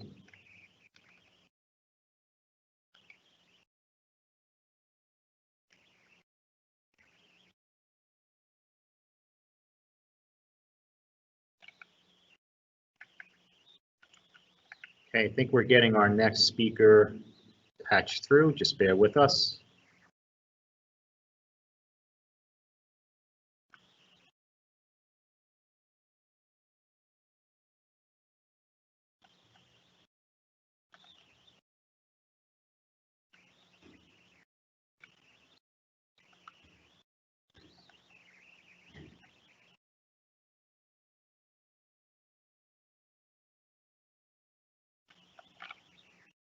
Again, members of the public, please stay by your phones as you're being called.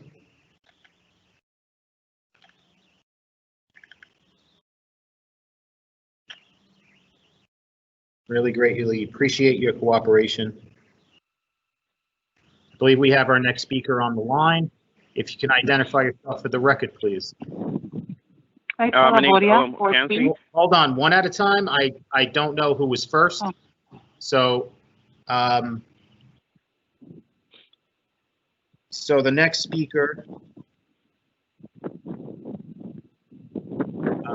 speaker 5.32, I believe. I'm 31. I'm Eiko. You're 31, so we're going to go with you. Okay. If you can identify yourself for the record, please. Yes, Eiko Laboria, Ward B. Okay, Eiko, your time is going to start on my countdown. You're going in 3, 2, 1, go. Good evening. My name is Eiko Laboria, United States Women Ambassador for Gender Equality, New Jersey. On December 4th, Aisha McFadden, a Jersey City woman and beloved mother, was murdered because she defended herself against the toxic masculinity that is so pervasive in Jersey City and Hudson County.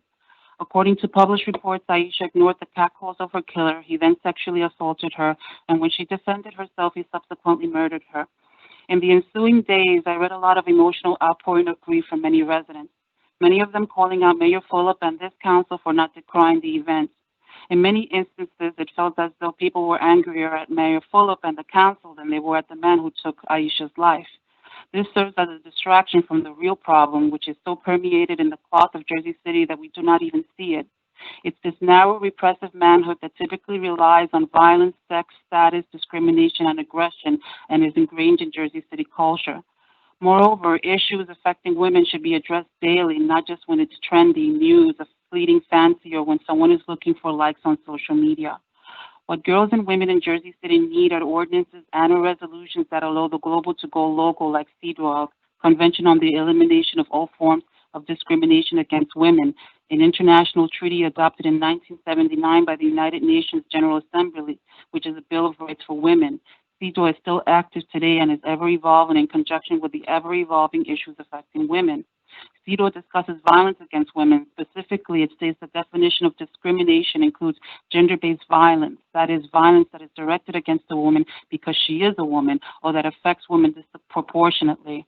76% of elected officials in Hudson County are male, while the largest demographic of people living in poverty are women aged 24 through 35, and the second largest demographic are women 35 to 44 years old. Yet the largest voting bloc are women, and the largest growing voting bloc in Jersey City and New Jersey are women. This is incredibly lopsided and must be reconciled. Only 33% of the Jersey City Council is represented by women. We have the power to set a new tone which is truly representative of our core values as women in Jersey City. We could demand a new level of respect that will trickle down from City Hall and onto the streets of Jersey City. This will undoubtedly lead to a better city for girls and women all around. In the words of Audre Lorde, American writer and civil rights activist, I'm not free while any other woman is unfree, even when her shackles are very different from my own. The world is changing. We have the first woman in the White House. The new dawn is before us. Jersey City must specifically create policy addressing the inequality and violence that girls and women face every day, women like Aisha McFadden. I implore you to pave the way for the first woman elected mayor in Jersey City, pave the way toward a more balanced city council. I implore you to chip away at that wall of aggression and violence that so many women in government suffered from, women like Sabrina Harold and Nuria Steria. As women as voters, we must mobilize. Yes. So sorry, your time is up. I appreciate it. Okay. Thank you. Thank you so much. Thank you. Okay, I believe we have our last speaker. Before that, for the record, 5.28, 29, and 30, there were no answer. So we moved on to 5.31, which is ECO. And our last speaker, 5.31, if you can identify yourself for the record, please. Hi, my name is Alan McKenzie. Okay, your time is going to start on my countdown. You're going in 3, 2, 1, go. All right, so my name's Elam. I called in earlier to speak about the Morris Canal redevelopment plan, just to be in solidarity with the local community that was demanding for their council people to represent their interests and finally say something that's going to support the low-income communities in Jersey City. And I think most of us are disappointed tonight that the same things continue to happen. And at some point, the council is going to have to speak and represent the people that live in Jersey City, not just the people who support them. So I wasn't expecting to speak later tonight. I actually went out for a walk in the snow because I do that all the time, but not in the snow. I go for a walk all the time. And I just try to be consistent with my values. So it's a shame that no one on the council wants to speak up for low-income communities except Councilman Navarro and those who support him. I really don't know what to say to add to that. Just it's disappointing, and at some point, somebody has to stand for what they mean. That's all for tonight. Thank you guys for the opportunity. Thank you very much. That concludes our public speaking portion of the meeting. We can hang up the line so we can move on with the rest of the agenda. Okay. Appreciate your cooperation. Thank you very much. On to items 0.6, petitions and communications, 6.1 through 6.30. Any questions or comments? Hearing none. Office communications, 7.1. Any questions or comments? Report of directors, 8.1 through 8.2. Any questions or comments? On to our claims. We have claims number 1 and number 2. Number 2 is the Medicare approval report, and the claims number 1 is the regular claims, and we have claims addendum number 1. So on claims number 1, number 2, and addendum number 1, Councilperson Ridley. Aye. Councilperson Prinzary. Aye. Councilperson Baggiano.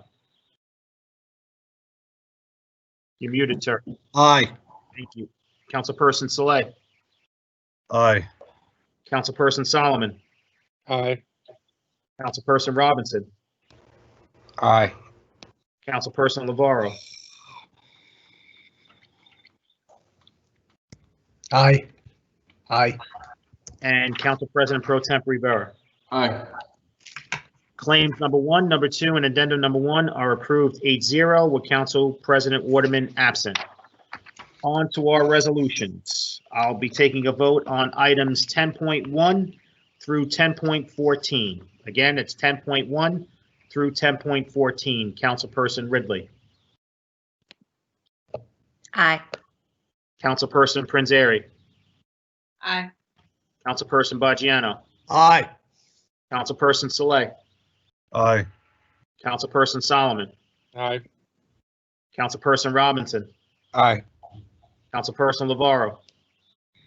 No on 10-2. The information that I received was not appropriate regarding the HR. And then aye on all the rest. Thank you. Councilperson Pro Temp, Council President Pro Temp Rivera. Aye. Okay, just to recap, item 10.1 is approved 8-0 with Council President Waterman absent. Item 10.2 is approved 7-1 with Councilperson Navarro voting no and Council President Waterman absent. And items 10.3 through 10.14 are approved 8-0 with Council President Waterman absent. On to items 10.15 through 10.25. Again, items 15 through 10.25. Councilperson Ridley. I am going to abstain on 1022 and vote aye on all the rest. Okay, thank you. Councilperson Prinzary. For 10.23, Susan, aka Rescue Poetics, congratulations. And we look forward to hearing one of your pieces at our meeting in January. And thank you for understanding about the weather tonight and wanting to move through the agenda. I vote aye. Councilperson Baggiano. Aye. Councilperson Saleh. Aye. Councilperson Solomon.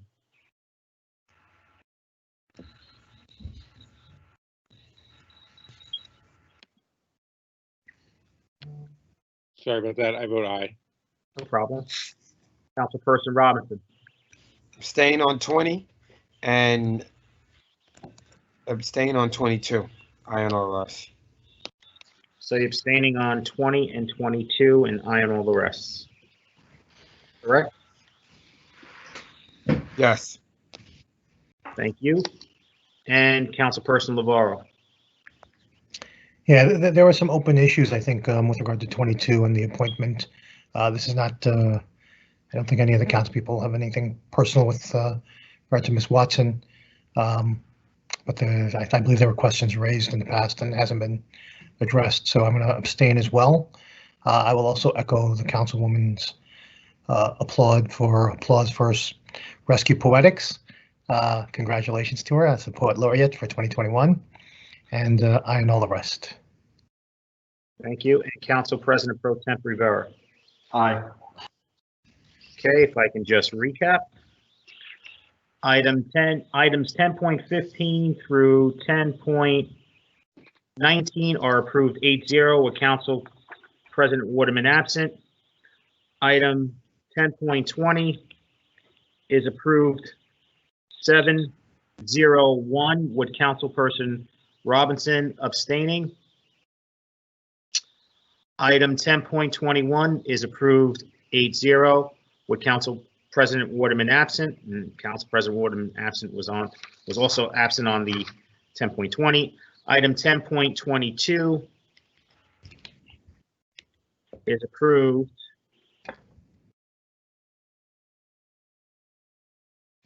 5-0-3 with Council members Ridley, Robinson, and Navarro abstaining, and Council President Waterman absent. Items 10.23 through 10.25 are approved 8-0. Okay. On to our next set of resolutions. Items 10.26 through 10.36. You're taking a vote on items again, 10.26 through 10.36. Councilperson Ridley. Aye. Councilperson Prinzary. Aye. Councilperson Baggiano. Aye. Councilperson Saleh. Aye. Councilperson Solomon. Aye. Councilperson Robinson. Aye. Councilperson Lavaro.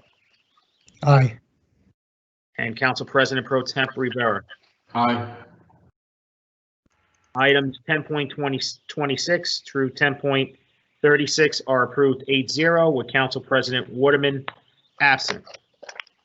Okay, on to items 10.37 through 10.46, which I believe the exception of 10.41, which is going to be withdrawn. Is that correct, Mr. Business Administrator?